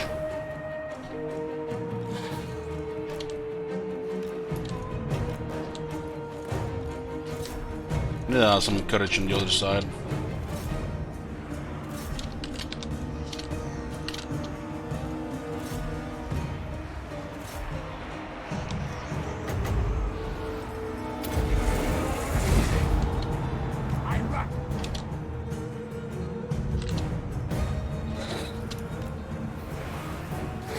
You don't want to be stuck like here, we're missing charge here.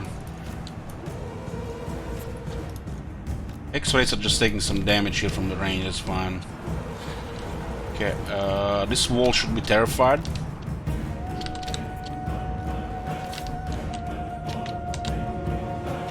Okay, all good. The Vargas here for another big heal. Extra stay there. Got another big charge here. Okay. Replenish the Vargas, clear the side wall. We can send these guys to help to the other side. They're actually very susceptible to fear here right now. Too many enemies, too many allies are routing.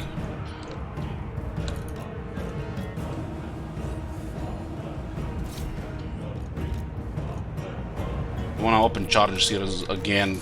These guys are not charged and doing much damage. Side here needs some help. Stretch these, send these guys around. Gonna be shields. You guys are fine here. The Vargas here. Vargas here. Go up.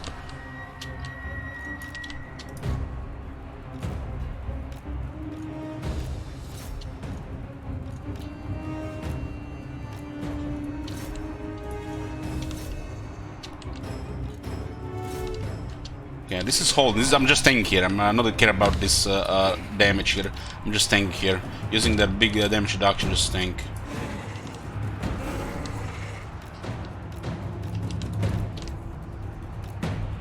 Okay, this is fine.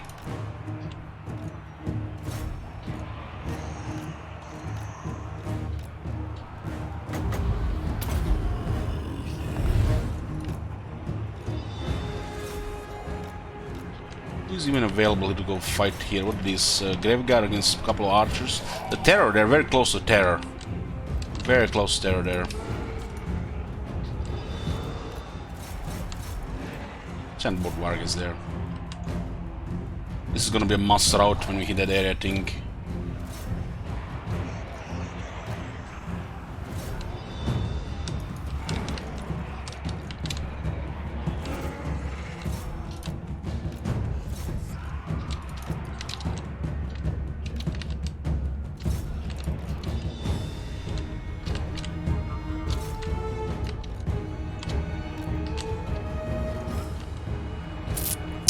Yeah, this is pretty good.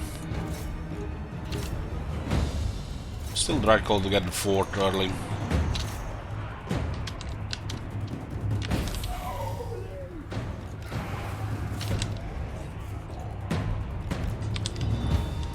One heal to rout him.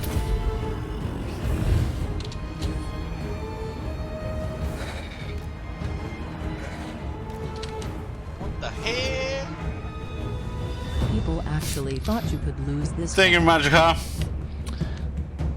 Well, you guys, when how put the shackles, you usually put shackles yourself.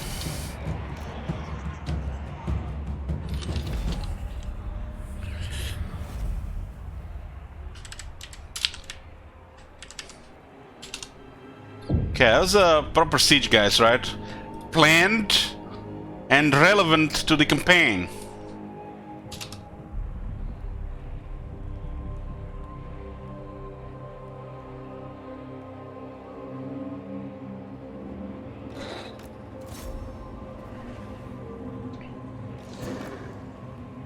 I'm not gonna risk healing at this stage, but we could heal some units. Where is Krell? Imagine a game where we could just heal at the end without risking a crush.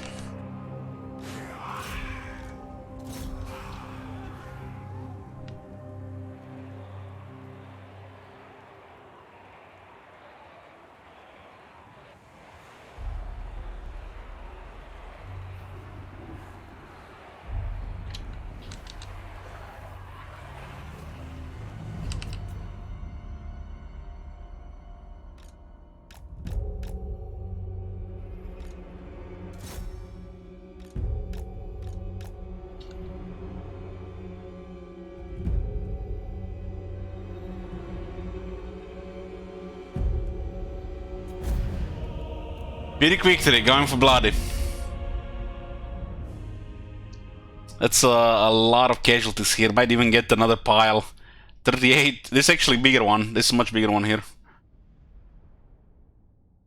Imagine we get a siege attack next turn and take Marienburg. I'm looking bad to his game is alive, right? Kappa. Choose the outcome of the battle. This is defeat, right, guys? Select defeat.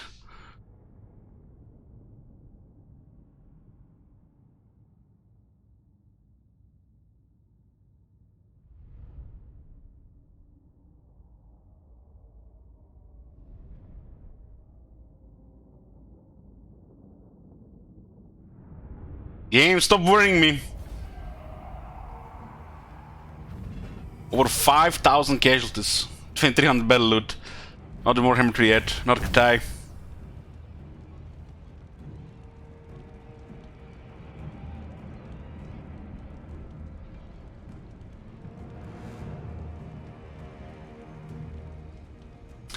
That was a shit ton of shekels. How much did you get, guys? The winners.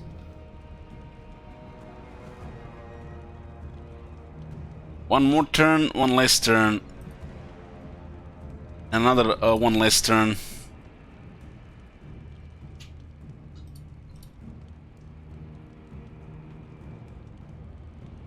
Haha, made 80,000s.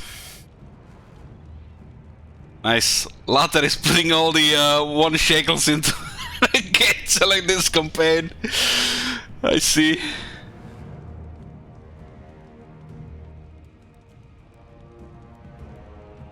And the Gregor did work. When they fix Mel in this game, you know, I'm probably gonna get to make coffee and win this battle. This team did over 24,000 damage, very impressive. 19,000 damage. He had a nice charging area. This guy's hit really hard.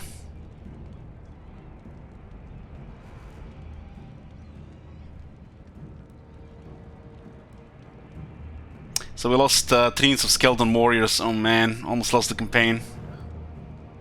900. I need 900. I don't need replenishment. It's 3 units of skeletons, man. I have to pay for that shit.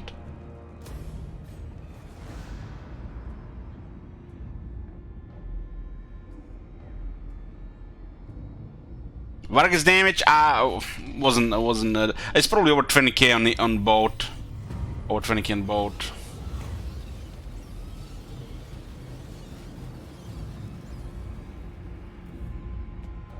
It's gonna be rebellion in Artois, but it's tier 1.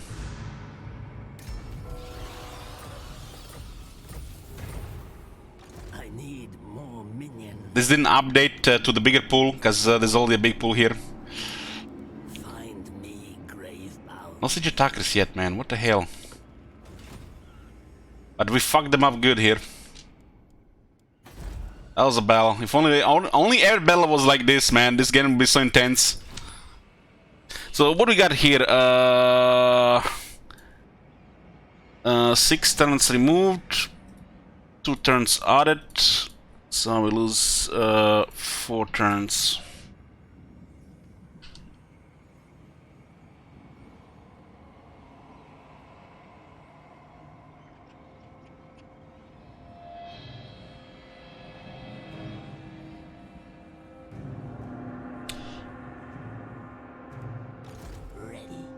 What is next? Next are the High Elves. We had so far 2 pretty victories. We could have been rank 7 already instead. That one, I casted the One Who Dance Macabre upgrade twice in this battle, and the Graveyard was just deleting that side, especially with the combo of the Morale Bomb. This makes it cheap and lower cooldown. It's a spell you can always cast if you have power. Sigma forbids this. Move, Jesus, they're all recruiting new shit. then go. We might be able to empty. What the? No. Then we might be able to empty some of their city here. This is look at all this experience, guys. Now we are gonna reap the rewards, and Luen's gonna attack us, no doubt. Not because they're not fighting anymore. All right. Who is Luen fighting?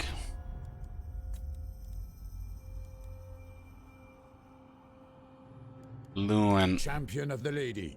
He might go after us close. Has two enemies, dolls.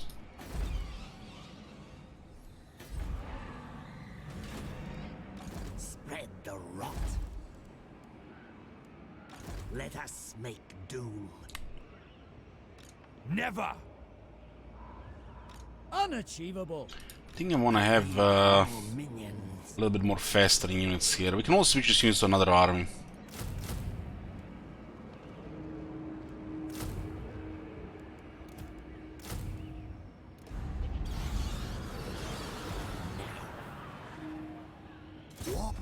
Grave time.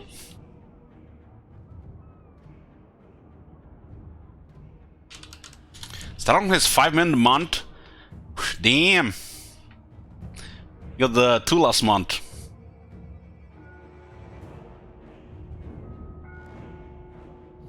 Medium casualties, huh?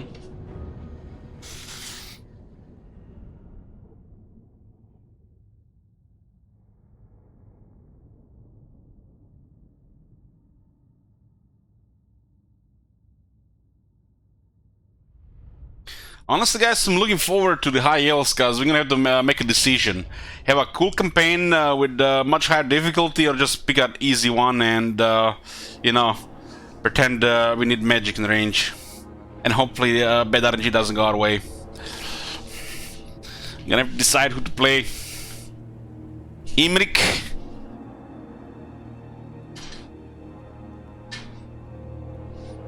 I don't know, man. Not sure the range is that reliable.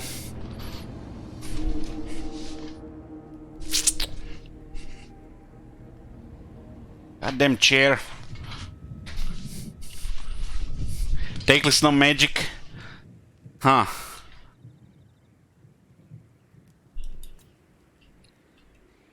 Louis! Melee only mouse? That's good. That's good.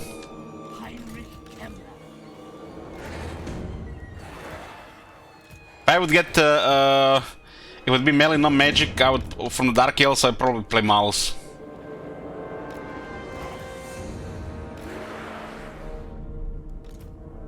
Let's put these damage units in the back. I don't need to put more pressure on them.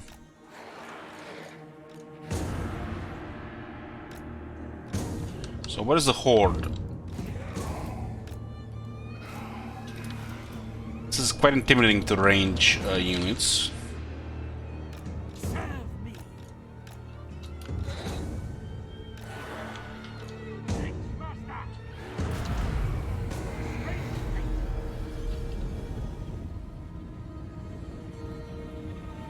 Yeah, I'm thinking Nagarite, but it might be too difficult.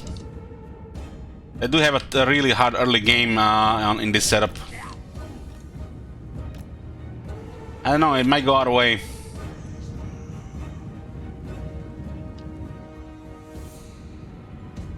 One less turn.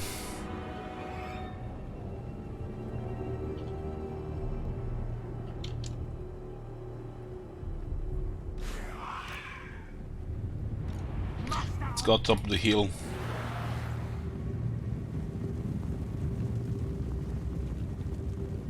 One less turn.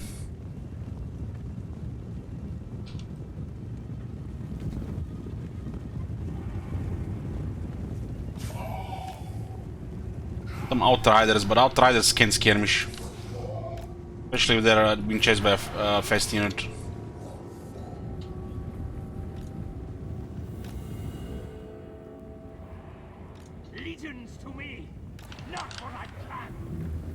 It looks like they're not slowing down at all going uphill. This faction has tried on all the units, but the game doesn't tell you properly.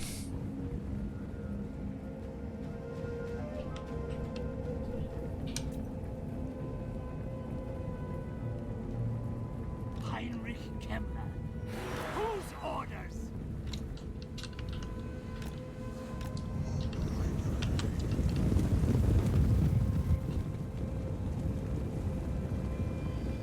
That is strange, to say the least.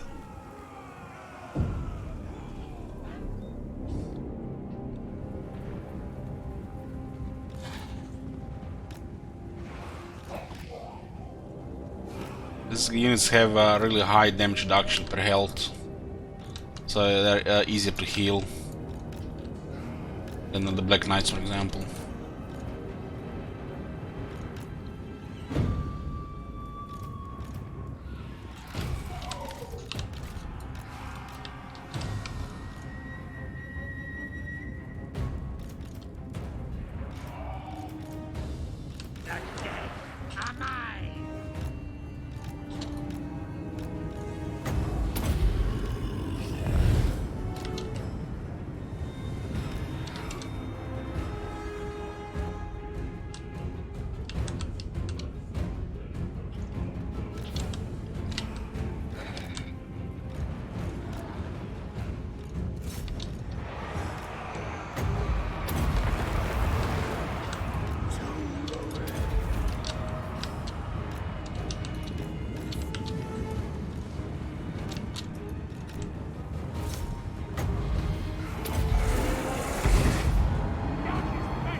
Oh, we checked that video earlier, yeah.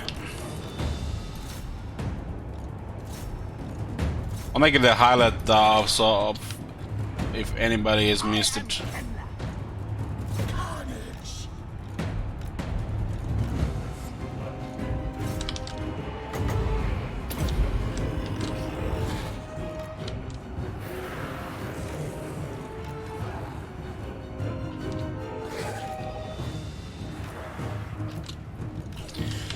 Well, I'm almost back to some proper streaming times. I think from tomorrow will be even better.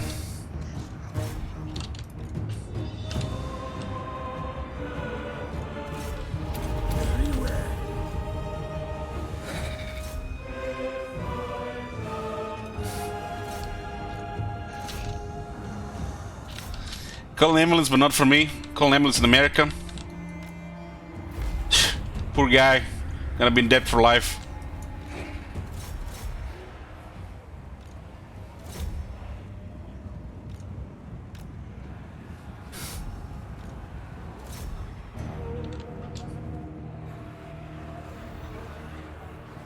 Fear the two. Nice. At once. Gandalf handed with a sword, not just with a staff.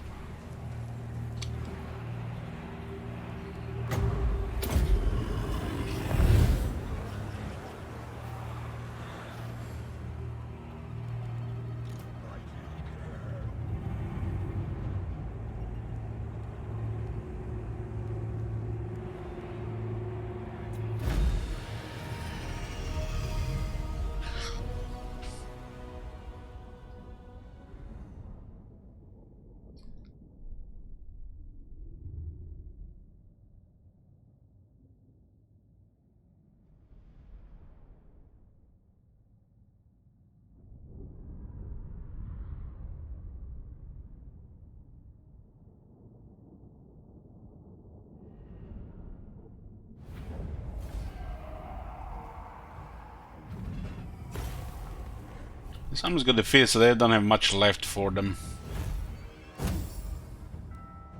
135 just because this guy's hit shit. I guess perfect time for murder captives. Then go.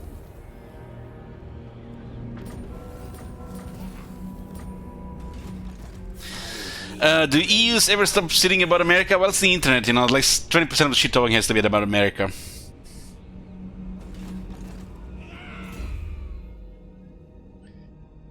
And bringing towards Wind of Death here. The Poop of Nagash. Raise Dead can box shit down. Cheap. This is I don't really like this spell. This is like horrible. This is should be properly scaled for the ultra, I guess. The amount, how much it costs, you know. I like if you're desperate, you can do some damage with it. Raise Dead is good.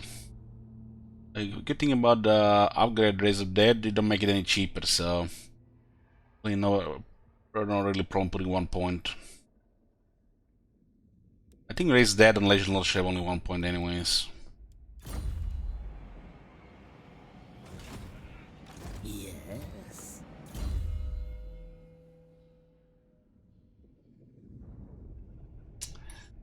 Oh boy. Why are you renaming a settlement in a campaign that's not going to last?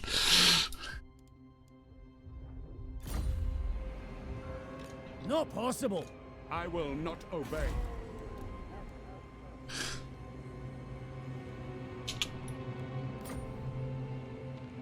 Bad, haha, bad. Tomb rot. No.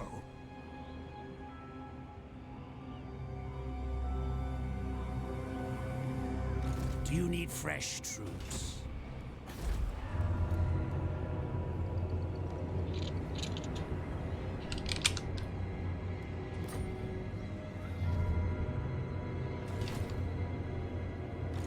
I have a good feeling Lewin might attack us the moment we take Marienburg, and he has a nasty army. You dare? Absolutely not. I can't. Getting Marienburg will give us 500 just from the port. How the fuck does this army survive and the Marienburg didn't go for it? The fact this army is alive makes Lewin a little bit problematic.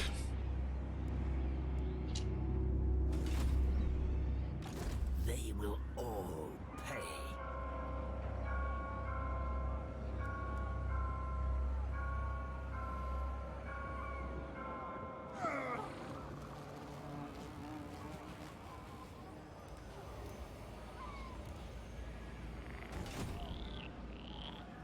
I need more millions. We need more experience, and it's gonna be risk occupying Marienburg, but he might not go for it.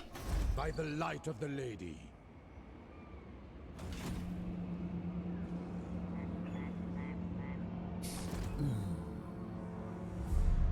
Yeah. How much we're dealing with here? 4, 5 Outriders.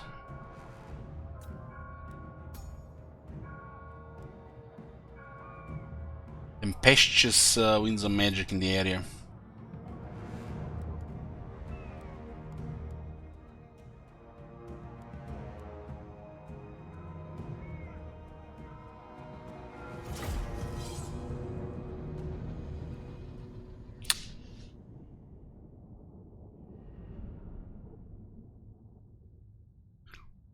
See, if I've wondered if Ha is the most shekels now. I don't think it's a Ha. There's a couple of people who have over 1 million shekels, and I think 2 have never even used the chat. Turwade, or however you pronounce that, he might have currently the most shekels. Apparently, according to the Twitch data, which I got a message, Turwade was the one that collected the most shekels so far, and was close to 5 million apparently.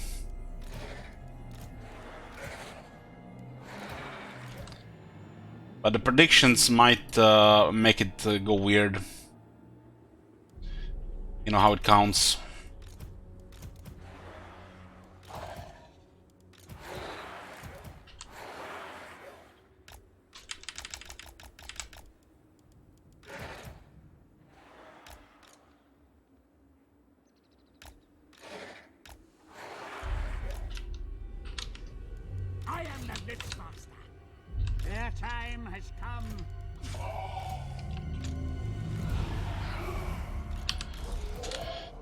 They do have Outriders, but we have stuff that counters Outriders. Just use Dread. Put the cannon rates where it matters, and these guys can stay in the back.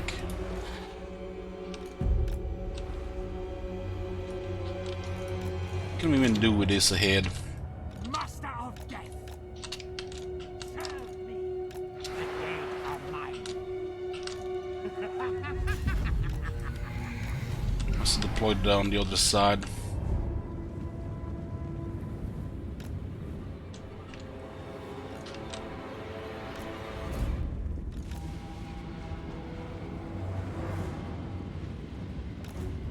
What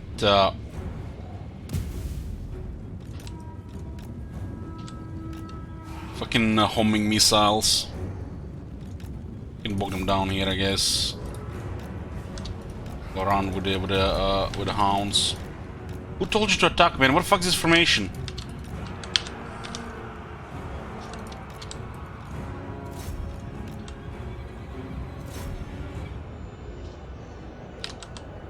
I will also send these guys here.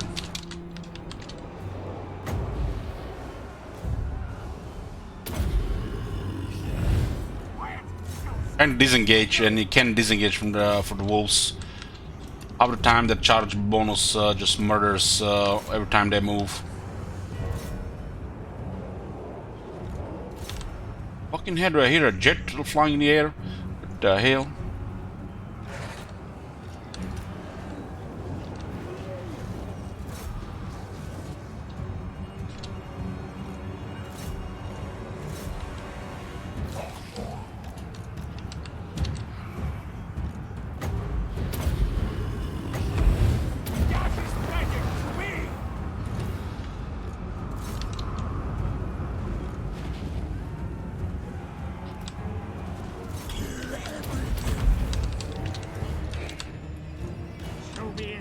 They do have lots of shooter in that arm. We're gonna have to go after that carefully.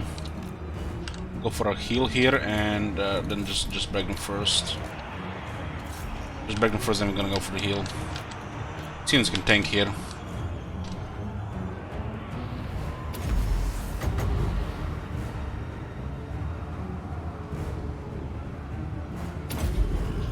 If you want to select the units, the 4 units you want, they have to flash.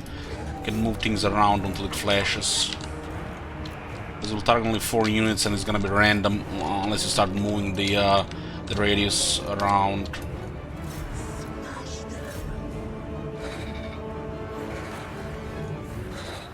These knights can go break something else. We'll send the dogs after them.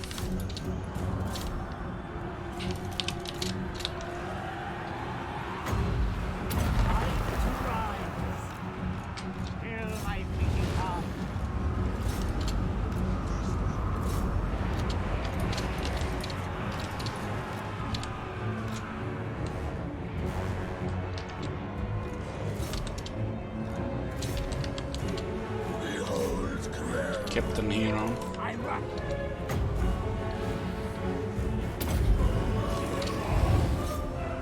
We'll send the knights around as well here.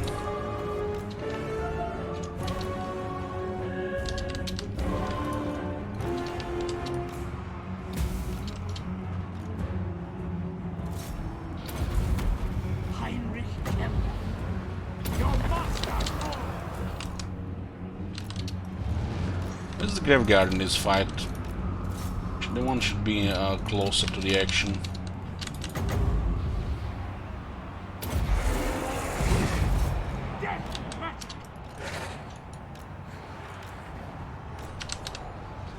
Trying to hurt the range with our swarm units. The dead will rise.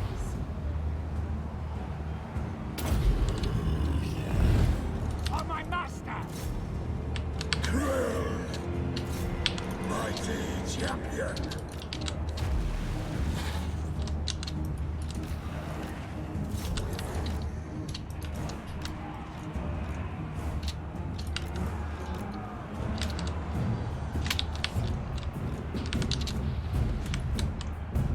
I can be in the mosh pit here.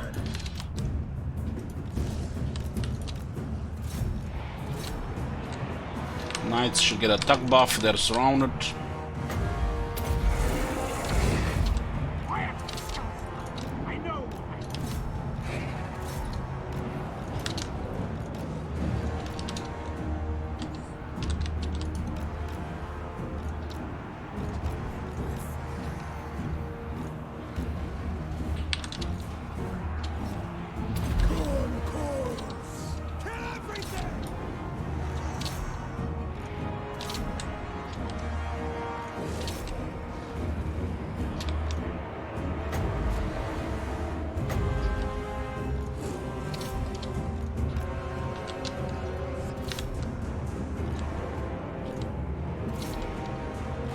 It's like they're in a real bad spot here. I mean for the kill. And a good development here.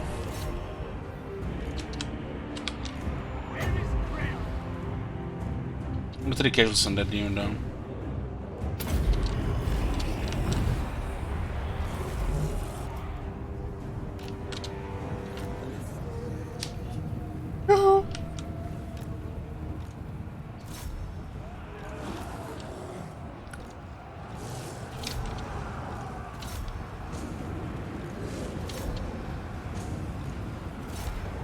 Cameron's got 45 kills in that mosh pit. I guess they were tanking.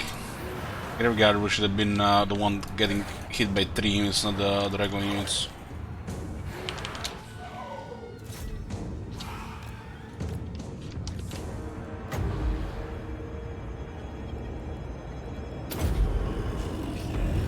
A little bit worried about that Lewin's army. His original army there, and that army is no joke.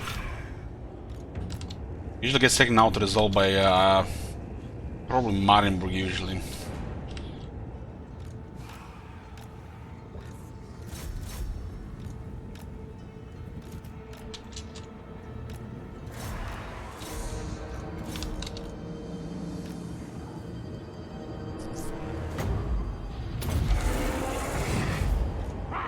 Even Krell would be impressed.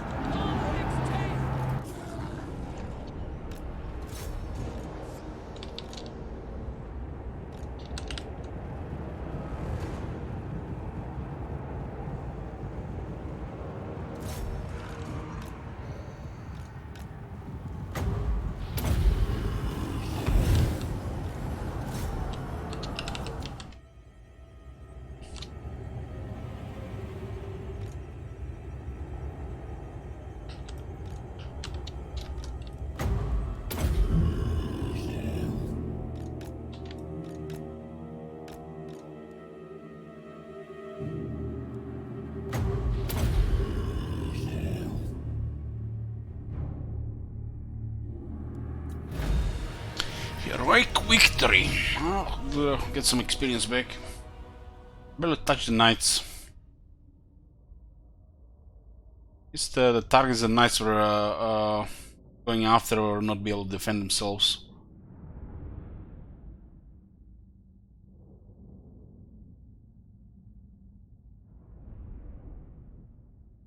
The garrison survives after besiege the city.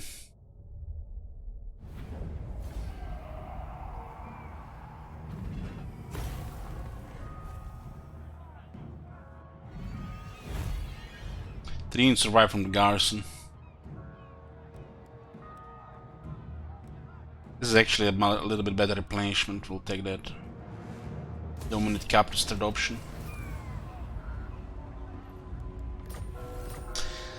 One less turn puts us to 24.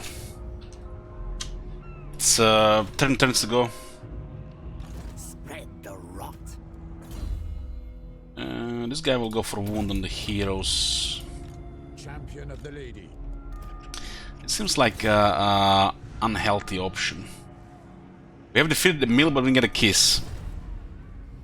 Goddamn.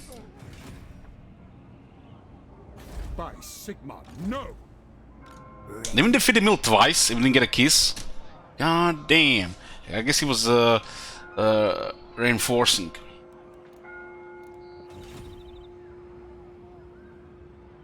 Grave times. This is just a turn limited campaign, you know, so chat decides how long it goes. You know, they could add like turns or remove turns. They could turn into a regular campaign or a very long campaign or a very short campaign. Holy shit! What the hell? It's one of those Shackle request campaigns which are turn limited. So Shackles decide longer or shorter. It is night. Find me grave bound. Yes. Yes. Darkness comes. Who shall we destroy? Very good. Now.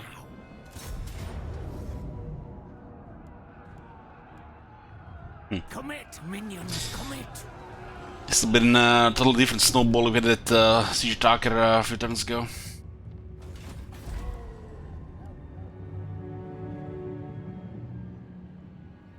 This is a little bit awkward.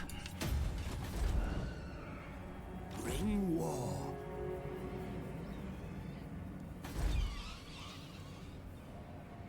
This is a little bit better garrison now. This is like perfect, like you get just what you need for this place. Of course it lacks range, but these are excellent troops to defend the city. I have it on the dashboard, OQ.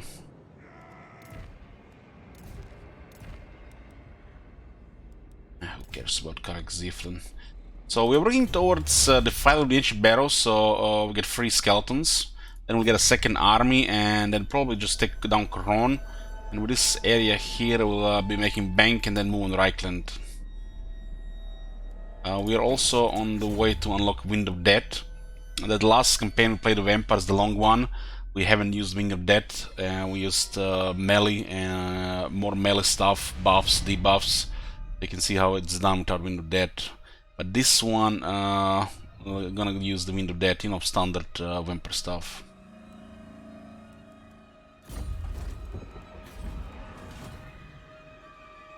The shame we didn't get a second keys there. I'm not happy with about that.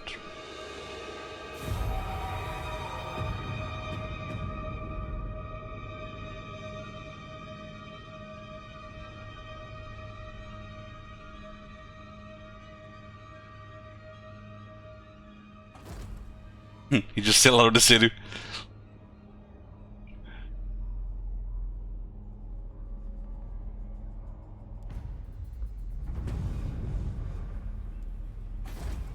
This will give us a little bit of money. It's gonna be tier 2 with a tier 1 harbor.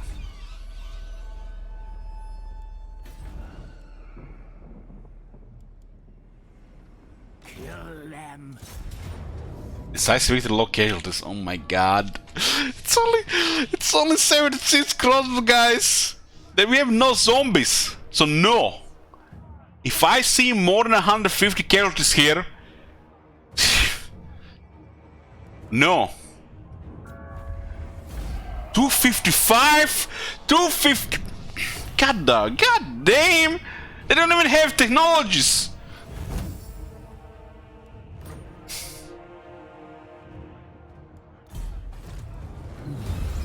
Okay, it's turn 12. We got Marienburg, and controlling Marienburg gives you access to the Middle Sea, which has a shit ton of factions. Shit ton of factions.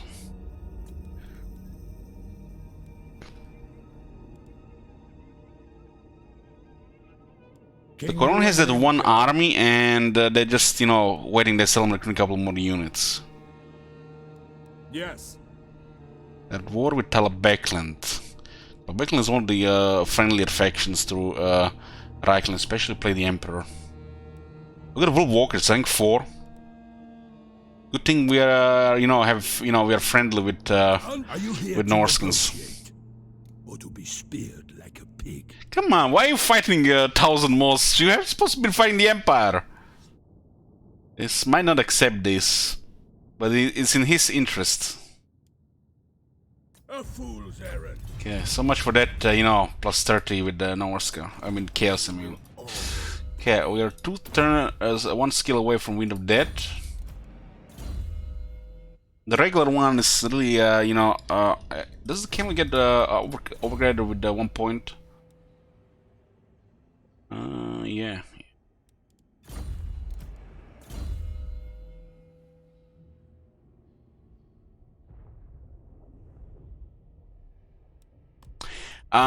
Toaster Salad, go watch that campaign. You can see the use of all the melee the vampires have to offer. Lots of cavalry stuff as well. As there was a long campaign there, and we haven't used any of the really destructive magic. We use just buffs and debuffs mostly, healing.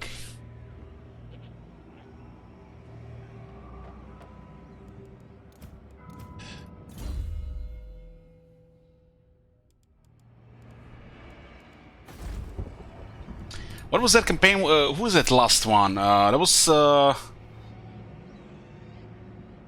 me check. Let me just check for you. That was Sylvania. Maybe it was the one Carstens. Let's see.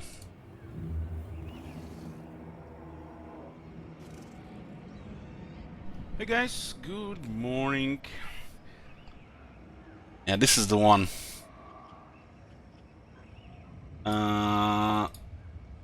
That was from July 2020. Was this one? I think it was this one. It's almost 2 PM. That was one of the other guys. I think it was this one. 93,000 income. We are not even the elves or the dwarves. Okay, I think that was that one. Might have been that one. Let's check the Von Karstens. Von Karsten.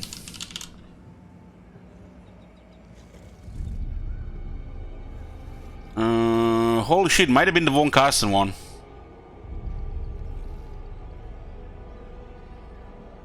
That one was from... That one was a long one. What the hell was that one? And that one was last year August. Yeah, I think it was that one. No, Scratch at Sylvania one. No, that's not that one. I think it was this one. This one was without magic. I think. It was turn 127. You got ult one. I think this was the one.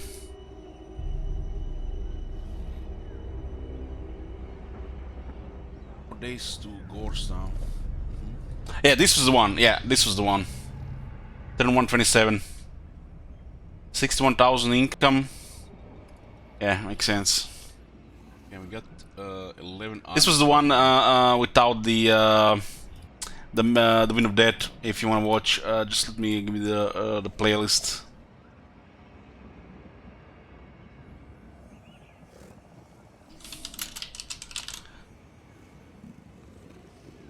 Von Karsten number 5, yeah.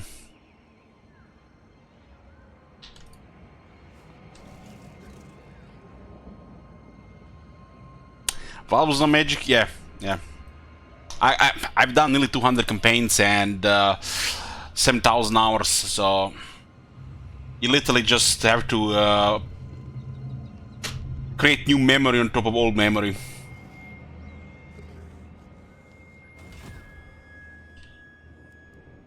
Let us make doom.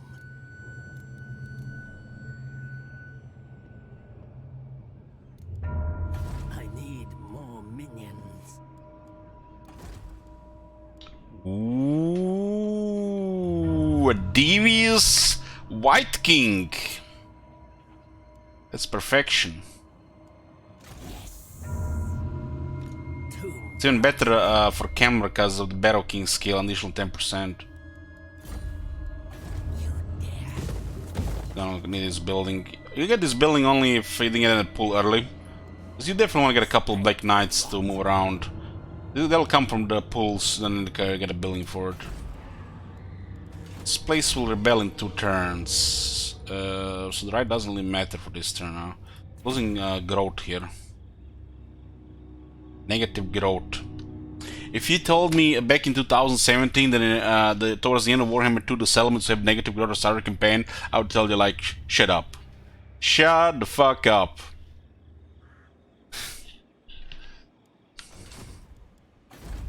Negative growth when you need 200 growth for one population.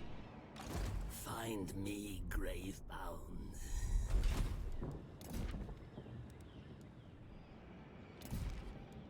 Let us make doom. The vampires have a lot of income in the core building, but it's expensive. So we have to sort the economy. The only thing they have for the economy really is the free skeletons, and then occupy cities and build them up. Because I'm telling you what the WOD is, it's Wind of Death. One of the most destructive spells in the game. It literally just evaporizes infantry. Do we have any clips for this? I don't think so. Those are the old clips, right? Somebody find him a clip, guys. Enlighten him. It's super destructive against infantry, but doesn't do much against most large, because they need you need density and numbers for that damage to go through.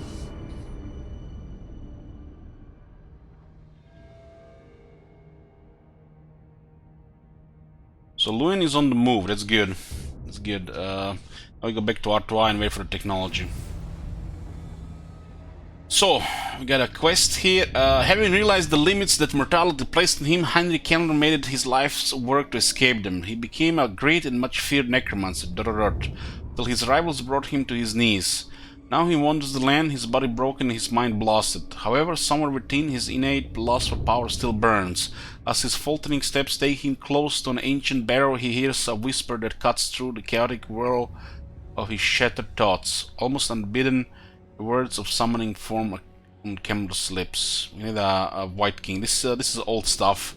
The Kell didn't exist at the time, so you know this is kind of like Your prestige grows, my lord.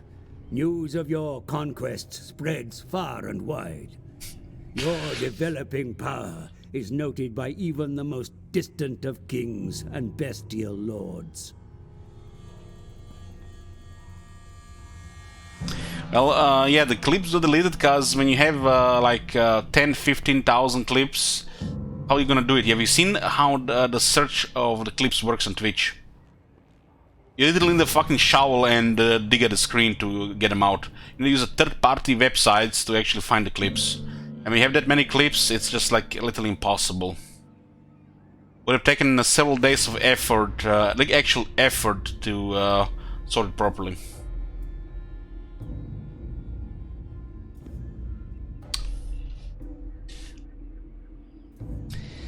Luby says N25, damn, we got a long Barrow Legion campaign, hands up. You betcha.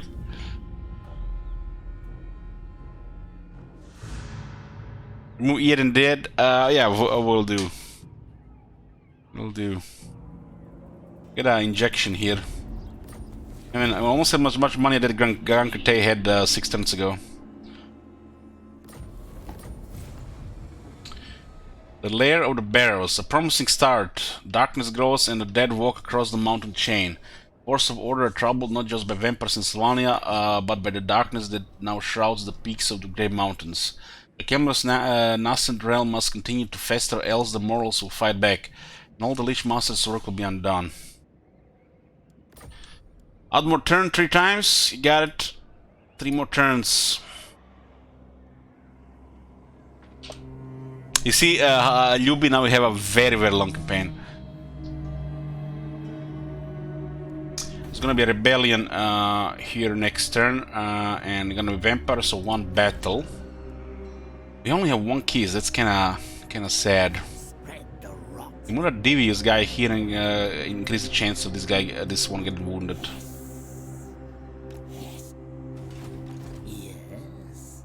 This one is specializing in a wound. I need this.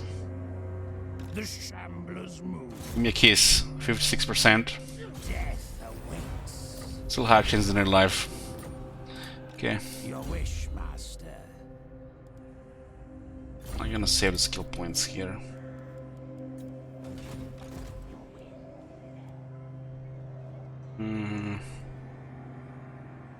Okay, we'll march here. Don't rush me. Never. Gobo is blocking us here now. Darkness comes. Have this one with him. As you command. It's a tier 2, we can get this thing here. So we did a rebellion here and then a rebellion here. This one we can 2 battles, that's great. 2 battle rebellions with vampires, that's OP. Even with the current public order system, with the region control. We need a wall here. The harbor is making 500 for tier 1, that's solid. Vampire City has extra, so 740, that's pretty nice when you have poor income. We do need one more kiss. Man, how the hell did we not get a meal? I thought we we fought a meal in 2 different battles. And we didn't get it. This what it says here. Faction leaders killed in battle. God damn, man, he would dead. I guess if he's reinforcing, doesn't count. 1, 2, 3, 4 more turns. Oh my Thank Jimmy. God. Have you seen that shit? Holy shit. What the hell? They will all pay. Rebels here. This one looks like it's gonna be rebellion as well. We're gonna have to clear Karak-Zifun and then attack Koron. Might get attacked by some other faction here. This is only tier 3.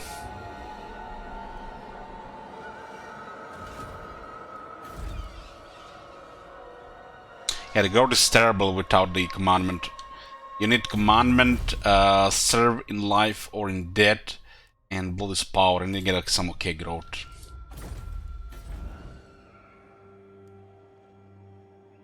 Couldn't get a growth building because we need income. Grave times.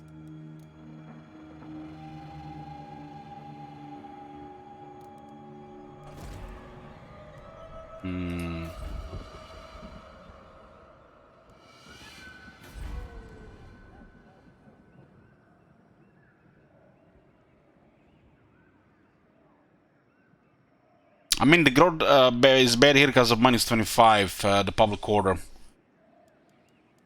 You know, this is pretty much, you know, for most of the expansion period, we really game no public order for the vampires because of the corruption, and you wanna have rebels also, so you pay a little bit for that. But the moment the settlement gets like tier 2, the growth will get a little bit better.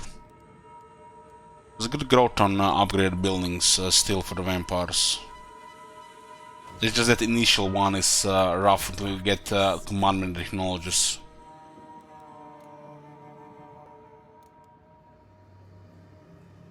What do we get here? The Gravedigger, Corpse Thief, Treasurer, Manservant, Teachable Pennant, and a Carrion. I guess Carrion might add something in this, even this is another rogue hero.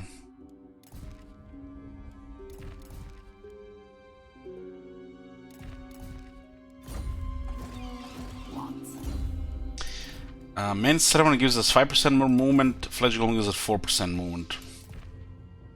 Well, it could be worse, could be have that Wood Elf follower gives us, you know, like what, 2% movement? We can unlock this. We were supposed to unlock this shit by now. God damn, we were supposed to have Necrak like this turn. We'll get the Necromancers going.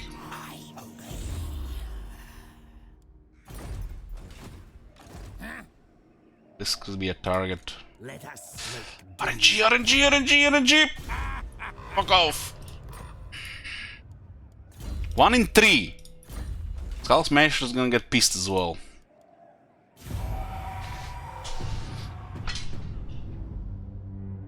No, we're 1 kiss behind for because of something weird happened with the meal. We were supposed to get kiss there, but we didn't get it.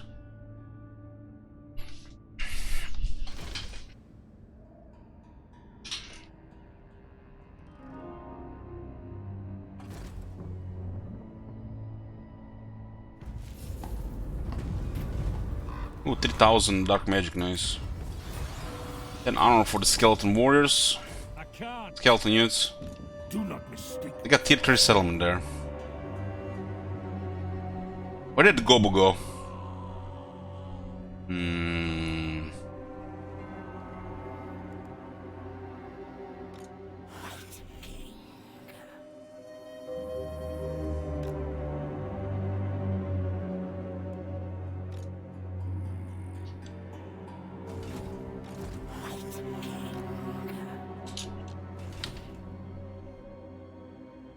Ready? I smell. I might go for the income here. Unworkable. The halberds. Actually gets problematic with some other stuff. We might need to get an army going here for one turn. Ready? Yes, the time is right. It is night. Necropolis awaits.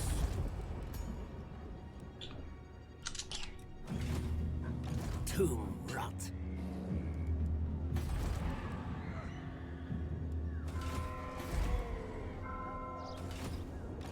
Now, turn them. Oh, casualties. It's acceptable. Garrison taking some damage.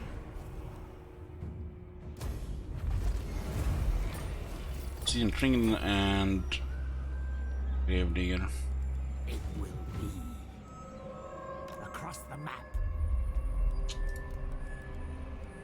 There's another unit of hex rates available here. 385 upkeep.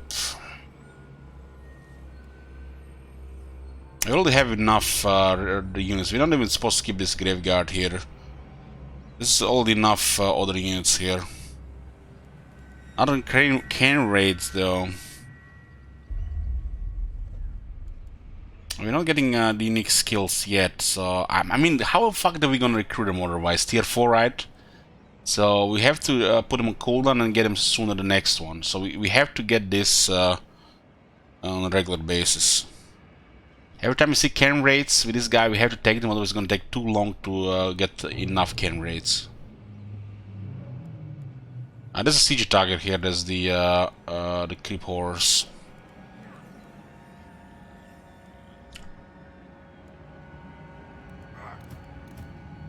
I need more minions.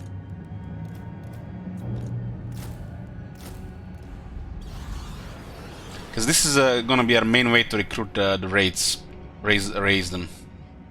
So we have to put them on cooldown and get them more later. Because these units need some serious experience to perform.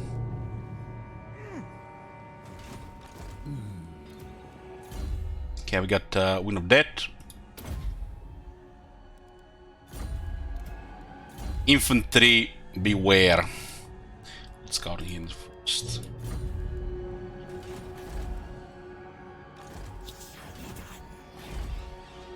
There's no siege attacker here, right? What are the chances the rebels get a siege attacker though? Unworkable. There's no fuck me having more than halberdiers on turn 14.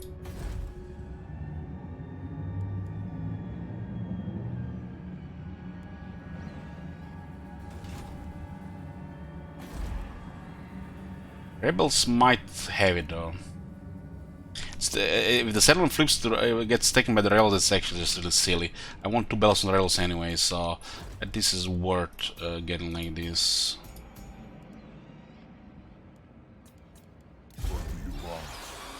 Just delay this a bit, right? I will alone. This is unlikely they're gonna attack immediately. What? They get a steam tank, tier 2 rebellion. Okay. Just in case. I don't want them to attack the city in the first turn. And then we get our technology for free skeletons. That's how the economy gets sorted. You dare?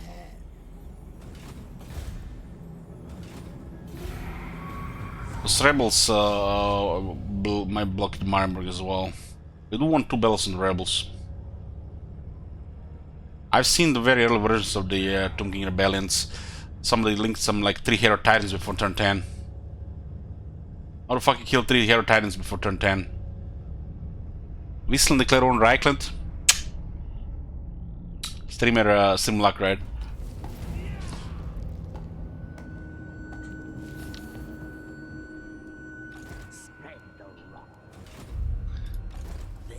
We need to take this down and this down, but we might also just go into the rest of the wasteland. I hunt. Sigma forbids. Doing Outriders. I will not betray you. I need targets. Characters. Find me charnel pits. This way. Beasts. A car has a character. What? Damn, 2 unique items turn 15 must be a DLC lord. Okay, what do we have here? This guy still needs 1 more rank until the next point. Your will. As you command. To Bella City is incredible. You dare. It is night. They're raiding immune to attrition, but they're taking attrition from the Imperial Corruption.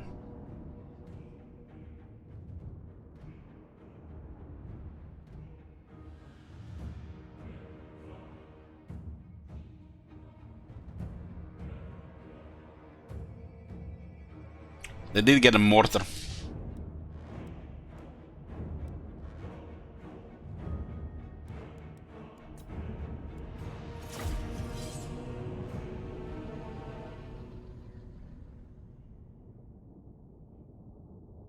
Another thing we can do to increase the number of piles, you learn how it works and then use that to your advantage. Like the target you're attacking has to have 14 units, and then you create a big pile from that by increasing casualties on both sides. Doesn't work with rebels.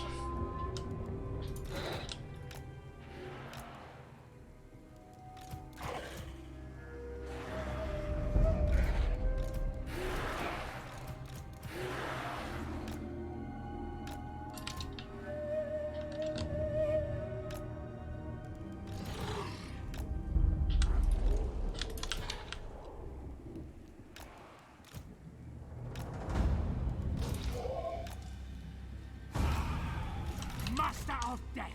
Life is a fate. Heinrich Kemmler. Yes, good. Here.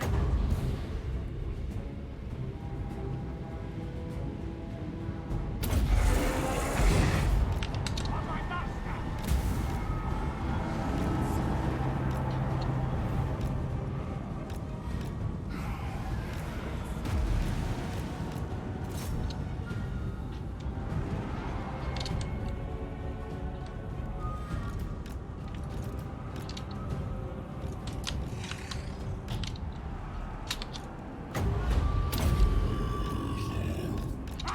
Even Krell would be impressed.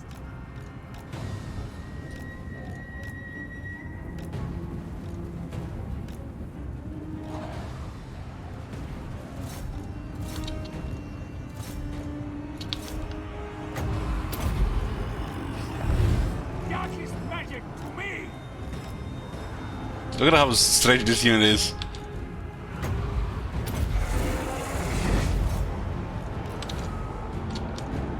my sepulchral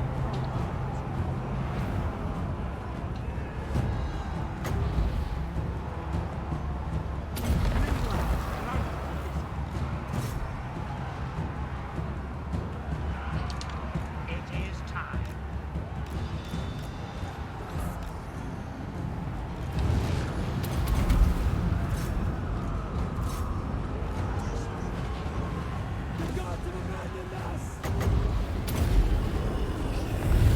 Death magic. Blitzmaster.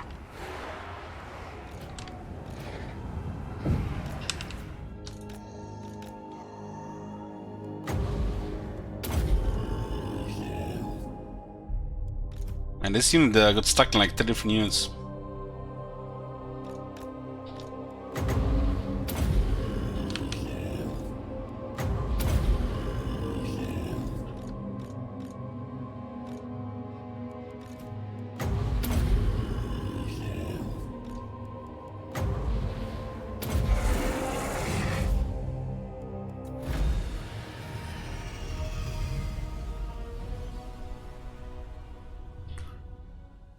Having Emperor Rebels gives us 2 bells, unless they have nowhere to retreat. Some opportunity to get some experience. Vampires rely a lot on characters, and high rank characters are amazing on the vampire counts. Lords and heroes.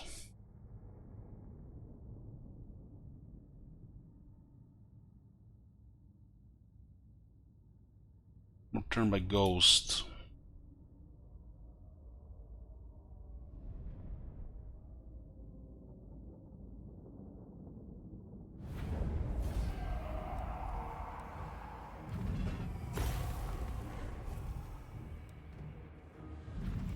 We need money.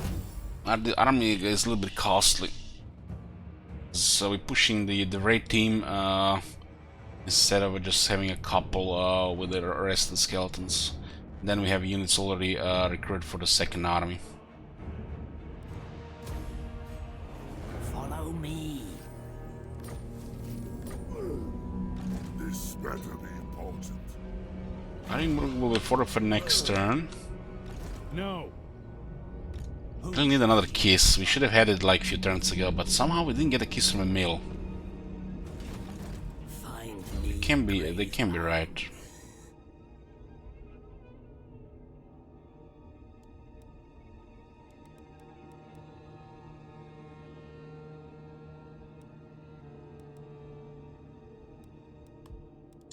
Upgrade the location of heck here.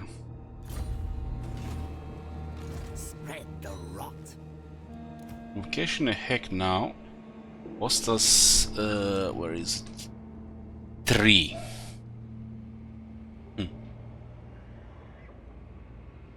9-second cooldown.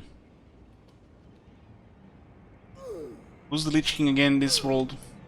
Ark the Black, right? Darkness comes.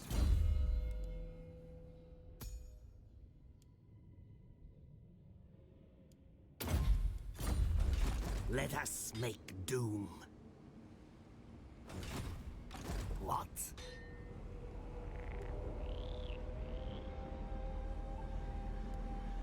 More sleep shines.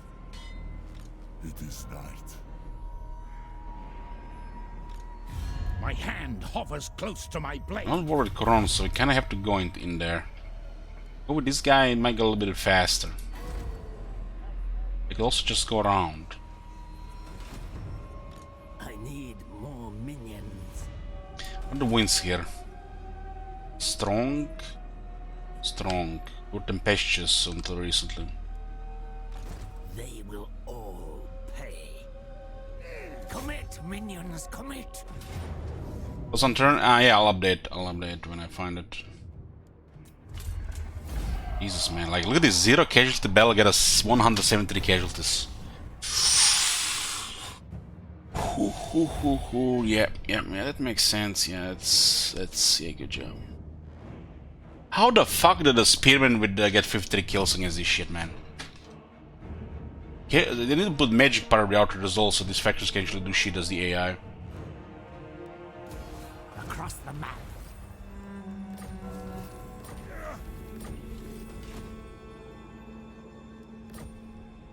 It is night. What's the military of these guys? All right. 78 already. Unachievable. That can't be right. Looks like they're recruiting 3 armies at the same time. Now they die. It's not worth risking a march. It might add another like 10 units.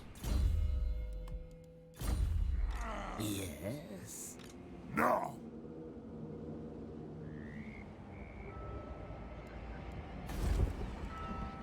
I hunt. If we don't have a third kiss, come on. I will shall not betray you. We already had that bonus. Hey, Gal. By Sigma, no!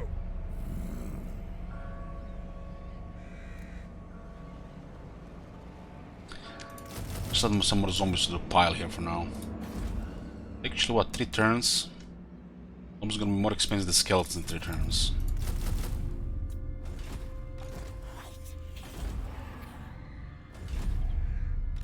You dare?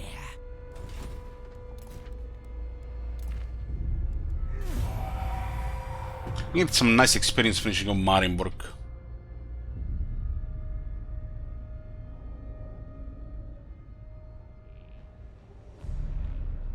It's the magic is not a factor in balance of power. That was a good thing we didn't march. Fucking hell, a miracle is coming. Finally, we're gonna get a kiss here. I love it when they attack me on their turn and they're just gonna get murdered. Recruiting a bunch of halberdiers and crossbows.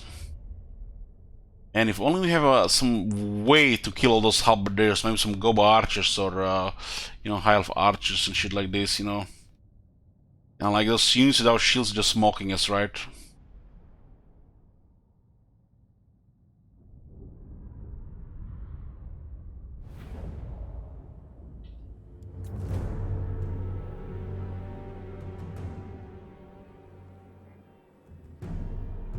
I swear this is the 3rd time we're fighting a male. And we didn't get a kiss.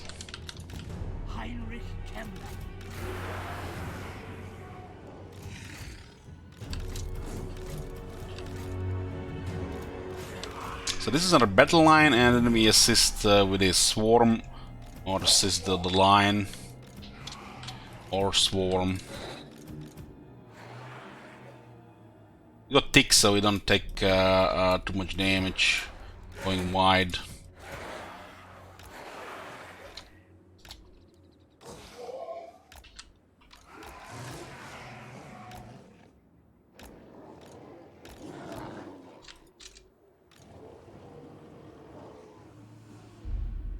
Life is a phase. I have 2 necromancers with wound.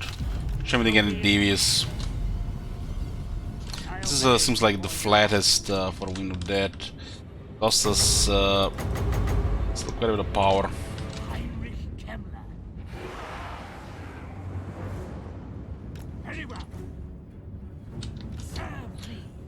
Turn.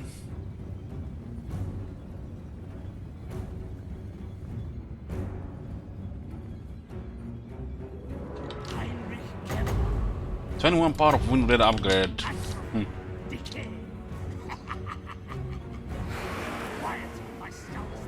Outrider is kind of fucked in the trees. Very well. Master of death.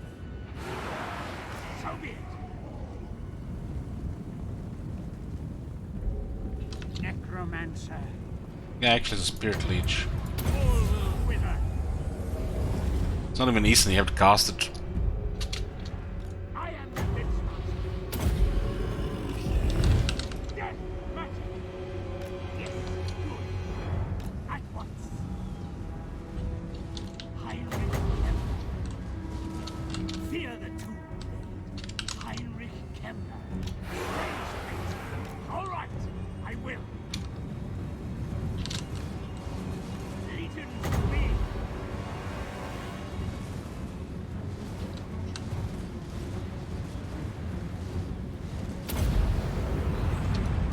Leech them of life.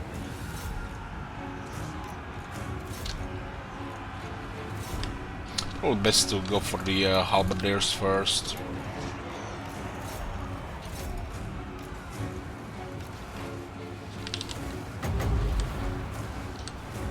Trying to delete our line. For my master.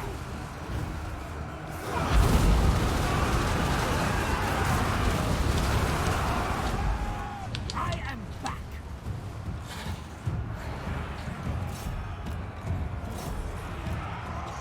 They focused everything on the hex rays there.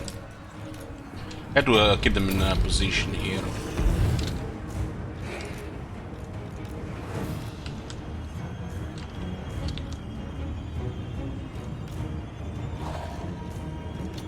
Other scenes can defend their swarm units.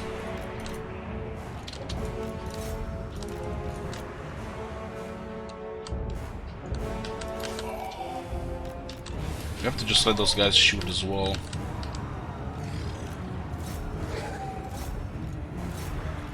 I actually put a lot of damage in those units when I was, you know, checking where to put it. Quiet, Skullstar. I know what I do. I run. Away, your master calls.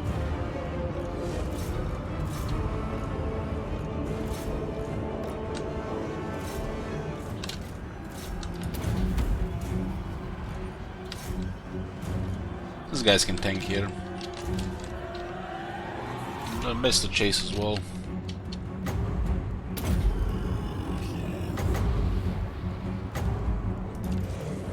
Got the sandwich here.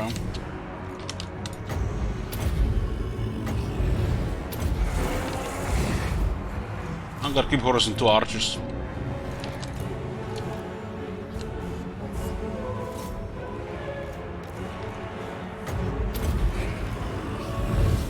He should have been out a while ago. Well, Militia is like just standing here like a statue, not even tanking. Like they tank better than do damage right now.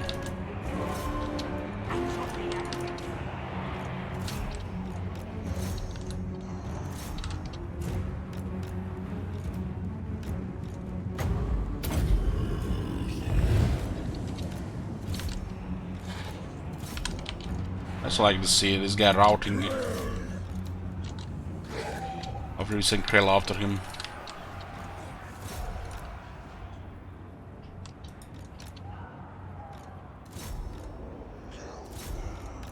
This guy's not getting terrified. Okay, then I don't think they have technology for leadership yet. This guy's gonna go down, and we get about a second unit dogs. Got 2 Black Knights now.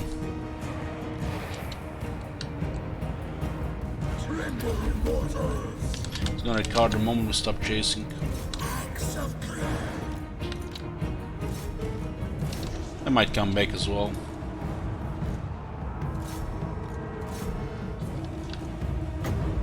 Got him range. At once. Kill all. I don't think they even have the leadership, regular leadership tag right now. Yeah, they got the leadership and morale tech, leadership and speed, I mean.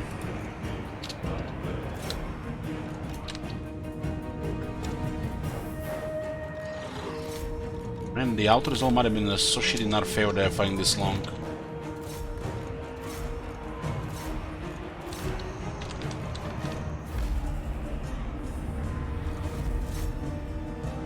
You know, they've taken 1400 damage but only 1 casualties. My dogs got sandwiched by 2 range units.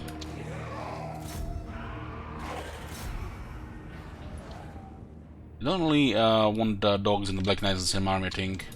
That's why I have a big swarm. Especially because we have to pay up for both at this stage. Later on, maybe it's a little bit different. The army they're usually going to use knights, they're going to get the battle skip for them, so just knights then better.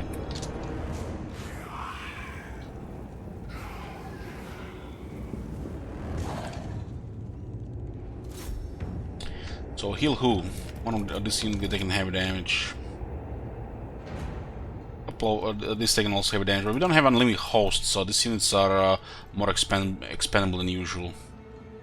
I'm missing 8 attack, 8 defense on battle skill.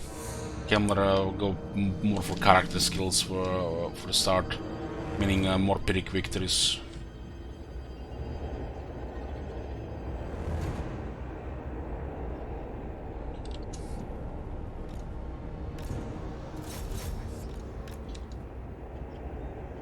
What happened in the last Altarian campaign? There, I forgot.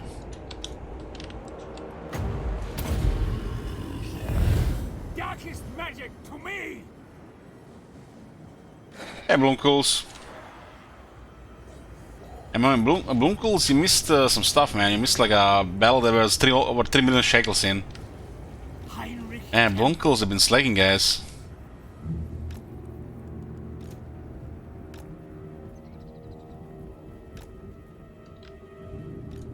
I run. I'll highlight it so you don't have to look for it.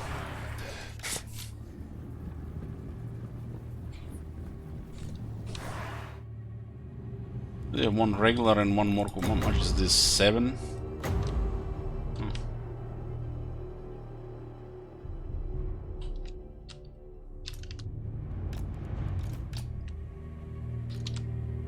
Might be pushing the timer here. I am Kemla. Ian has been wiped out. Krell.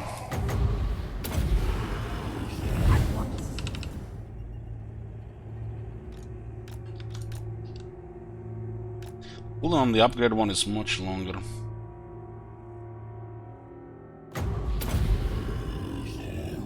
Let's see. This is correct. The upgrade one might be a little bit different on this. These guys have taken a shit ton of range while we were placing their Wind of Death.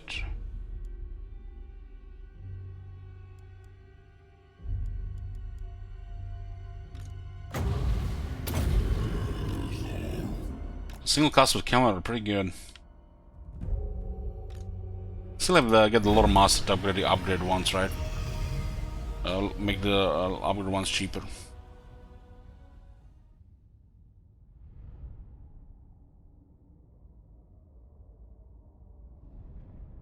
Buttons can be added, but also removed.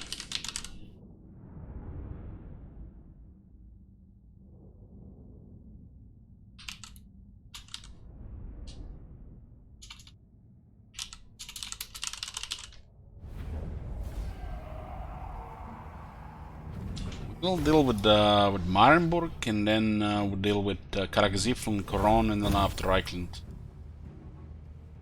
Reichland a little bit too much room. Maybe ignore Koron and go for Reichland after this.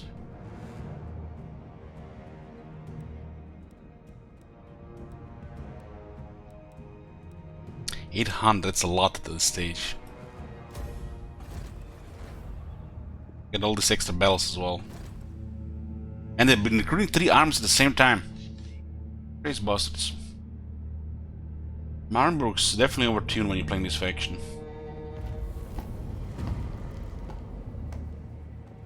They will all pay. Okay, get this one. Tomb rot.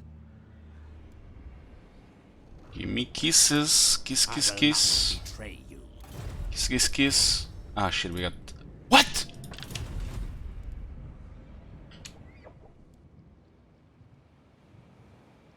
You have to kill him now? You don't... Was it always like this? I honestly... 3 times we've beaten that mill, guys. 2 times he got destroyed and now he's defeated in our... He's... They really have to get wounded now. It was Marshtains one time and now he was survived.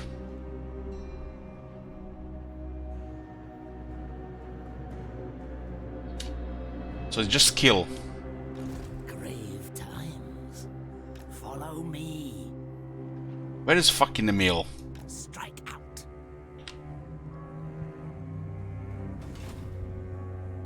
I will not obey. It will not come when because it's an enforcement zone. Yes. Impossible. Holy shit, man! They're recruiting. They're just spamming like crazy here. This is the Marienburg definitely feels overtuned when you're playing this faction. Some crazy spam here.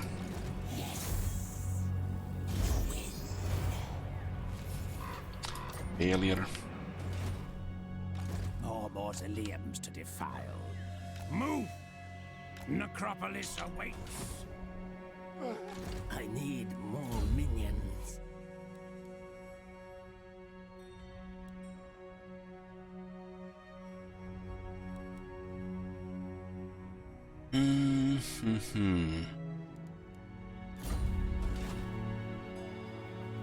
Let us make do.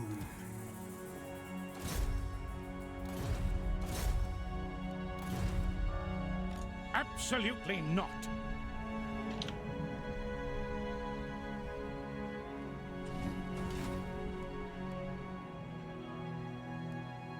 What do you wants. Darkness comes.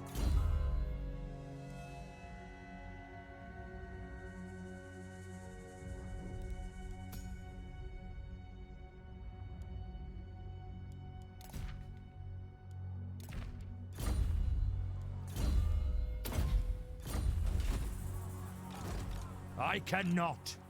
Find me, grave-bound. Spread the rot. 3 skeletons in 2 turns. No. It's 20 units. Good ones for this stage of the game. This is where the Gorsel has armor. We cleared that down, they drop to a lower tier units. Still get spearmen with shields, crossmen. We need to clear the city here. Minions.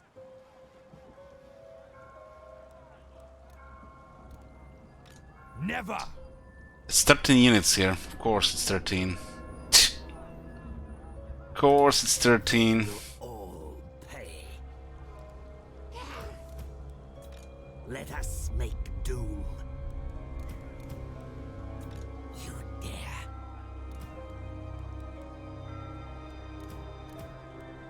It is night.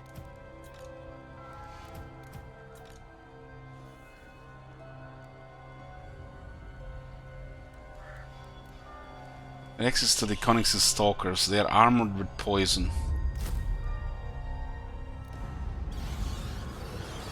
And they are out of order. Still not fixed.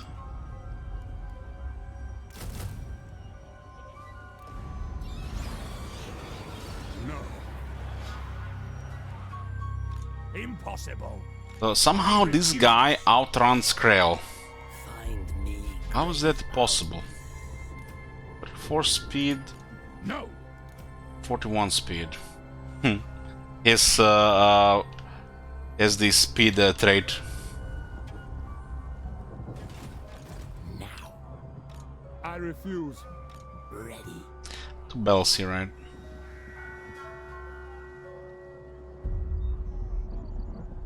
Kill. We have to get to the Marienburg, take this province. The Marienburg across the water probably gonna be a war zone, but they have to go. They have to go. For some reason, they feel like so overtuned when you play in this faction. Like they have some hidden extra buffs. I think we're going to go after Reichland when we clear the Marienburg. They have technology for leadership and speed.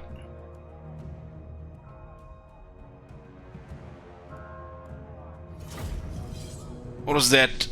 12 more turns. Ah, looks like this 13 more turns. Looks like this campaign is going to see day 2.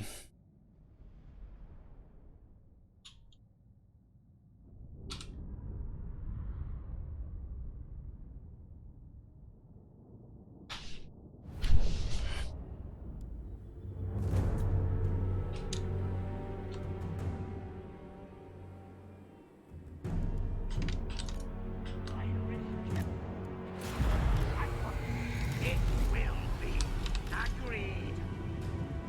The living will join us.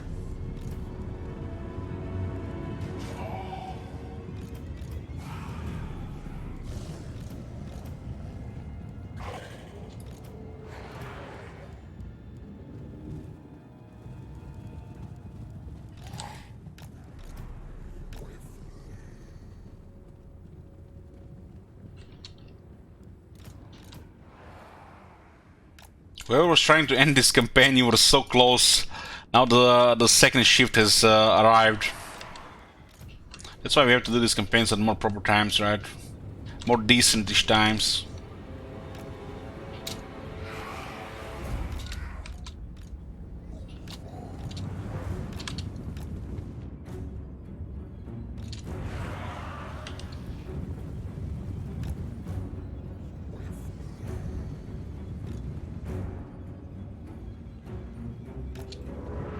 It is time. Now. I run.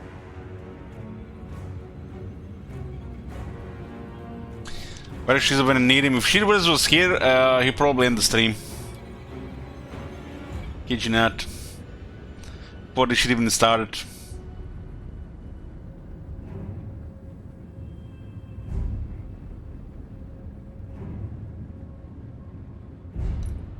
Only he has the balls to end the streams, and some random guy that did it when he didn't want to see more Empire.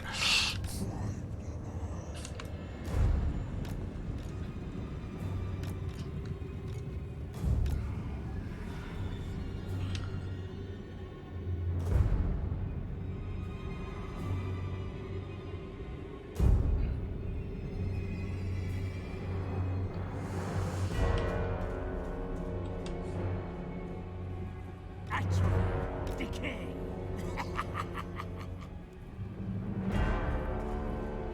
At once. Look at that heal deployment. They got us, boys. They got a high ground.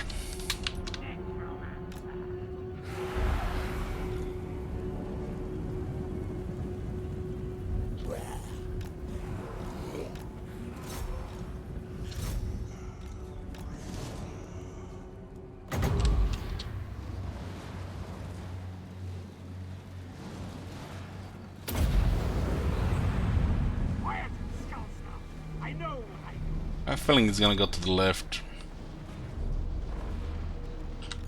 Serve me. I will see.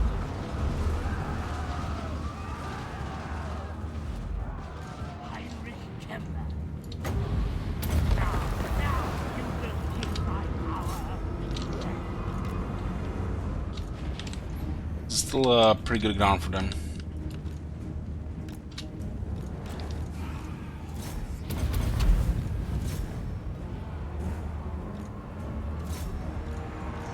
I'm gonna turn them again. I'm gonna turn it against them.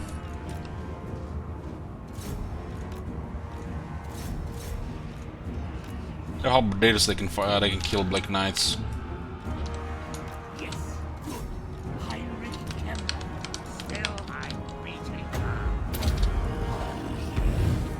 These guys can pin this for now here.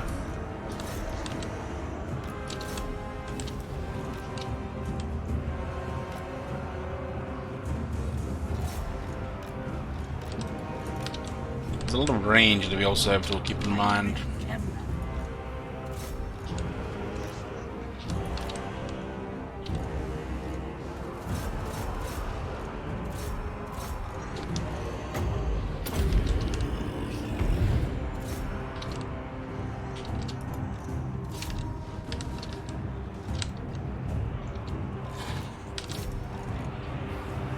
The halberdiers can hold a long time.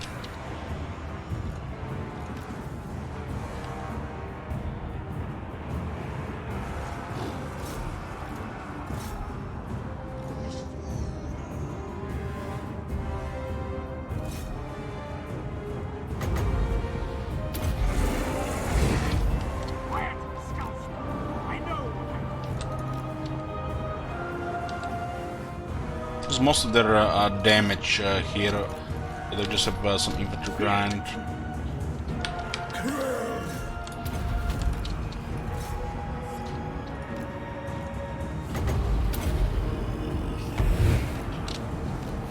It's 2 halberdiers against the Black Knights. We should disengage here. Gonna have a power recharge to get another Wind of Death to clear that.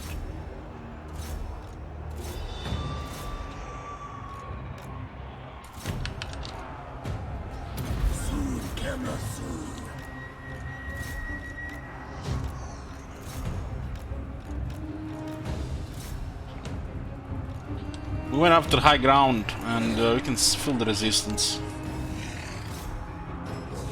Even after Wind of Death.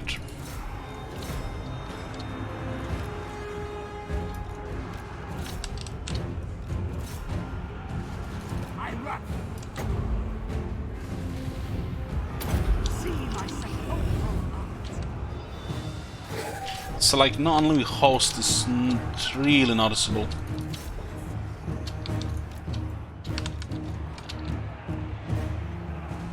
with haste.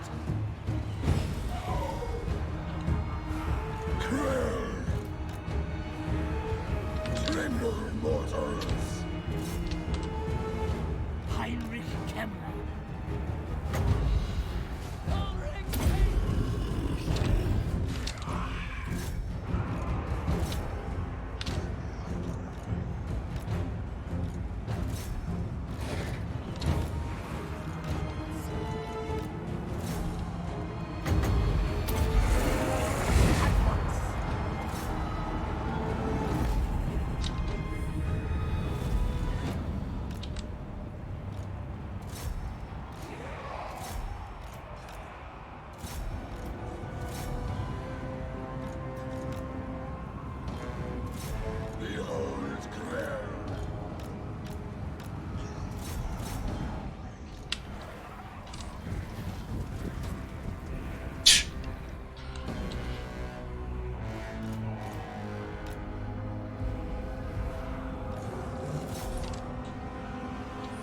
necromancer.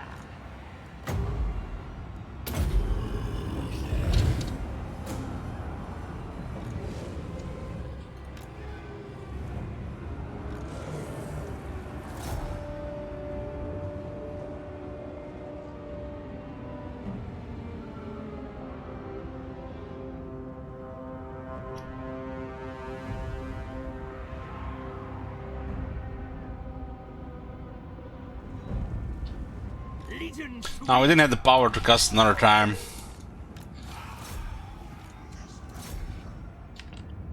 We're still trying to sort the all the wizard stuff. It's a very expensive spell initially, but once you have the arcane item stuff, arcane stuff sorted, it's can be used multiple times easily. Have you seen that shit? Holy shit! What the hell?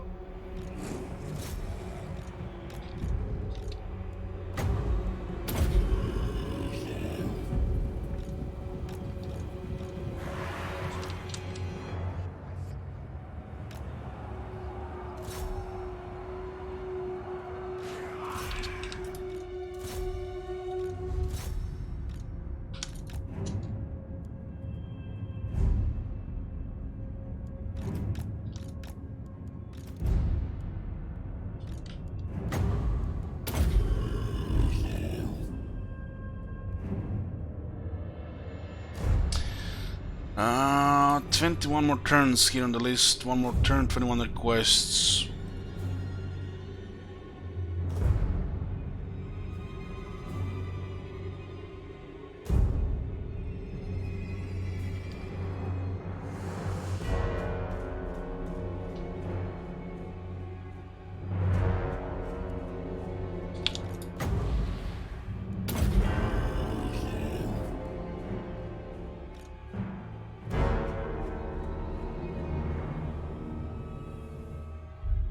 It's pretty sweet skill for 3 power.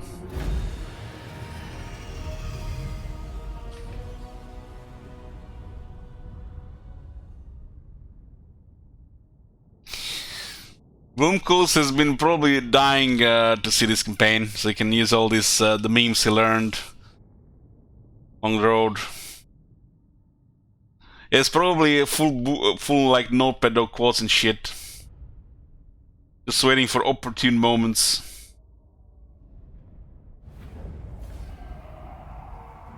I'm going specialist and wound and necromancers to get a little bit kiss ahead. Considering we have a couple of nice quality units, we didn't really need to go for the unlimited host this early.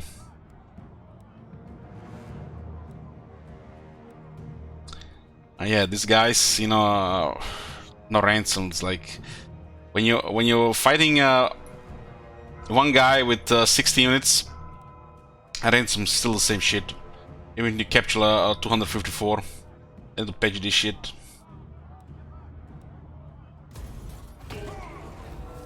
Some sweet experience here. Spread the rot.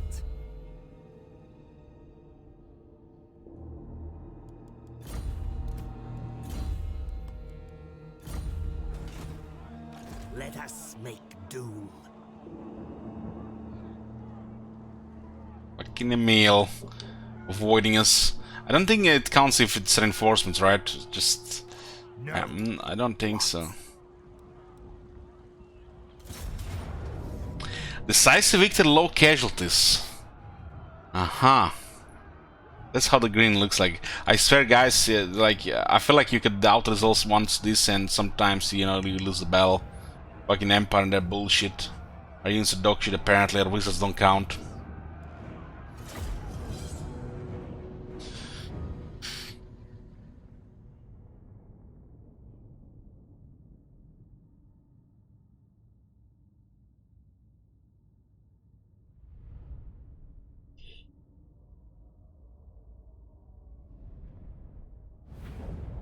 Let's see if the reinforcements work. We're gonna have to clear a mail, probably one Krell and one fast unit.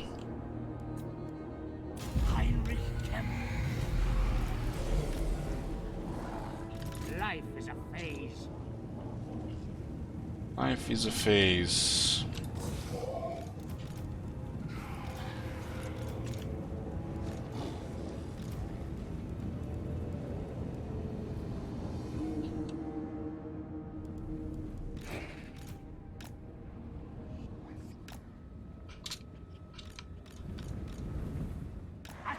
We're very close to start unlocking the unique skills. Guys, what's it called? Flip-footed? Strider 41 speed, yeah, that's how I escaped the kill the first time.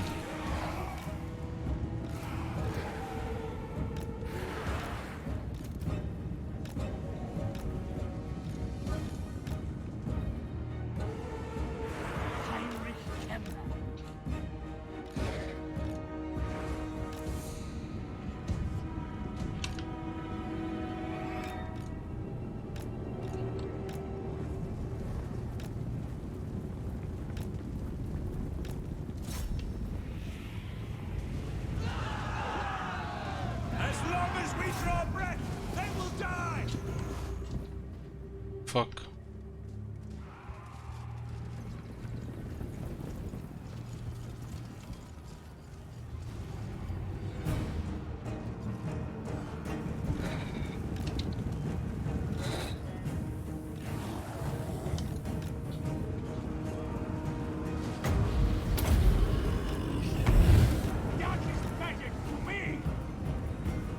A bit leadership here. They're fighting anti-large unit.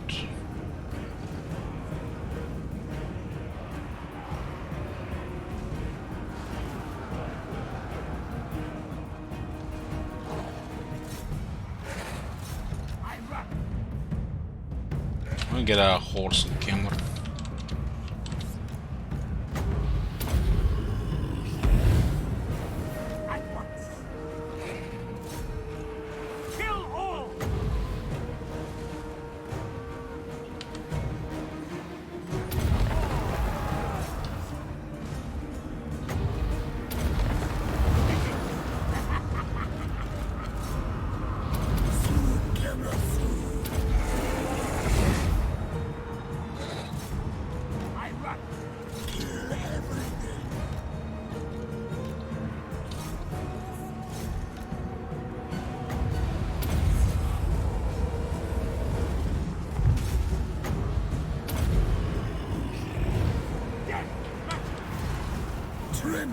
Second time killed duels Emil. Outran him the first time, 41 versus 42 speed, I guess he was faster.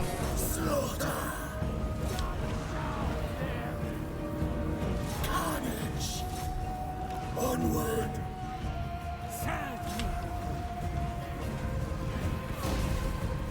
At once! Necromancer! I run! Yes, Lich Master!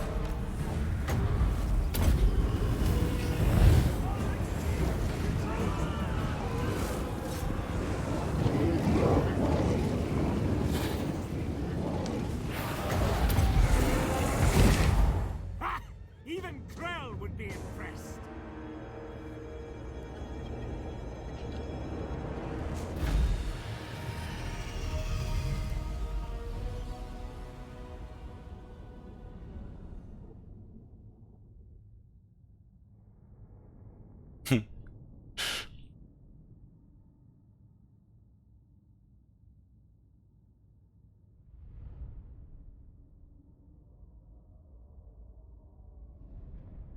Clearly, is that emote perfectly displays how I think about you sometimes.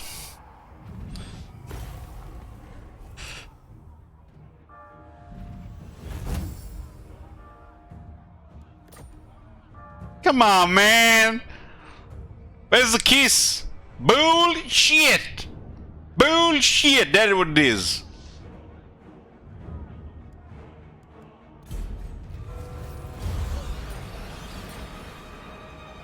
Fix the goddamn system. I need more minions.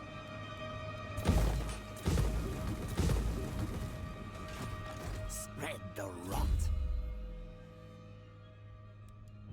Eternal Bastion upgrades the Lord of Undead, Krell no longer degrades in battle.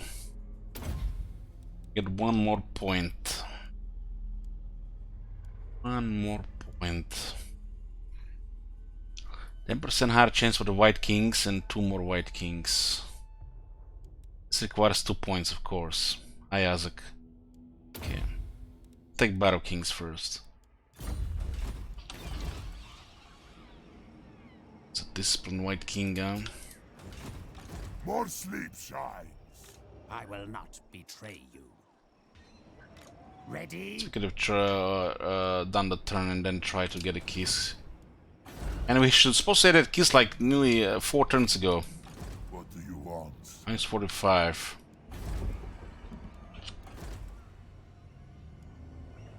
Minus 45.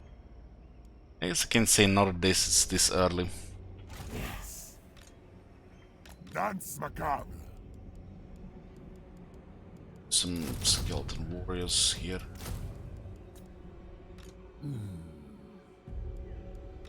Darkness come. We'll destroy Marienburg here completely. My bloodline. 2 more bells here for from the rebels. You can sell more heroes, huh? Necromancers. It's a devious necromancer. Good tier 2 building for that. What is this guy? Rank 9. 1. What? Guy's rank 8. 8. For a devious necromancer. They're fucking fired.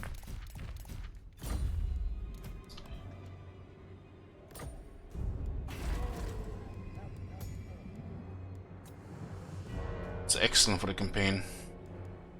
Ready.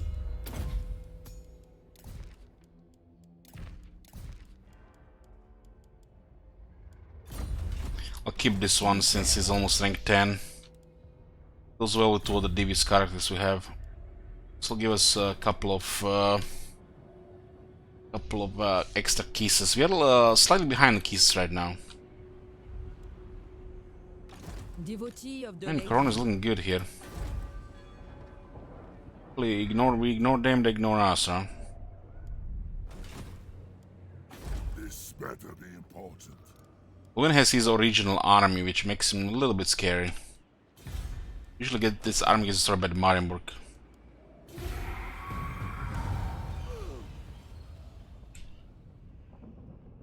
What the hell? Extra shekels for the PC. Make sure to buy a 3090 T. 3009 titanium. They even haven't released that shit yet. But thank you very much.